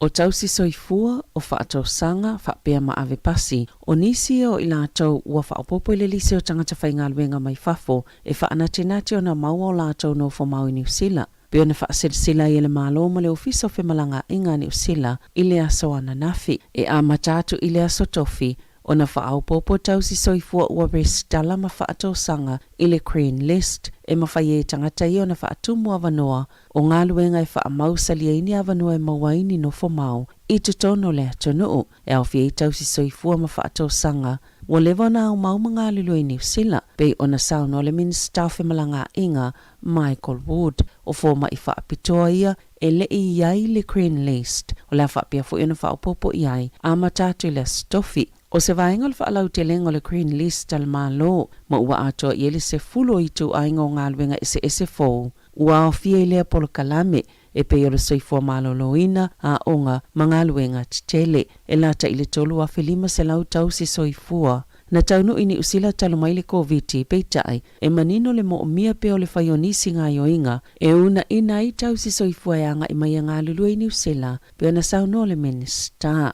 E ua whaaleo le whaamalumalunga o pule ngānu i Wellington le nganga whaaftai lea suinga o na o le taimi nei e o atu le se laulua se fulu le whainga o ave pasi o lo o mo mia pia mo au nanga i le tō malo ua whaalua o na whaititia polo kalame o wheo inga pasi i le nei tausanga o na ole le lava o ave pasi maolo i ele talitonunga e ono le whaataunu i na ile lata i le lua sela o wheo inga pasi i le lumanai. E lata ile se fulu walu tesi malefitu pasene na pa uwele tau fale talo male masina o Januari. E tu sai ma whaamaunga pito lata mai ele quotable value. I tono masina e tolu e o mai a Novema na pa ufo i tau fale Wellington. Mai lima tesi malilua pasene ile masina lava i o Novema. E se fulu tesi malilua pasene na pa uwele tau fale le atunuu ile va Januari ma Novema. O se pili o tapito sili o na telele pa u pe afu ile sili amal sifulu lima tau sanga utua nai. Pe o na ta ua ile QV. Na ta ua Blake nari mu o le lava whaala patupatonga. E fōlinga mai e whaamau pe o na pa ule tau fale Wellington. O na ole pa ule pasene tolo i o tupe al fale tupe wha leo leo. Lena whailoa taluai nei i le whaate sima le lua lima pasene. Ai o se tūlanga le leimo tangata o fia whaatauni o lātou fale mua mua. Ona ua o lātou mole mawina fo ile si isi o le whai numero o nisi o i lātou. Ua mawhaiona whaatauni fale ini tau lātou te ngāwhatia ina pe a whaatustus le maululunga o tau saia i le tau sanga taluai. E pito sile ona pa ule tau fale i le Heart City, lua tesima le ono pasene, ma Upper Heart e lua tesima le lua pasene. O le asau noa le presidente o le malo o Ukraine, Volodymyr Zelensky, i le palemene o New Zealand i le aso a tae au, i le itula e valu i le tae au. O le asau noa Zelensky e ala atu i whaasalalonga tu usao whaate konolosi, ma o le taita ilona lua leo se isi malo, o le amawhaiona sau noa le palemene o New Zealand, o le taita i mōmona mawhaiona sau noa le palemene o New Zealand, o Julia Gillard, o avea ma palemia o Australia, i le lua afe se folutasi. E tele palemene i le lalangi na sauno i le taitai o Ukraine, talo na amata le tau a Lucia i le masino Februari, sa ia talo sangai mo se fsoswani molona atunu. Ona osfa inga Lucia, o lana sauno ngal palemene o New Zealand la faasala lawina tu sao, ilunga o le upenga tawhailangi al palemene o le ondemand.parliament.nz. Ua whaaleo se la pata inga se tasi o whaito whasi nia molto la fono, i tangata o to ina atu ni whaamatalanga se i se tang mawhainga e mawaile taui. Lena o fwina atu mo ni whaamatalanga i fia maua, e winga i tamaiti maro kopa e to tolu ia lo sa ilia malo lato tamaa. Ma o tangata i etu ina atu whaamatalanga se e ili taimia a fia to la fono, pe ona ta wai Anna Marie Brennan o se whaia o ngasi nia molto la fono i le University o Waikato. Ele i toi Ayalava Jade o Maverick ma Ember Phillips, talo mai lea so i vote se malua whilua tasi. Ina ua ave lo lātou tamai au noa male ilo e stangata o le meo lo iai, ma le whaalua i leo na o matamaiti. O le vai aso talua ina o fuatoa i le ainga o le tina o tamaiti, se tau i se fulu afe tā la, mo so se tangata e mawoto ini whaamatalanga. E winga ile ta mamala na whanau, na whaali e Brennan, a whai ele moni whaamatalanga i etu ina atu e tangata, e ono molia ile tau la fono, ona ole whaamau mau o taimi o leo leo, e io e Brennan, ole umio na le mau o Phillips, ma le mawhai e whainga whaate konolosi o nei loa pe tulituli loa po o whea o iai, e fōlinga mai ai e iei se tasi o loo whesoasoani i lea tamaa. Na ia tā ua, e le iwa ai mō mola vai se tōlanga po o se mata upu whapea i te tono New Zealand. O le mawhailea le tamaa o na ave o tamaiti mo le silia ma le tausanga ai le maua. Whapea fo ima se tau i ua o fōina e se ainga e sa ili ai ia tamaiti. E tolu tausanga se tēnei titi na umalo na ola, o na oni sasi se au nanga whaafalama i New Zealand le lua fesifuluiva. O sa ripoti leo whaalauloa ina ile so, o lo mai o i vaenga taitasi pio na ile saililinga la komisina, mo vaenga e iei mana onga whaapitoa i tūlanga taitasi, i le ola malolo ina o le tēnei titi, i o atu lava le teimina umailo na ola. Na whaatitele ina lo na tale ma le ii o lana manava, le ana le ima whaiona manuia i tonga fitinga i pio na taa wele ripoti. Na avelo na tina i se whale mai lai titi i tua, po se medical center, le ana whaia ia i se fōma ini tonga fitinga, ina ia matala i o nā la ea manava, na mawhaio na toa lo na tale ma ave i sana pamo, ma toi ave i le whale, na toi whaatitele ina lo na mai le aso na soai, ma toi na natia ilo na ainga le whale mai, na tau manava ma sa maa lalo na o ke sene, na whaia i ni se tonga fitinga, aile ave i ele o ke sene pe o na whaatanuina, ma sa whaatitele ina lava, ma i u ina le toi manava. O lo au ili le ripoti ni se o vaenga na sasi ai, le va ainga po o tonga fitinga o le tēnei titi, pe ona ta ua i lea so. O lo momoli whaatasi atu lea ripoti, mani whautuanga ili te whaatu ora. Whapea male au nanga whaasoifua maloloina sa tonga fitia ili tēnei tete, ina ia awane i toi tupu lea whaafita auli. O lo o awhia ma se whautuanga mo ila atau na awhia i tonga fitinga, o le tēnei tete ina ia tusi sa lātou whaatoesenga i le ainga. Wa sauni le aula kapia tamaita ni usila lena siampini le ipo la langel taito osfululima, mo se pati patinga tele talu mailo na mano malo, o le so le atali malo ele palemene i Wellingtone i le au, o le ito la esfululua i le awa ulu le so, o le aia i le au ato ma le pulenga le taulanga Wellingtone, feilo i atu i le atunu ma le tapua inga i luma o tal palemene, ma i enisi au nanga o le au lato whaasalala wina, tu usa o le apolokalame le so, o se tasi leo vaenga o le whaaftai le au le atunu ona o le tapua inga, o le talonga le sailinga o le ipuna taa aloa i le Black Ferns ma Igalani, i le masina talawai Eden Park, le ana siampini ai New Zealand, i se taalonga mata ina. E uia na au kelani ma whangarei sa whai le taamilusanga peitai, na moli mawina le tootelo le atunu sa tapua ia, ma mai moa ina ilunga le televise, le tau mawhainga o le awa tama ita ai New Zealand. I taalonga, sa whaamunia ina le tamaita i tongi polo le Silver Ferns, Grace and Weke, i le whailonga pita tā walua le whaala potopotonga o taalonga ne tipolo a New Zealand, Mo le lua lua whape ma le tamaitaʻi o Kelly Turi i le Dame Lois Muir Supreme Award. O le taimo mua lea ua toʻaluaini tamaitaʻi e mawaina whaatasi lea whailonga i se taimi e tasi. O Jorina mawaina fo i le whailonga o le tamaitaʻi taalo le tausaga lua lua o le taʻamilusaga ne tipolo o le ANZ Premiership ma seisi fo i whailonga o le tausaga o le lava taʻamilusaga a o taalo i le au ne tipolo Wellingtone le Central Pulse o le whaiaonga Wellingtone Yvette McCausland Jury na mawaina le whailonga le whaiaonga le tausaga le taʻamilusaga o le ANZ Premiership Coach of the Year lea fo isaia mawaina le tausaga e lua fesfuluiva. Tala fo ia ma le si ufonga le laumua mo le nei vaenga o le awauli.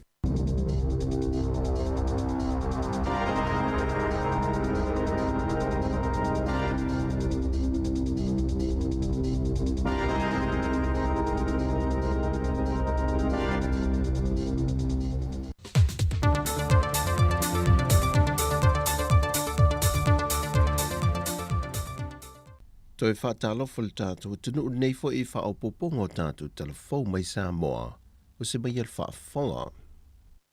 O lo tai mo le fionga le tamaitai pale mi o Samoa, le fionga fia me Naomi mata awhai le una ia lea, o le tu inatu ato o tō le tau lai e taitai o tunu o le Pasifika, e le sa ili fō matao fia waveloa, o ngai o inga o lo whaale ngai nei pele se o se o manga, o non suinga o ngongo le tau, wa numera tasi ne le whaatama ia o le tūlanga saonga le mō male malapui pui o tunu o le Pasifika, wa a fia tele ai malona tamau ainga, ma le soi whanga o aso uma, ai mai se lava I tūlanga fi whaatau inga. O lo una ia tuai pēr le fionga fia me I tai o malo te tele, ala le fono sa whātou teie Angela I Luanda, a whai ele a ngai luma tai o malo e whaatino mea na tala noina, o lona winga, e ma o mau tala noanga ma fōn tanga o lo whaia nei, ai le o iai lava se fō. O lo whaawau lava na whaamania ina le to tele o alo ma whāna o lea tunu, lea o lo nofo wa ia e le nofanga I ola a manu, e le whaai longa o ao onga whaatu spa ia I mata opu silisili, le na amata mai e le ka le sia e whaka sa I le luafes fulmal whaa.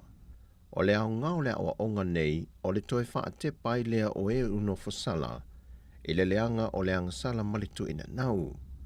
Mai lea isi tasi me mawhai o na li ua masuia leo langa o tangata mai leanga, e na o le li ua lea I lea fionga pa ia le tua, e mawhai e o na suia se o langa.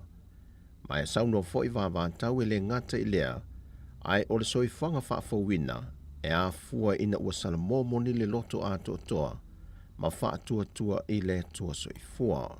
E fitu mata au pua lautongia ai I la tōna whaamania ina, e au fie ma mata au pusilisili, na whaamania ina I la tōna ia e van ftuau, aso lima suru ape, ma pale mia tongia ai sione.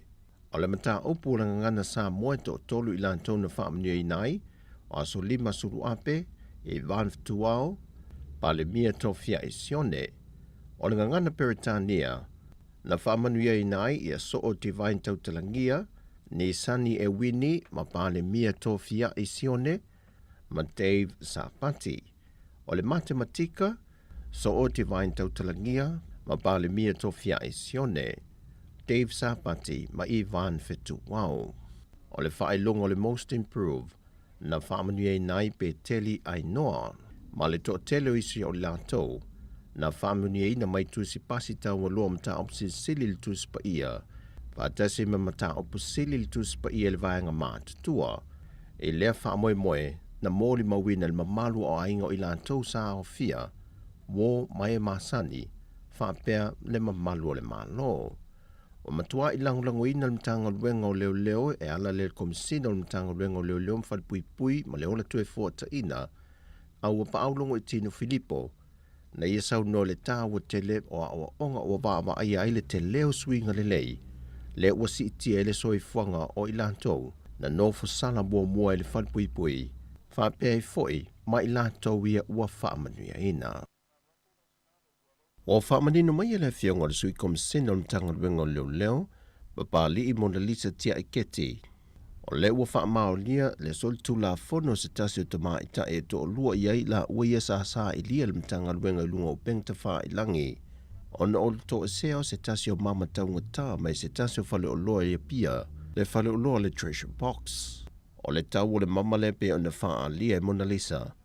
E si lia male iwa se lau tā la leo na tau.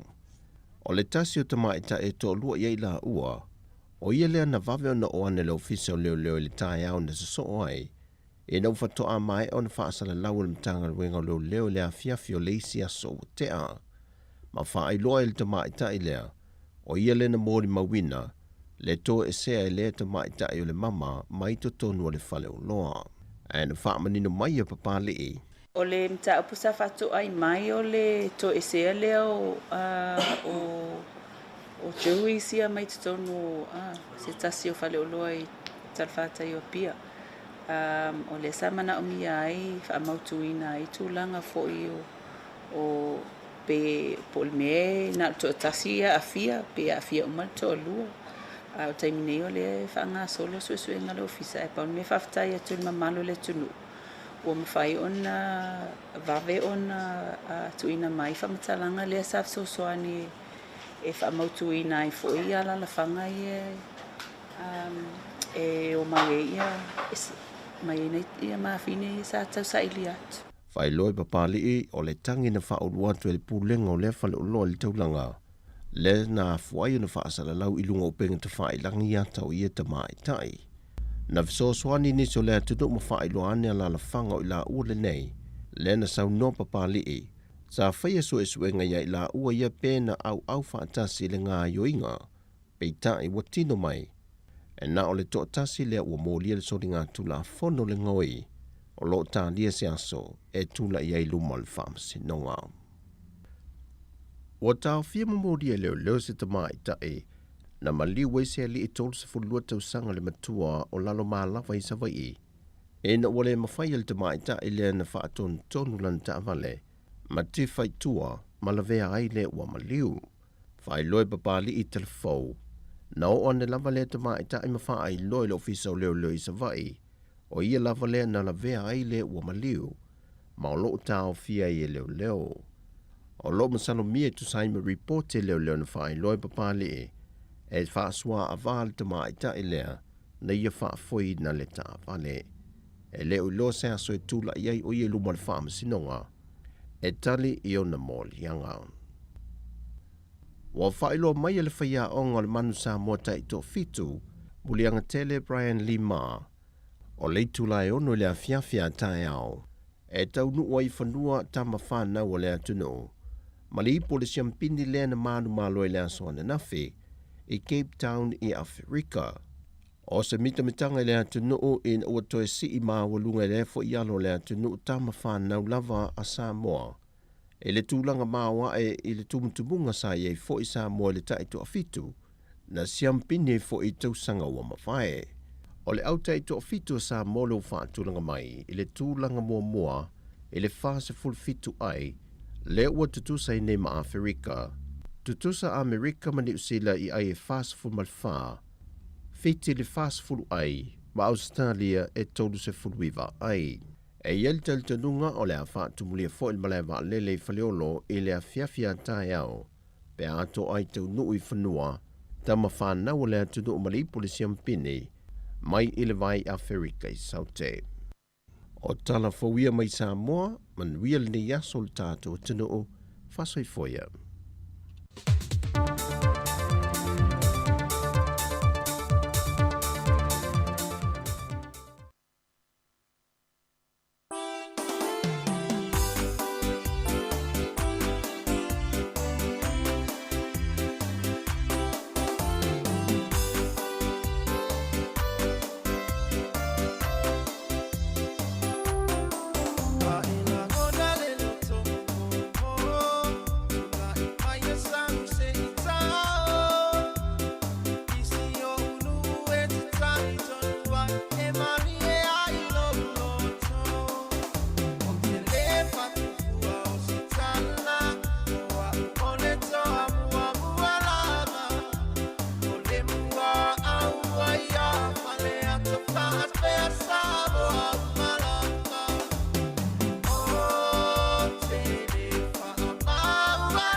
se mea lava e te whai mai a e talia o e mawhawhetai.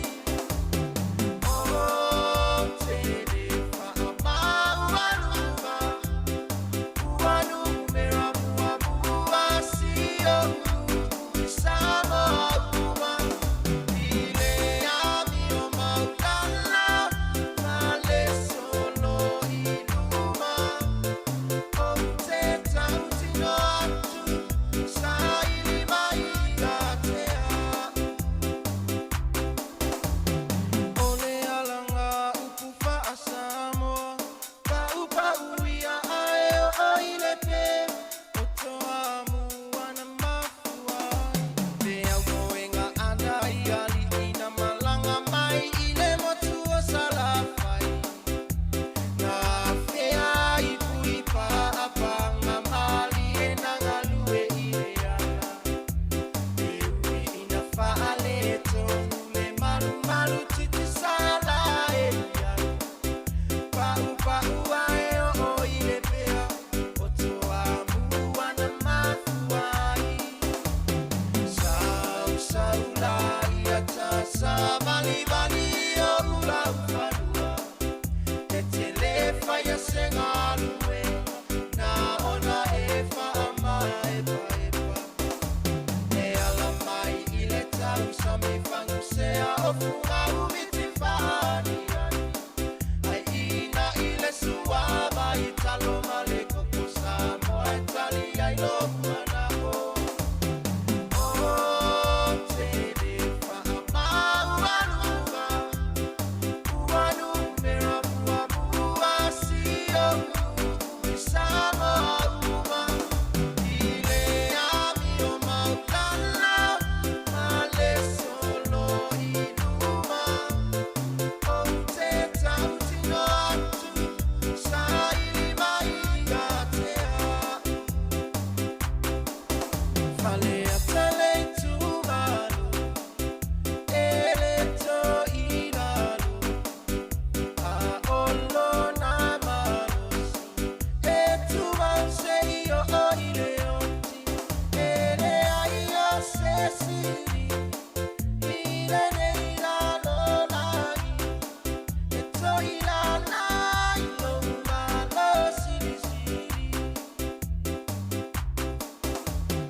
O te re whaamau anuka, uanu mera mua mua si o ui sama uma. Ile ami o maulala, male solo inuma. O te tautino atu, sa ili mai ka te a. O te re whaamau anuka, uanu mera mua mua si o ui sama uma. Ile ami o maulala, male solo inuma. O te tautino atu, sa ili mai ka te a. O te tautino atu, sa ili mai ka te a.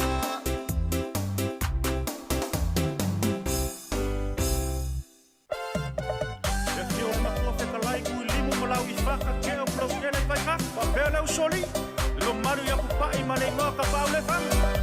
Iso tia lo nupele, siba mai.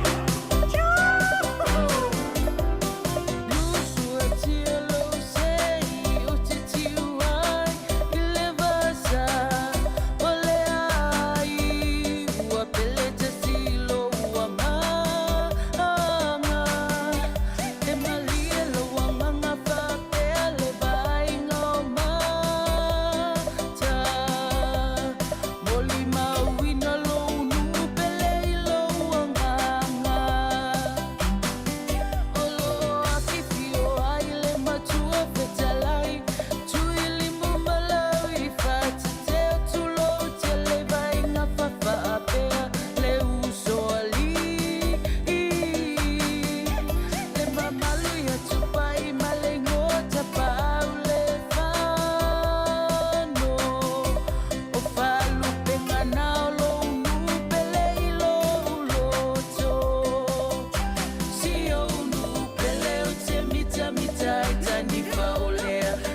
se iso so masavali mafai te te wa e mamalupu le ngamata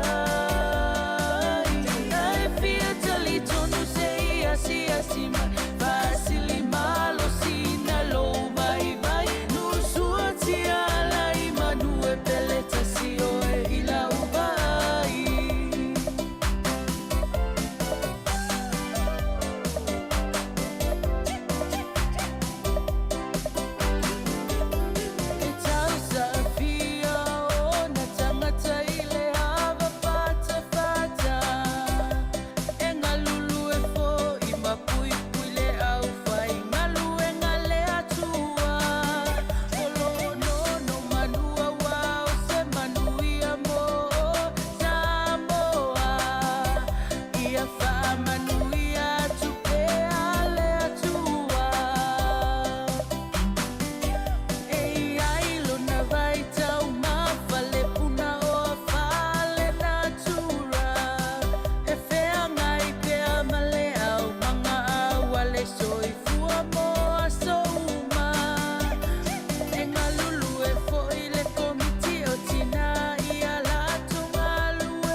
sanay malo so alua oi se ele papai ele oi ai ule ai se avano ai na ole fale o manu na bolo chuma ai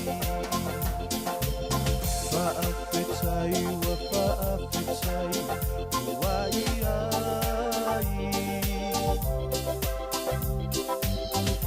Maria ola upele sa otloa ua e bai bai a osi pepe mea wata otumai Milau va e fa ama fana fanai a ole au mako i po i ua i poa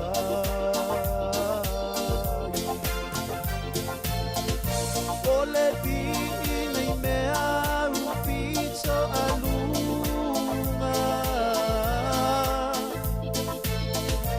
Ale manui e sa ile la lolai Ole ola tanga lea ua saumi amai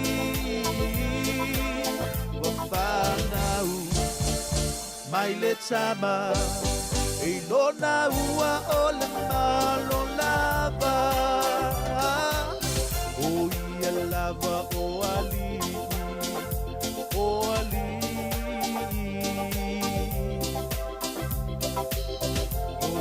ali I e fa abavau o ia foki o le file mu vai pule o vai Ola sili sili ese Wapana undo isacho ole pepe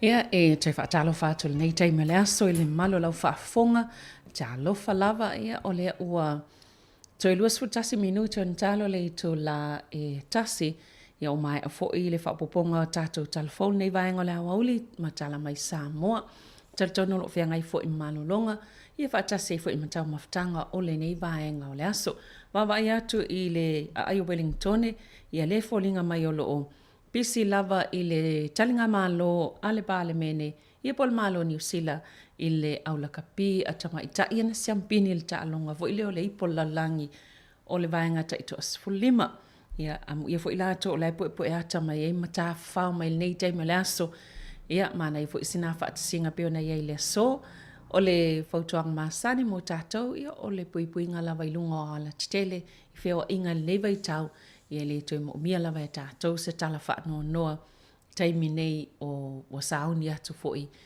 I whainga malolonga ia mal wha mantunga le kirisimasi ia matataua nga ia tuai I le I le tausanga fau wha awau pia tātou pesenga se ia pai fo le itu la e tasi ia na mai ale le tautua le tasi ono tesima le tasi wha mo wha awau pia inisi o tātou pia ngata whailangi pei ona masani ai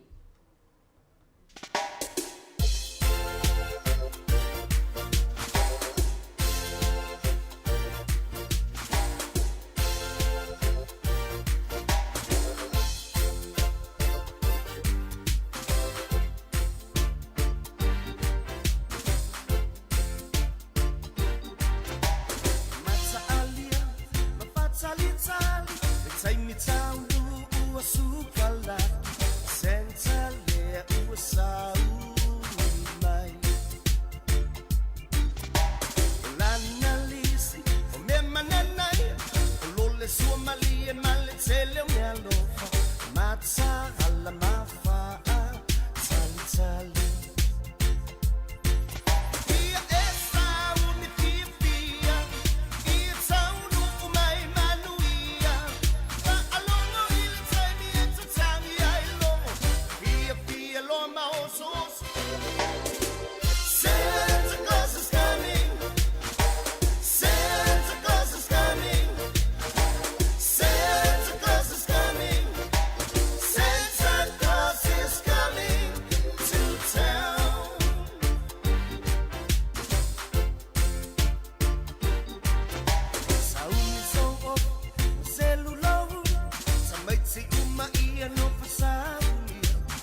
famelo le asu soifua o le fa'aola Santa Claus o le tamalofa Ia e sau ni fia Ia taunu o mai manuia Fa'alongo i le taimi e tatangi ai longo Pia lo maosos Santa Claus is coming Santa Claus is coming. Santa Claus is coming. Santa Claus is coming to town. Ia essa unifia, ia taunu o mai manuia. Fa'alongo i le taimi e tatangi ai longo. Pia lo maosos. Santa Claus is coming. Santa Claus is coming. Santa Claus is coming. Santa Claus is coming to town.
O le ua toi sfulfa minute e ona talo le itu la tasi.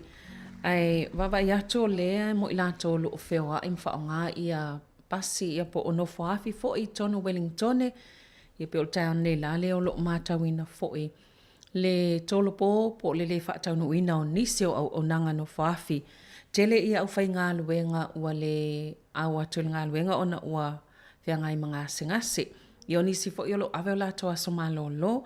Ia ftuna ia au whai ngā malanga. Ai mai se lava ina tau ia whea o i le vale o no foafi.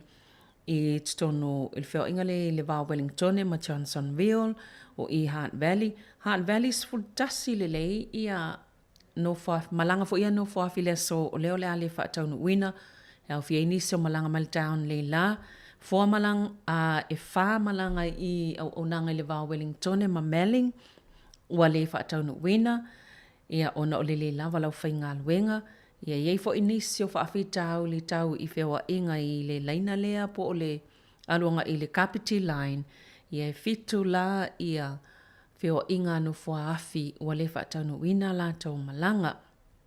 Ia, e pe o le whaalia le vaenga le whaamalmalunga po le ngā nuu a Wellingtone, Polilua, ia Hunt Valley. Pe o le setulanga masani le waiai le to tele o tangata whainga luenga wa afia le COVID o le fulu ia maisi ngase Jamie whapea nei.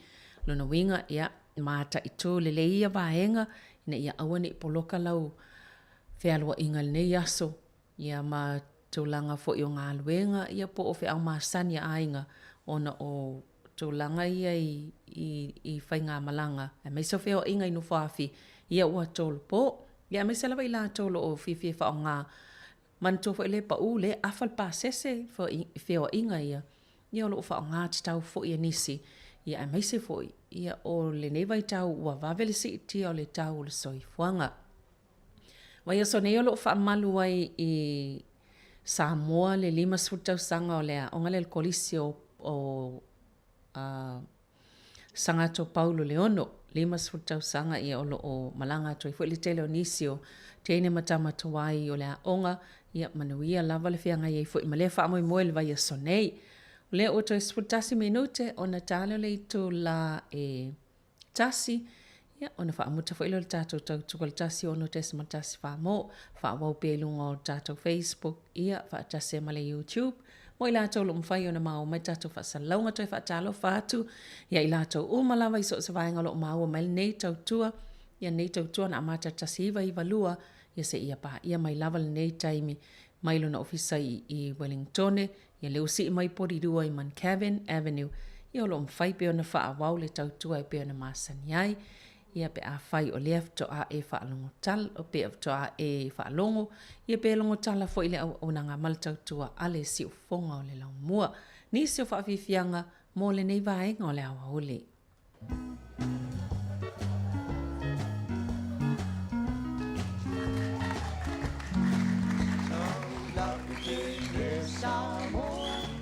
Se e tau tino mai Pe e te alofa e a pele ai Ina ne i o utawa nau Unai no mawhau whau Ai le tau wane a i ta i se whatatau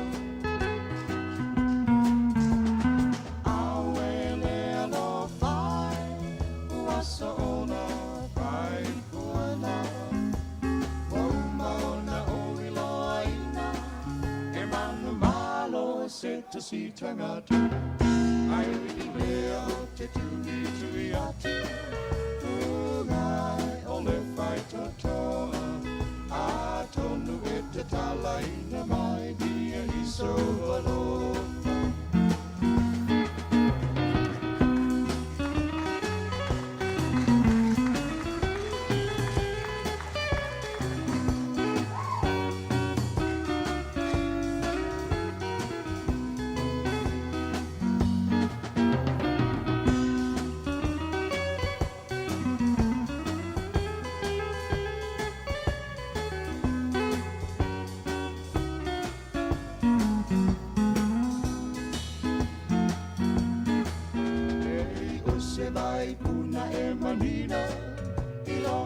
Patu isi o tino ai le tau ma te watili ai lo ino ino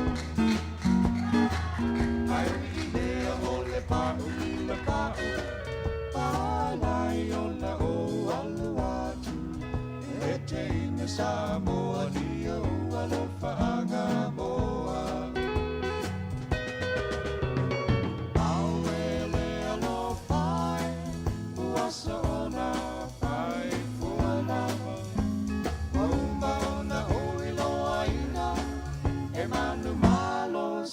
si tangata ai wi leo te tui tui ati mai o le fai totoa a tonu e te talaina mai dia i so walopa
si tangata ai wi leo te tui atu mai o le fai totoa a tonu e te talaina mai dia i so walopa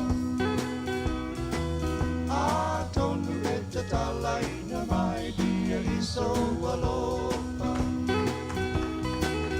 a tonu e te talaina mai dia i so walopa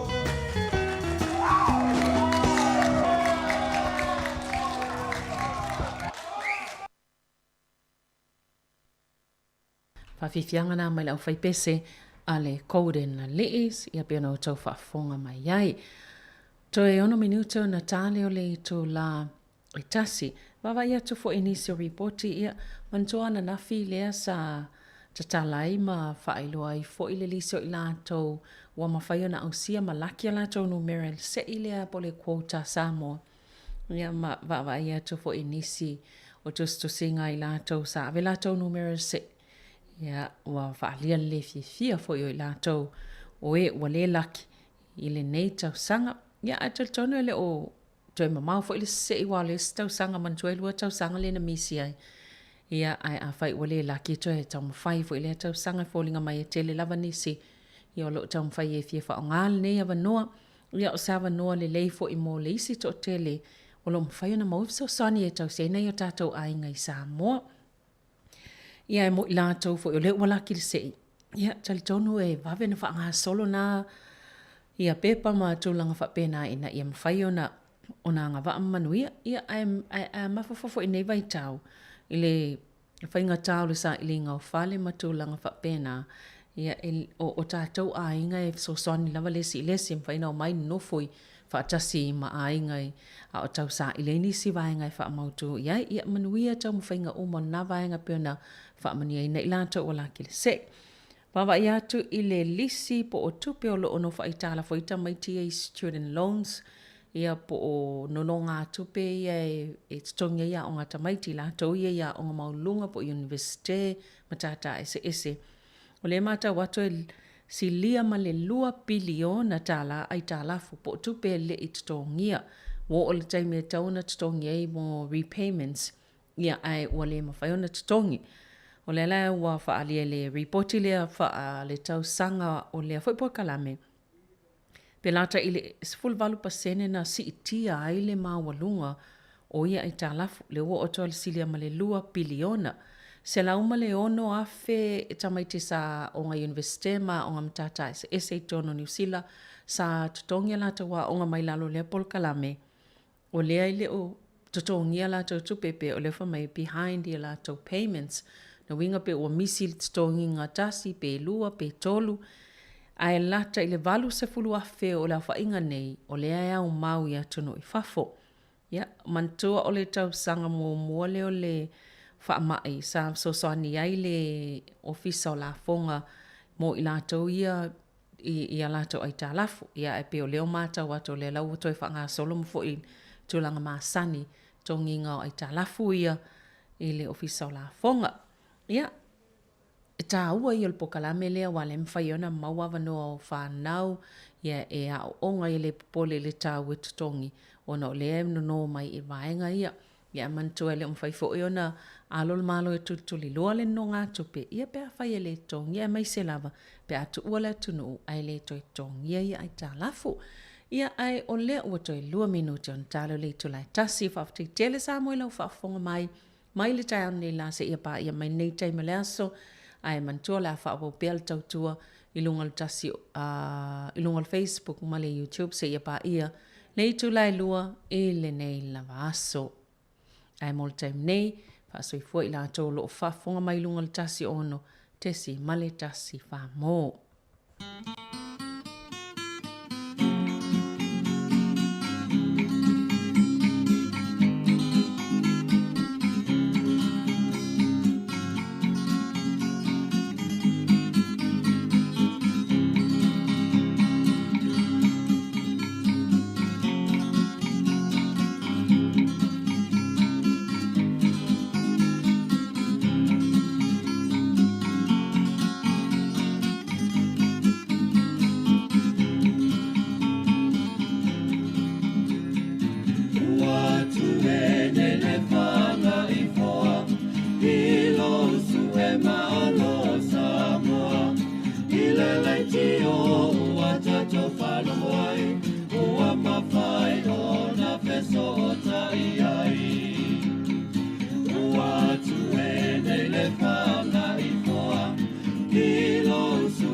Toi wha tala wha tol wha poponga o tala fo mai le si ufonga le lau mua mo le nei au auli.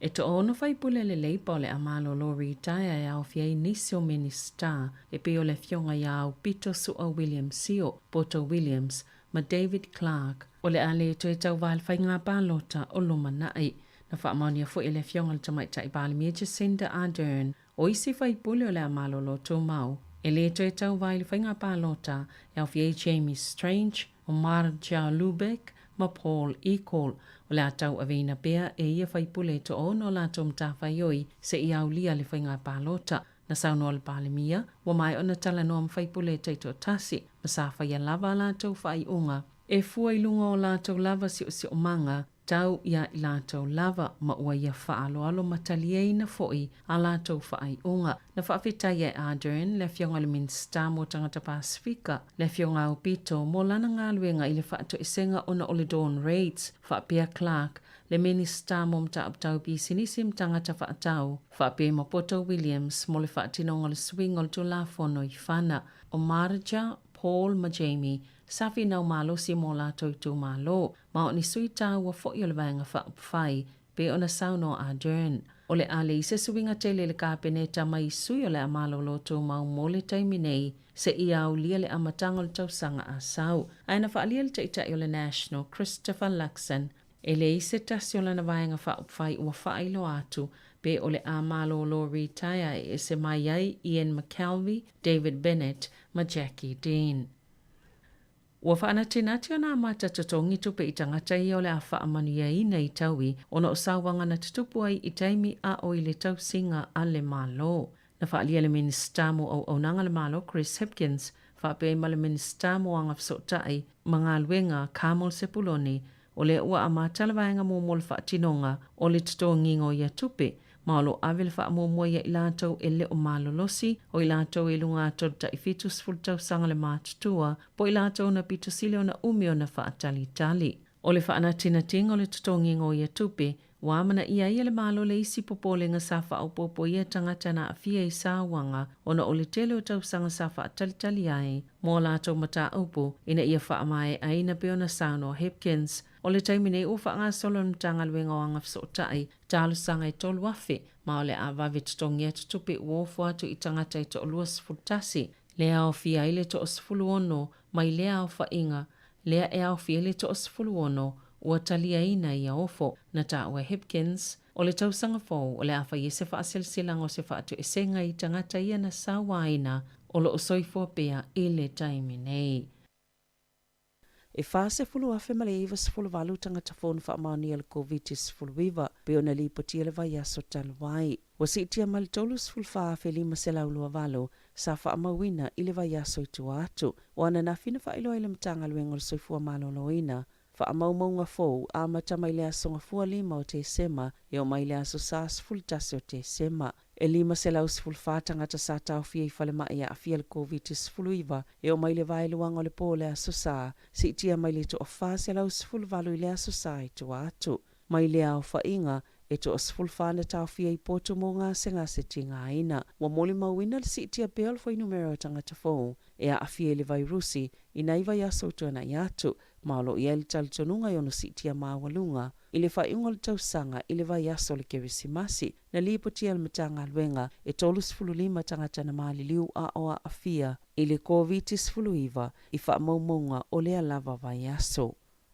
Wa whaalia leo le iu sa whaasea e tasi o wha o atu, o na ole whaailoa le ingoa le pepe lea na whaia le taotonga tele ilo na whatu. I le aso wharai le taluai, e ui o lo o tau fia i lalo le tola fono, o na whaailoa lo na ingoa whaapea ma o na mātua, o le pepe lea sa whaia le whina unga le whaamsinonga, o na ole mumuso o na mātua e whaongani toto mai tangata ua mai o na whaia tui pui e le whaisa, o le COVID sifulu iwa, mo le taotonga o le pepe. Peita e sa mule mawina sa iei ni se tangata e langolango ina mātua, na o lātou whaasalala wina i lunga upenga tawa ilangi, le ingo o le pepe, whaatasi mani o na ata i le taimi o la lātou solo ti tee, na tā ua leo e tasi se whaasea, o whaao o inātou, e winga i lea mata upo.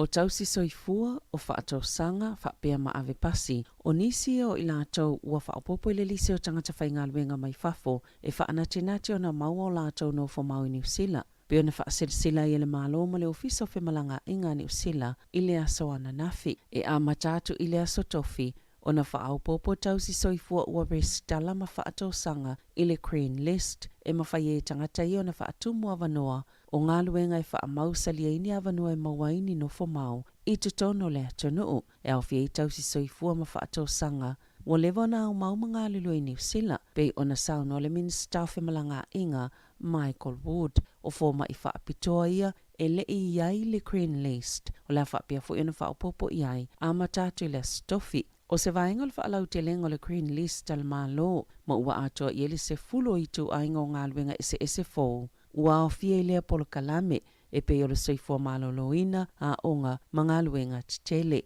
e lata i le tolu a felima se lau tau si soifua. Na taunu ini usila talo mai le COVID peitai e manino le mo mia pe o le faionisi ngā yoinga e una ina i tau si soifua yanga i mai ngā lulua i New Zealand pe o na sauno le minister.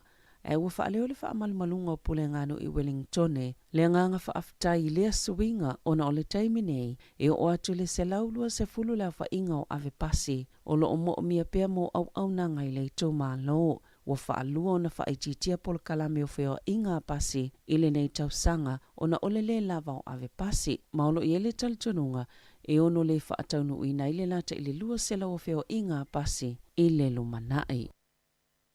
E lata ile se fulu walu tesi malefitu pasene na pa uele tau fale talo male masina o Januari. E tu sai mawha maumonga pito la tamai ele quotable value. I tono masina e tolu e o mai a Novema na pa ufo i tau fale Wellingtone. Mai 5 tesi malilua pasene ile masina lava i o Novema. E se fulu tesi malilua pasene na pa uele tau fale le atunuu ile va Januari ma Novema. O se pili o tapito silio na telele pa pe a fuele silia mal sifulu 5 tau sanga utua nai. Pe o na ta ua ile QV. Na ta ua Blake nari mu o le lava whaala patupatonga. E fōlinga mai e whaamau pe o na pa ule tau fale Wellingtone. O na ole pa uol pasene tolo YouTube al fal tupe wha leo leo. Le na whailoa taluai nei ile whaate sima le lua 5 pasene. Ai o se tūlanga le leimo tangata o fia whaatauni o lātou fale mua mua. O na ua o lātou mole mawina fo ile si isi o le whai numero o nisio i lātou. Ua mawhaiona whaatauni fale ini tau lātou te ngāwhatia ina pe a whaatustus le maululunga o tau saia ile tau sanga taluai. E pito silio na pa ule tau fale le Heart City, lua tesima le ono pasene, ma apa Heart e lua tesima le lua pasene. O le asaunua le presidente o le malo o Ukraine, Volodymyr Zelensky, i le palemene o New Zealand i le aso a tae au, i le itula e valu i le tae au. O le asaunua Zelensky e ala atu i whaasalalonga tu usa o whaate konolosi, ma o le taita ilona lua leo se isi malo, o le amawhaiona saunua le palemene o New Zealand. O le taita i mōmona mawhaiona saunua le palemene o New Zealand o Julia Gillard, o avea mapalemi o Australia i le lua afe se folotasi. E tele palemene i le lalulangi na sauno i le taitai o Ukraine, talo na amata le tau alusia i le masino Februari, sa ia talo sangai mo se fsoswani molona atunuu, o na osfa inga alusia. O lana sauno ngal palemene o New Zealand la faasala lawina tu sao, ilunga o le upenga tawhailangi al palemene o le ondemand.parliament.nz. Ua whaaleo se lapata inga se tasio whaito whasi nia molto la fono, i tangata o lo to ina atu ni whaamatalanga se se i se tangmawhainga e mawaile taui. Lea nau fo ina atu mo ni whaamatalanga i fia maua, e winga i tamaiti maro kopa e to tolu ia lo sa ilia malo lato tamaa. Ma o tangata i etu ina atu whaamatalanga se se, e ili taimia a fiel to la fono, pe ona ta wai Anna Marie Brennan, o se whaia onga si nia molto la fono i le University o Waikato. Ele i toiva Ayalava Jade o Maverick ma Ember Phillips, tala mai lea so i vote se malua filua tasi. Ina ua ave lo lātou tamai au noa malilo e stangata o le meolo o iai, ma o le whaalua i leo na o matamaiti. O le vaiaso talua ina o fuatoa i le ainga o le tina o tamaiti, se tau i se fulu afe tāla, moso o se tangata e maoto ini whaamatalanga. E winga ile ta mamala na whanau, na whaalia Brennan, a whai eile moni whaamatalanga i etu ina atu e tangata, e ono molia ile tau la fono, ona o le whaamau mau o taimi o leo, e io e Brennan, o le umio na le mau o Phillips, ma le mawhai e whainga whaate konolosi o nei loa pe tulituli loa po o whea o iai, e fōlinga mai ai e iei se tasi o loo whesoasoani i lea tamaa, na ia tā ua, e le iwa ai mō mola vai se tōlanga po o se mata upu whapea i te tono New Zealand. O le mawhailea le tamaa na ave o tamaiti mo le silia ma le tausanga ai le maua, whapea fo i se tau i ua fo ina e se ainga, e sa ilia i ia tamaiti. E tolu tausanga se tēnei titi na umalo na ola, o na oni sasi se au nanga whaafalema i New Zealand i lua fesifuluiva. O sa ripoti leo whaalaulo i nei lea so, o lo mai o i vaenga taitasi pio nei ele saililinga al komisina, mo vaenga e iei mana o nga whaapitoa i tūlanga taitasi, i le ola malolo ina o tēnei titi, i o atu lava le teimina umailo na ola. Na whaatitele ina lo na tale male i o lana manava, le ana le ima whaiona manuia i tonga fitinga i pio na ta awele ripoti.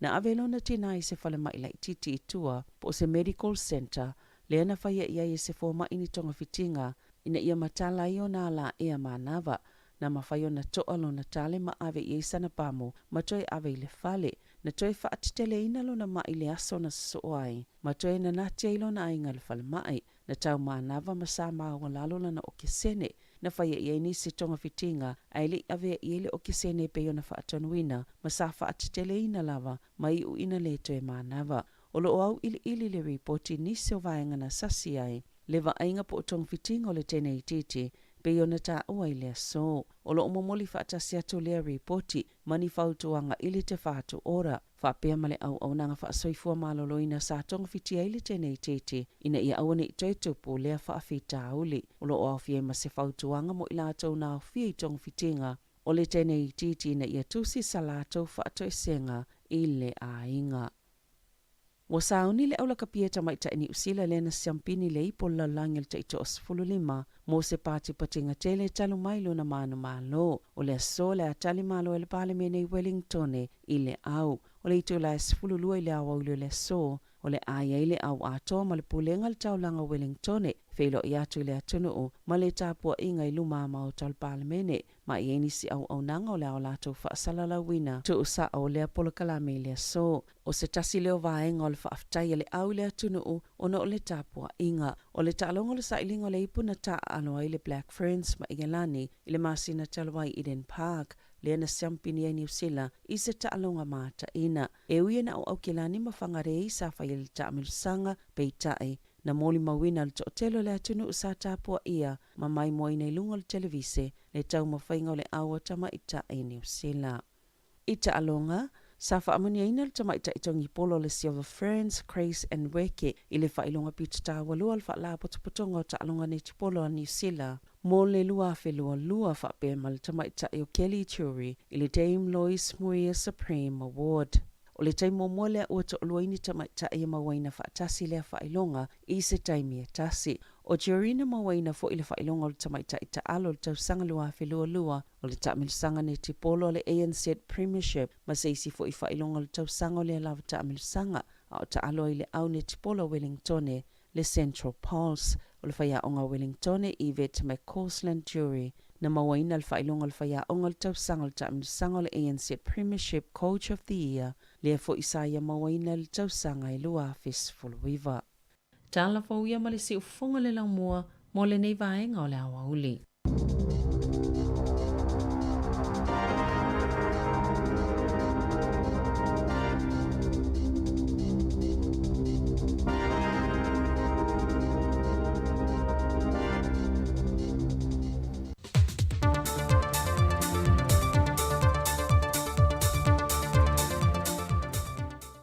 Toi whaatalofa le tātou, tunu nei fo i whaopoponga o tātou telefou mai Samoa, o se mai al whaafonga. O lo tai mua le fionga le tamaitai pale mi o Samoa, le fionga fia me nao mi mata awha i leuna ia lea, o le tu inatu ato o tō le tau lai tai tai o tunu o le Pasifika, e le sa ili fō matao fia waveloa, o ngai o inga o lo whaalea ngai nei pēle se o si o manga, o non suinga o ngongo le tau, wa numera tasi ne le whaatama ia o le tūlanga saonga le mō ma le malapui pui o tunu o le Pasifika, wa a fia tele ai malona tamau ainga, ma le soi whanga o aso uma, ai mai se lava i tūlanga fi whaatau inga. O lo una ia tuai pēr le fionga fia me i ta i o malo te tele, ala le fono sa whātou teie Angela i Luanda, a whai ele a ngai lumata i ta i on malo e whaatino mea na tala noina, o lona winga, e ma o mau tala noanga ma fōn tanga o lo whaia nei, ai le o iai lava se fō. O lo wha awau lava na whaamania ina le to tele o alo ma whana o lea tunu, lea o lo nofo wa ia e le nofanga i ola a manu, e le wha ai longa o ao onga whaatu spa ia i mata aupu silisili, lea na amata mai e le ka le sia e whaka sa le lua Fistful mal wha. O le au ngau le awa onga nei, o le toi wha te pai lea o e uno fosala, i le leanga o le anga sala malitu ina nau. Mai le aise tasi me mawhai o na li ua masuia leo langa o tangata mai leanga, e na o le li ua lea i le fionga pa ia le tua, e mawhai e o na suia se o langa. Mai sauno fo I vava tau le ngata I lea, ai o le soifanga whaafawina e a fua ina ua salamomoni le loto a toa, ma whaatua I le tua soifua. E fitu mata au pua lautongia ai I la tona whaamania ina, e au fie mamata au pusilisili, na whaamania ina I la tona ia e van ftuau, aso lima suru ape, ma pale mia tongi ai sione. O le mata upu la ngana sa moe to tolu I la tona whaamania inai, o aso lima suru ape, e van ftuau, pale mia tofia ai sione. O le ngana Peritania, na whaamanuia inai ia so o Divine Tautalangia, ni Sani e Wini ma pale mia tofia ai sione, ma Dave Sapati. O le matematika, so o Divine Tautalangia, ma pale mia tofia ai sione, Dave Sapati ma Ivan Fetuau.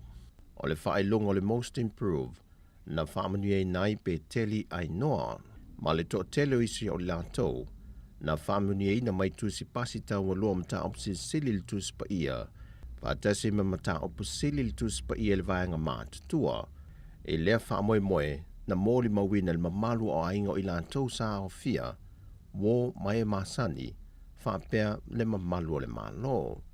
O matua ilangulango ina le mtanga luenga o leo leo e ala le komisina o le mtanga luenga o leo leo mfal pui pui ma leo la tue fōta ina, au pa aulongo I tino Filipo, na ia sau no le tā ua tele o awa onga o wawa ai ai le te leo swinga le lei, le ua si itia ele soi fuanga o ilantou, na nofo sala mua mua ele fal pui pui, whapea I foi, ma ilantou ia ua whaamanuia ina. O whaamanino mai ele fionga le sui komisina o mtanga luenga o leo leo, papa li I Mona Lisa tia iketi, o le ua whaamao lia le solitu la fono se tasi o tama ita e to lua iai la ua ia sa ilia le mtanga luenga lunga o pengta wha ilangi. O na o to eseo se tasi o mama taunga ta mai se tasi o fale o loa ia pia, le fale o loa le treasure box. O le tau o le mama lepe o na wha lia e Mona Lisa, e silia maleiva se lauta la leo na tau. O le tasi o tama ita e to lua iai la ua, o ia lea na vave o na oane le ofisa o leo leo le tae au na saso oai, e na ufatoa mai o na whaasala lau le mtanga luenga o leo leo le a fiafi o leisi aso o te a. Ma wha iloa le tama ita I lea, o ia le na mōri mawina, le to e sea e lea tama ita I o le mama mai to tonu o le fale o loa. E na wha manino mai a papa lii. O le mta upusa fatu ai mai o le to esea leo o Joey sia mai tonu se tasi o fale o loa I talfata I o pia. O le samana o mia ai whaamautuina I tūlanga fo I o pe polme na to tasi a fia pe a fia o malto lua. O taimine o le whaanga solo suenga le ofisa e paun me whaftai atu le mamalo le tunu. O mawhai ona vave ona tuina mai whamatalanga lea saf soani e whaamautuina I fo I ala la whanga e o mai ia mai nei ia mawhine sa tau sa ili atu.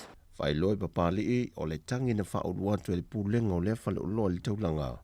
Le na fuai na whaasala lau ilunga o penga te whai langi a tau ia ta mai tai. Na visoaswani ni so lea tuduk ma whai loa ane ala la whanga o ila ua le nei. Le na sau no papali sa whaia so e suenga ia ila ua ia pēna au whaatasi le ngā yoinga. Pei tai watino mai. E na o le to tasi lea ua mōlia le sori ngā tula fono le ngoi. O lo tā lia se aso e tula iai luma le whaamasinonga. Ua tau fia mamoria leo se tamai tae, na maliwe se ali I tolu se fulua tau sanga le matua o lalo maalawa I Savai. E na wale mawhai le tamai tae lea na whaatonu tonu lan taavale, ma te whaitua malavea ai le ua maliu. Whai loe babali I telefou, na o ane lava le tamai tae mawha ai loe le ofisa o leo I Savai, o ia lava lea na la vea ai le ua maliu, ma o loo tau fia I leo. O loo masalo mia tu saima report e leo na whae loe papale e whaasua a vale ta mai ta lea na ia whaafoi na le ta vale. E leo loa se aso e tula iai o ia luma le whaamasinonga, e tali I ona mōlianga. Wa whaeloa mai le whaia onga le manu sa mota I to fitu, mulianga tele Brian Lima, O le tulai ono le afiafia tae au. E tau nua I whanua tama whanau o le atunu. Ma le ipo le siampini lea na manu malo I le aso ana nafi I Cape Town I Afrika. O se mitamitanga I le atunu in ua toe si I mawalunga le fo I alo le atunu tama whanau lava a Samoa. E le tūlanga māua I le tumutumunga sa I fo I Samoa le taito afitu na siampini fo I tausanga ua mawhae. O le au taito afitu sa molo whaatulanga mai I le tūlanga mua I le fase fulfitu ai le ua tutusa I nema Afrika. Tutusa Amerika mani usila I ai fase fulmalfa. Fiti le fase fulu ai ma Australia e tolu se fuluiva ai. E iel taltanunga o le a whaatumulia fo il maleva lele I faleolo I le a fiafia tae au. Pe ato ai tau nui whanua tama whanau le atunu o mali polisiampini mai I le vai Afrika I saute. O tala fawia mai Samoa, man wia le yaso le tātou tunu fasoi foia.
te tali tonu pe ata so stola I maunga. E te tali tonu pe ata so sola I maunga.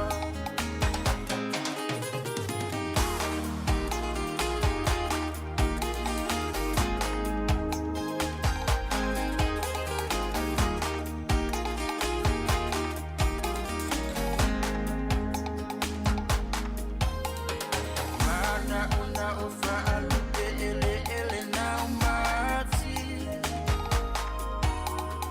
Ina ia esto imai se ito e te patasi. Se I fesilia tu po o tu mau te alata. Ali ai angalo mai awelo tamasi asi. Se I fesilia tu po o tu mau te alata. Ali ai angalo mai awelo tamasi asi. Ngalo lavanda ya tatu ngatala. Ina uala talata ona e alumalanga. Itu mau peo fia fa atua tua ana. Ole ale ngalo mai ita ilo wanganga. Itu mau peo fia fa atua tua ana. Ole ale ngalo mai ita ilo wanganga.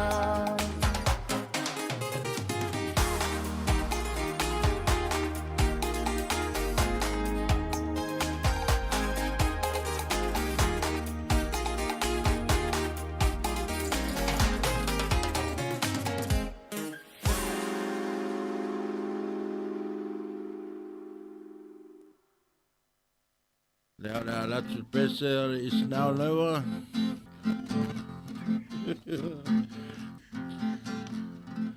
Yep. It's a now or never. Please hold me tight. Kiss me, my darling. Be mine tonight. Tomorrow will be too late. It's now or never. My love won't wait. I remember the first time underneath the moonlight. You held my hand and I kissed you all night. Your hair was golden and your eyes were so bright. I wondered if you were Samoan. I realized yes you were when I looked down and I saw the size of your thighs. It's a now or never. Please hold me tight.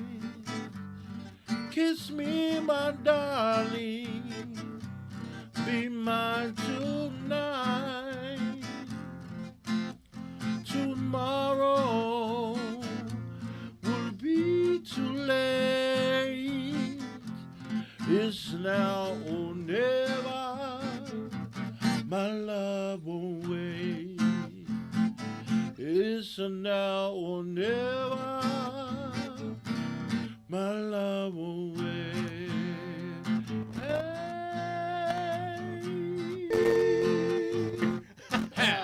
Thank you very much. Ia ni sinao whaafiafianga nei vaenga o le awa uli. Ia o tama fo i o le Laughing Samoan sin te i whaapea nisi po ai le o tata atu le kitara nei vaenga o le aso. Toi whaatalo whaate ato o tau umalawa lo mwhaen whaafonga mai lunga o le tautu alisi ufonga lau mua i le Facebook ma le YouTube ma lo lava. Po fia lava vaenga o lau langi lo mwhaen o na e mafuta mai ai. Ia o lo solonga le leimea o mai pori rua nei i Mancavan Avenue i Wellingtone. O lo i le tātou au nanga whaasalalau. Mana ia le tau, ia whaisi vevela te isi o le la, ia wo fo i mātou i le tau mawhanawhana i le nei vaitai ma le tau sanga. O le wawa i atu le tala le tau, o i nisi o vaenga i le moto i mātou, whaasolo mai anga i lalo le vaenga o le moto i mātou, o le mātou watu, ia e fōlinga mai o le aiena i te munga, le o mai i Wairarapa, ia e tautua nā, ia o le wawa i atu pe fōlinga mai e whaisi i lolo wāl tau, a mā tātu se vaenga o le auauli nei e psa i pā ialpo ana nei, ia o le whaetete lava i longa tele atonu ele o a Whiei Wellington e pe o le tele lava vaenga ia iai we whaasolo mai i Waitomo, Taumarunui, Hawke's Bay, Taranaki, Taihape, Whanganui, Manawatu, Tararua, ia ma Wairarapa. Ai lewa pe onga lava pe ma mafa fo i ma malolo wal tau mai le tulai lua i lau auli o tulei valpo ana nei. Ia ai ei fo inisi vaenga o le a mafa i te munga, ia ma yeilo longa o vai pe toa fo ili swa vai i taftafa o awala titele.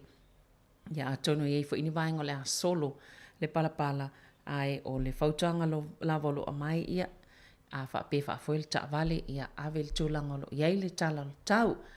Toi 25 minute ona talo le tulai lua talua ia ona fa mai a foi le tatu tau tua il ne aso fa abopea tato fa fianga.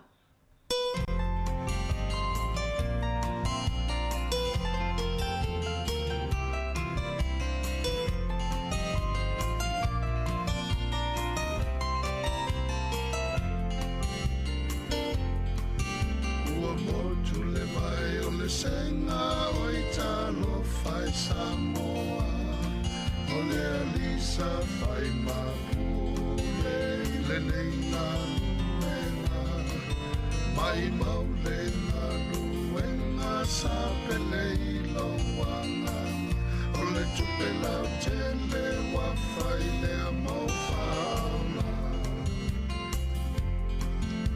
Fale fitu e fale alili male pata, fapea male tu sa fata, a fai te fia fata, ua la fone sa wafa, a so ia la vale fatu ia la, e au ngā foi whaanga tama e masa ni la tupulanga whamanene, au ale mino i tele, teu le talo, ma le loto maulalo, ioli mali e aua le pisao, fato a vivi minei o le moaina ua malo.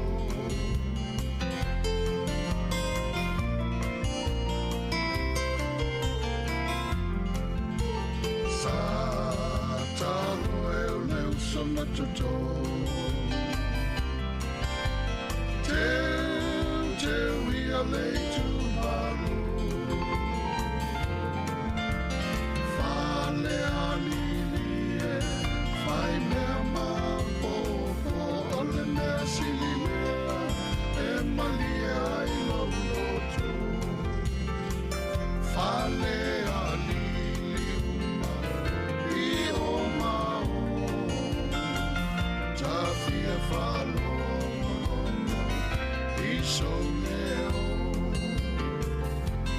Ua vetala Ole malo Ua le aisemani E toe olo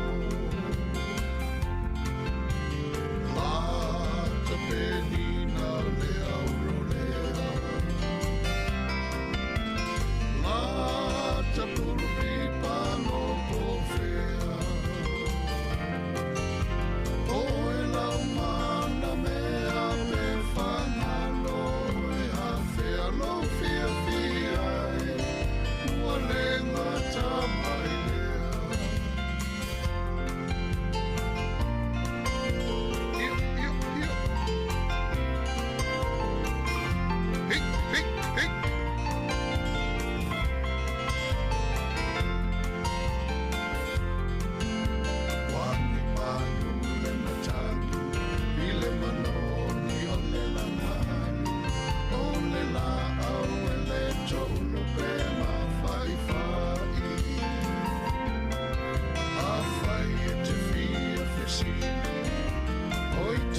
fale ali le tu I saute e ami malu ai se vili Sauia la ia Sauia tau Tai vai vane I loi tu mano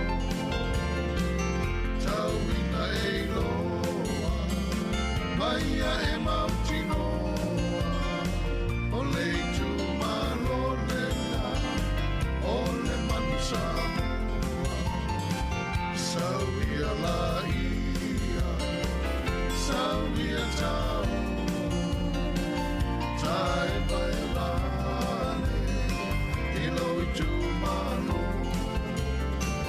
Tau ina e loa Maia e mautinoa O le tu mano lena O le manu samua O le tu mano lena O le manu samua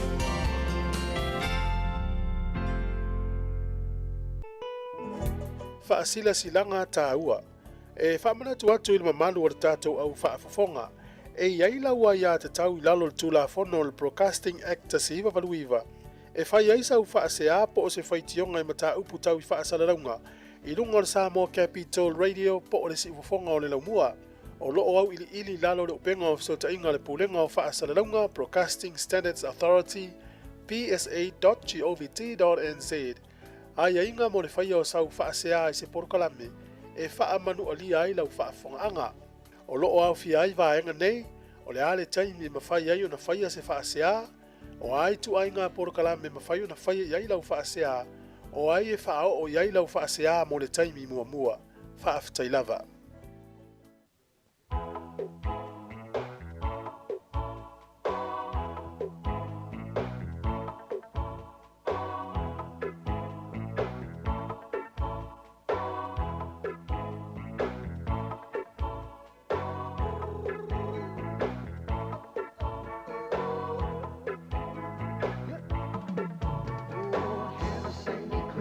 Have a very Merry Christmas. We'll have it on a Sunday.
Ia, nisi na whawhiwhianga nei whaibāinga le aso. Whawhiwhianga na pespesenga mai le onga maungalunga a Leone i Amerika Samoa.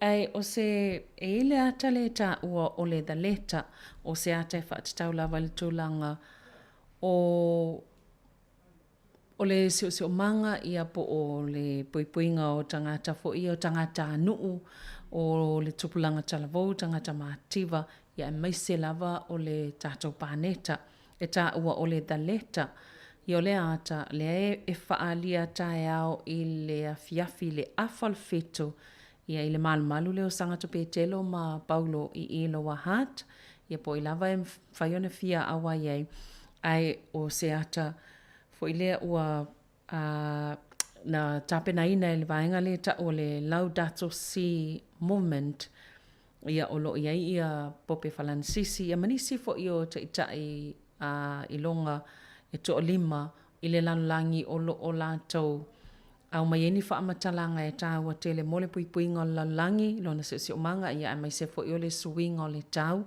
ia o tangata anuu tupulang talvom tangata maativa le ala o le au fietono le ata whaalila i le afalfitu i le malu i sangato petelo mpaulo i Lower Hunt whafsanga i tonua 69th Road i Lower Hunt pe awhai wai lava le tangata fia awai so stasi lava ia e mai o na whaifo ileo le iputi wai tu lama le afal na winga e mawhaina e taunu o le kuatete ili fitu a matale ata i le afal le fitu i le afiafi o le asolulu a tai au lea ia i tu lama le afal na winga pe mai a le afal valu ia na so ile ma le iputi ia ile vawa e taimina ile ipongisale le ia inei New Zealand wale wa amata ona malama lava po le alava pe tale iwa alo o malama lava ia pe awhai e se tasi e fia awai atu ia ilea fo i whaalinga o le daleta.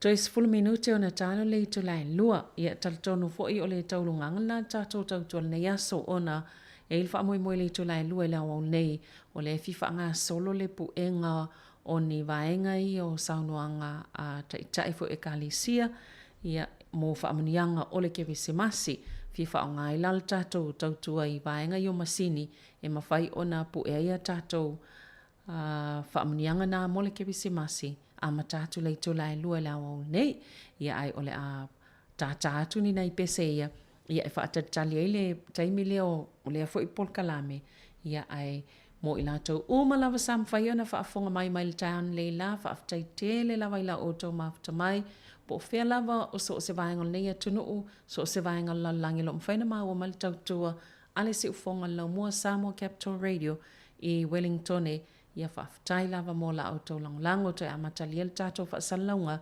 mai ile ito la e fitu ile tai au beo na masani ai ia e moli taiminei whaasoifua ia manuia lava ngā alwenga o lo o fea ngai ai.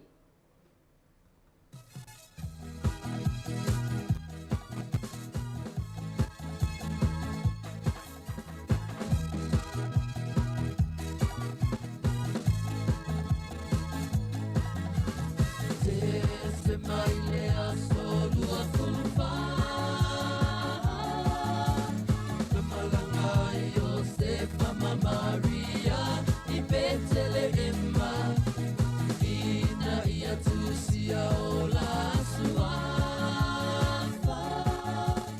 Ile ai ngau tabita, Talo fai watu aya, Atu, Fai uava no ai mina le fale o ma, Anu,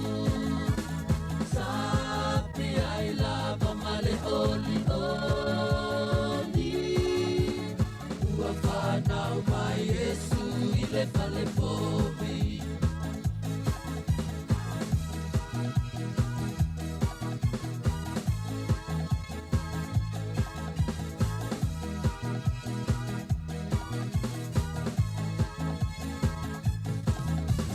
Pepe tu sa tu ile tu isa sa.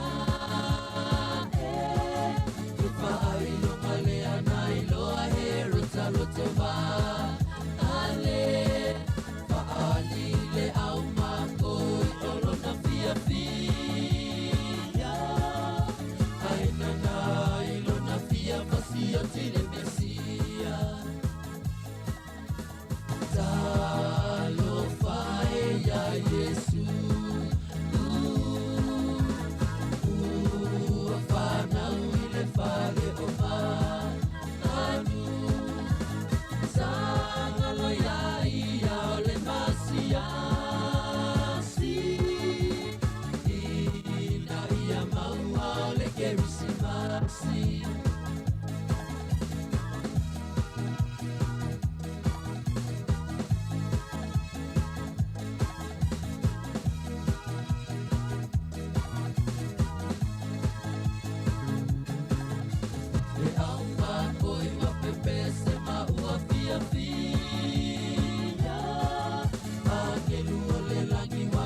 Kerisimasi.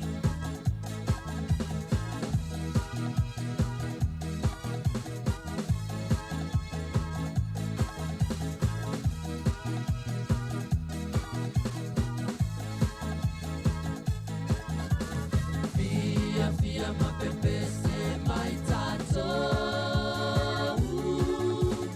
Ika uafana umai le pepe fo Ia fea lo fani ai tato taitasi Ika ia manuia o le Kerisimasi Talo fae watu raya Atu Ai wapa noa neina le fale oma Anu Sapi ai lava male oli oli Ua whanau mai Yesu ile fale pomi Talo fae ya Yesu Whanau ile fale oma Anu Sangalo ya ia ole masiasi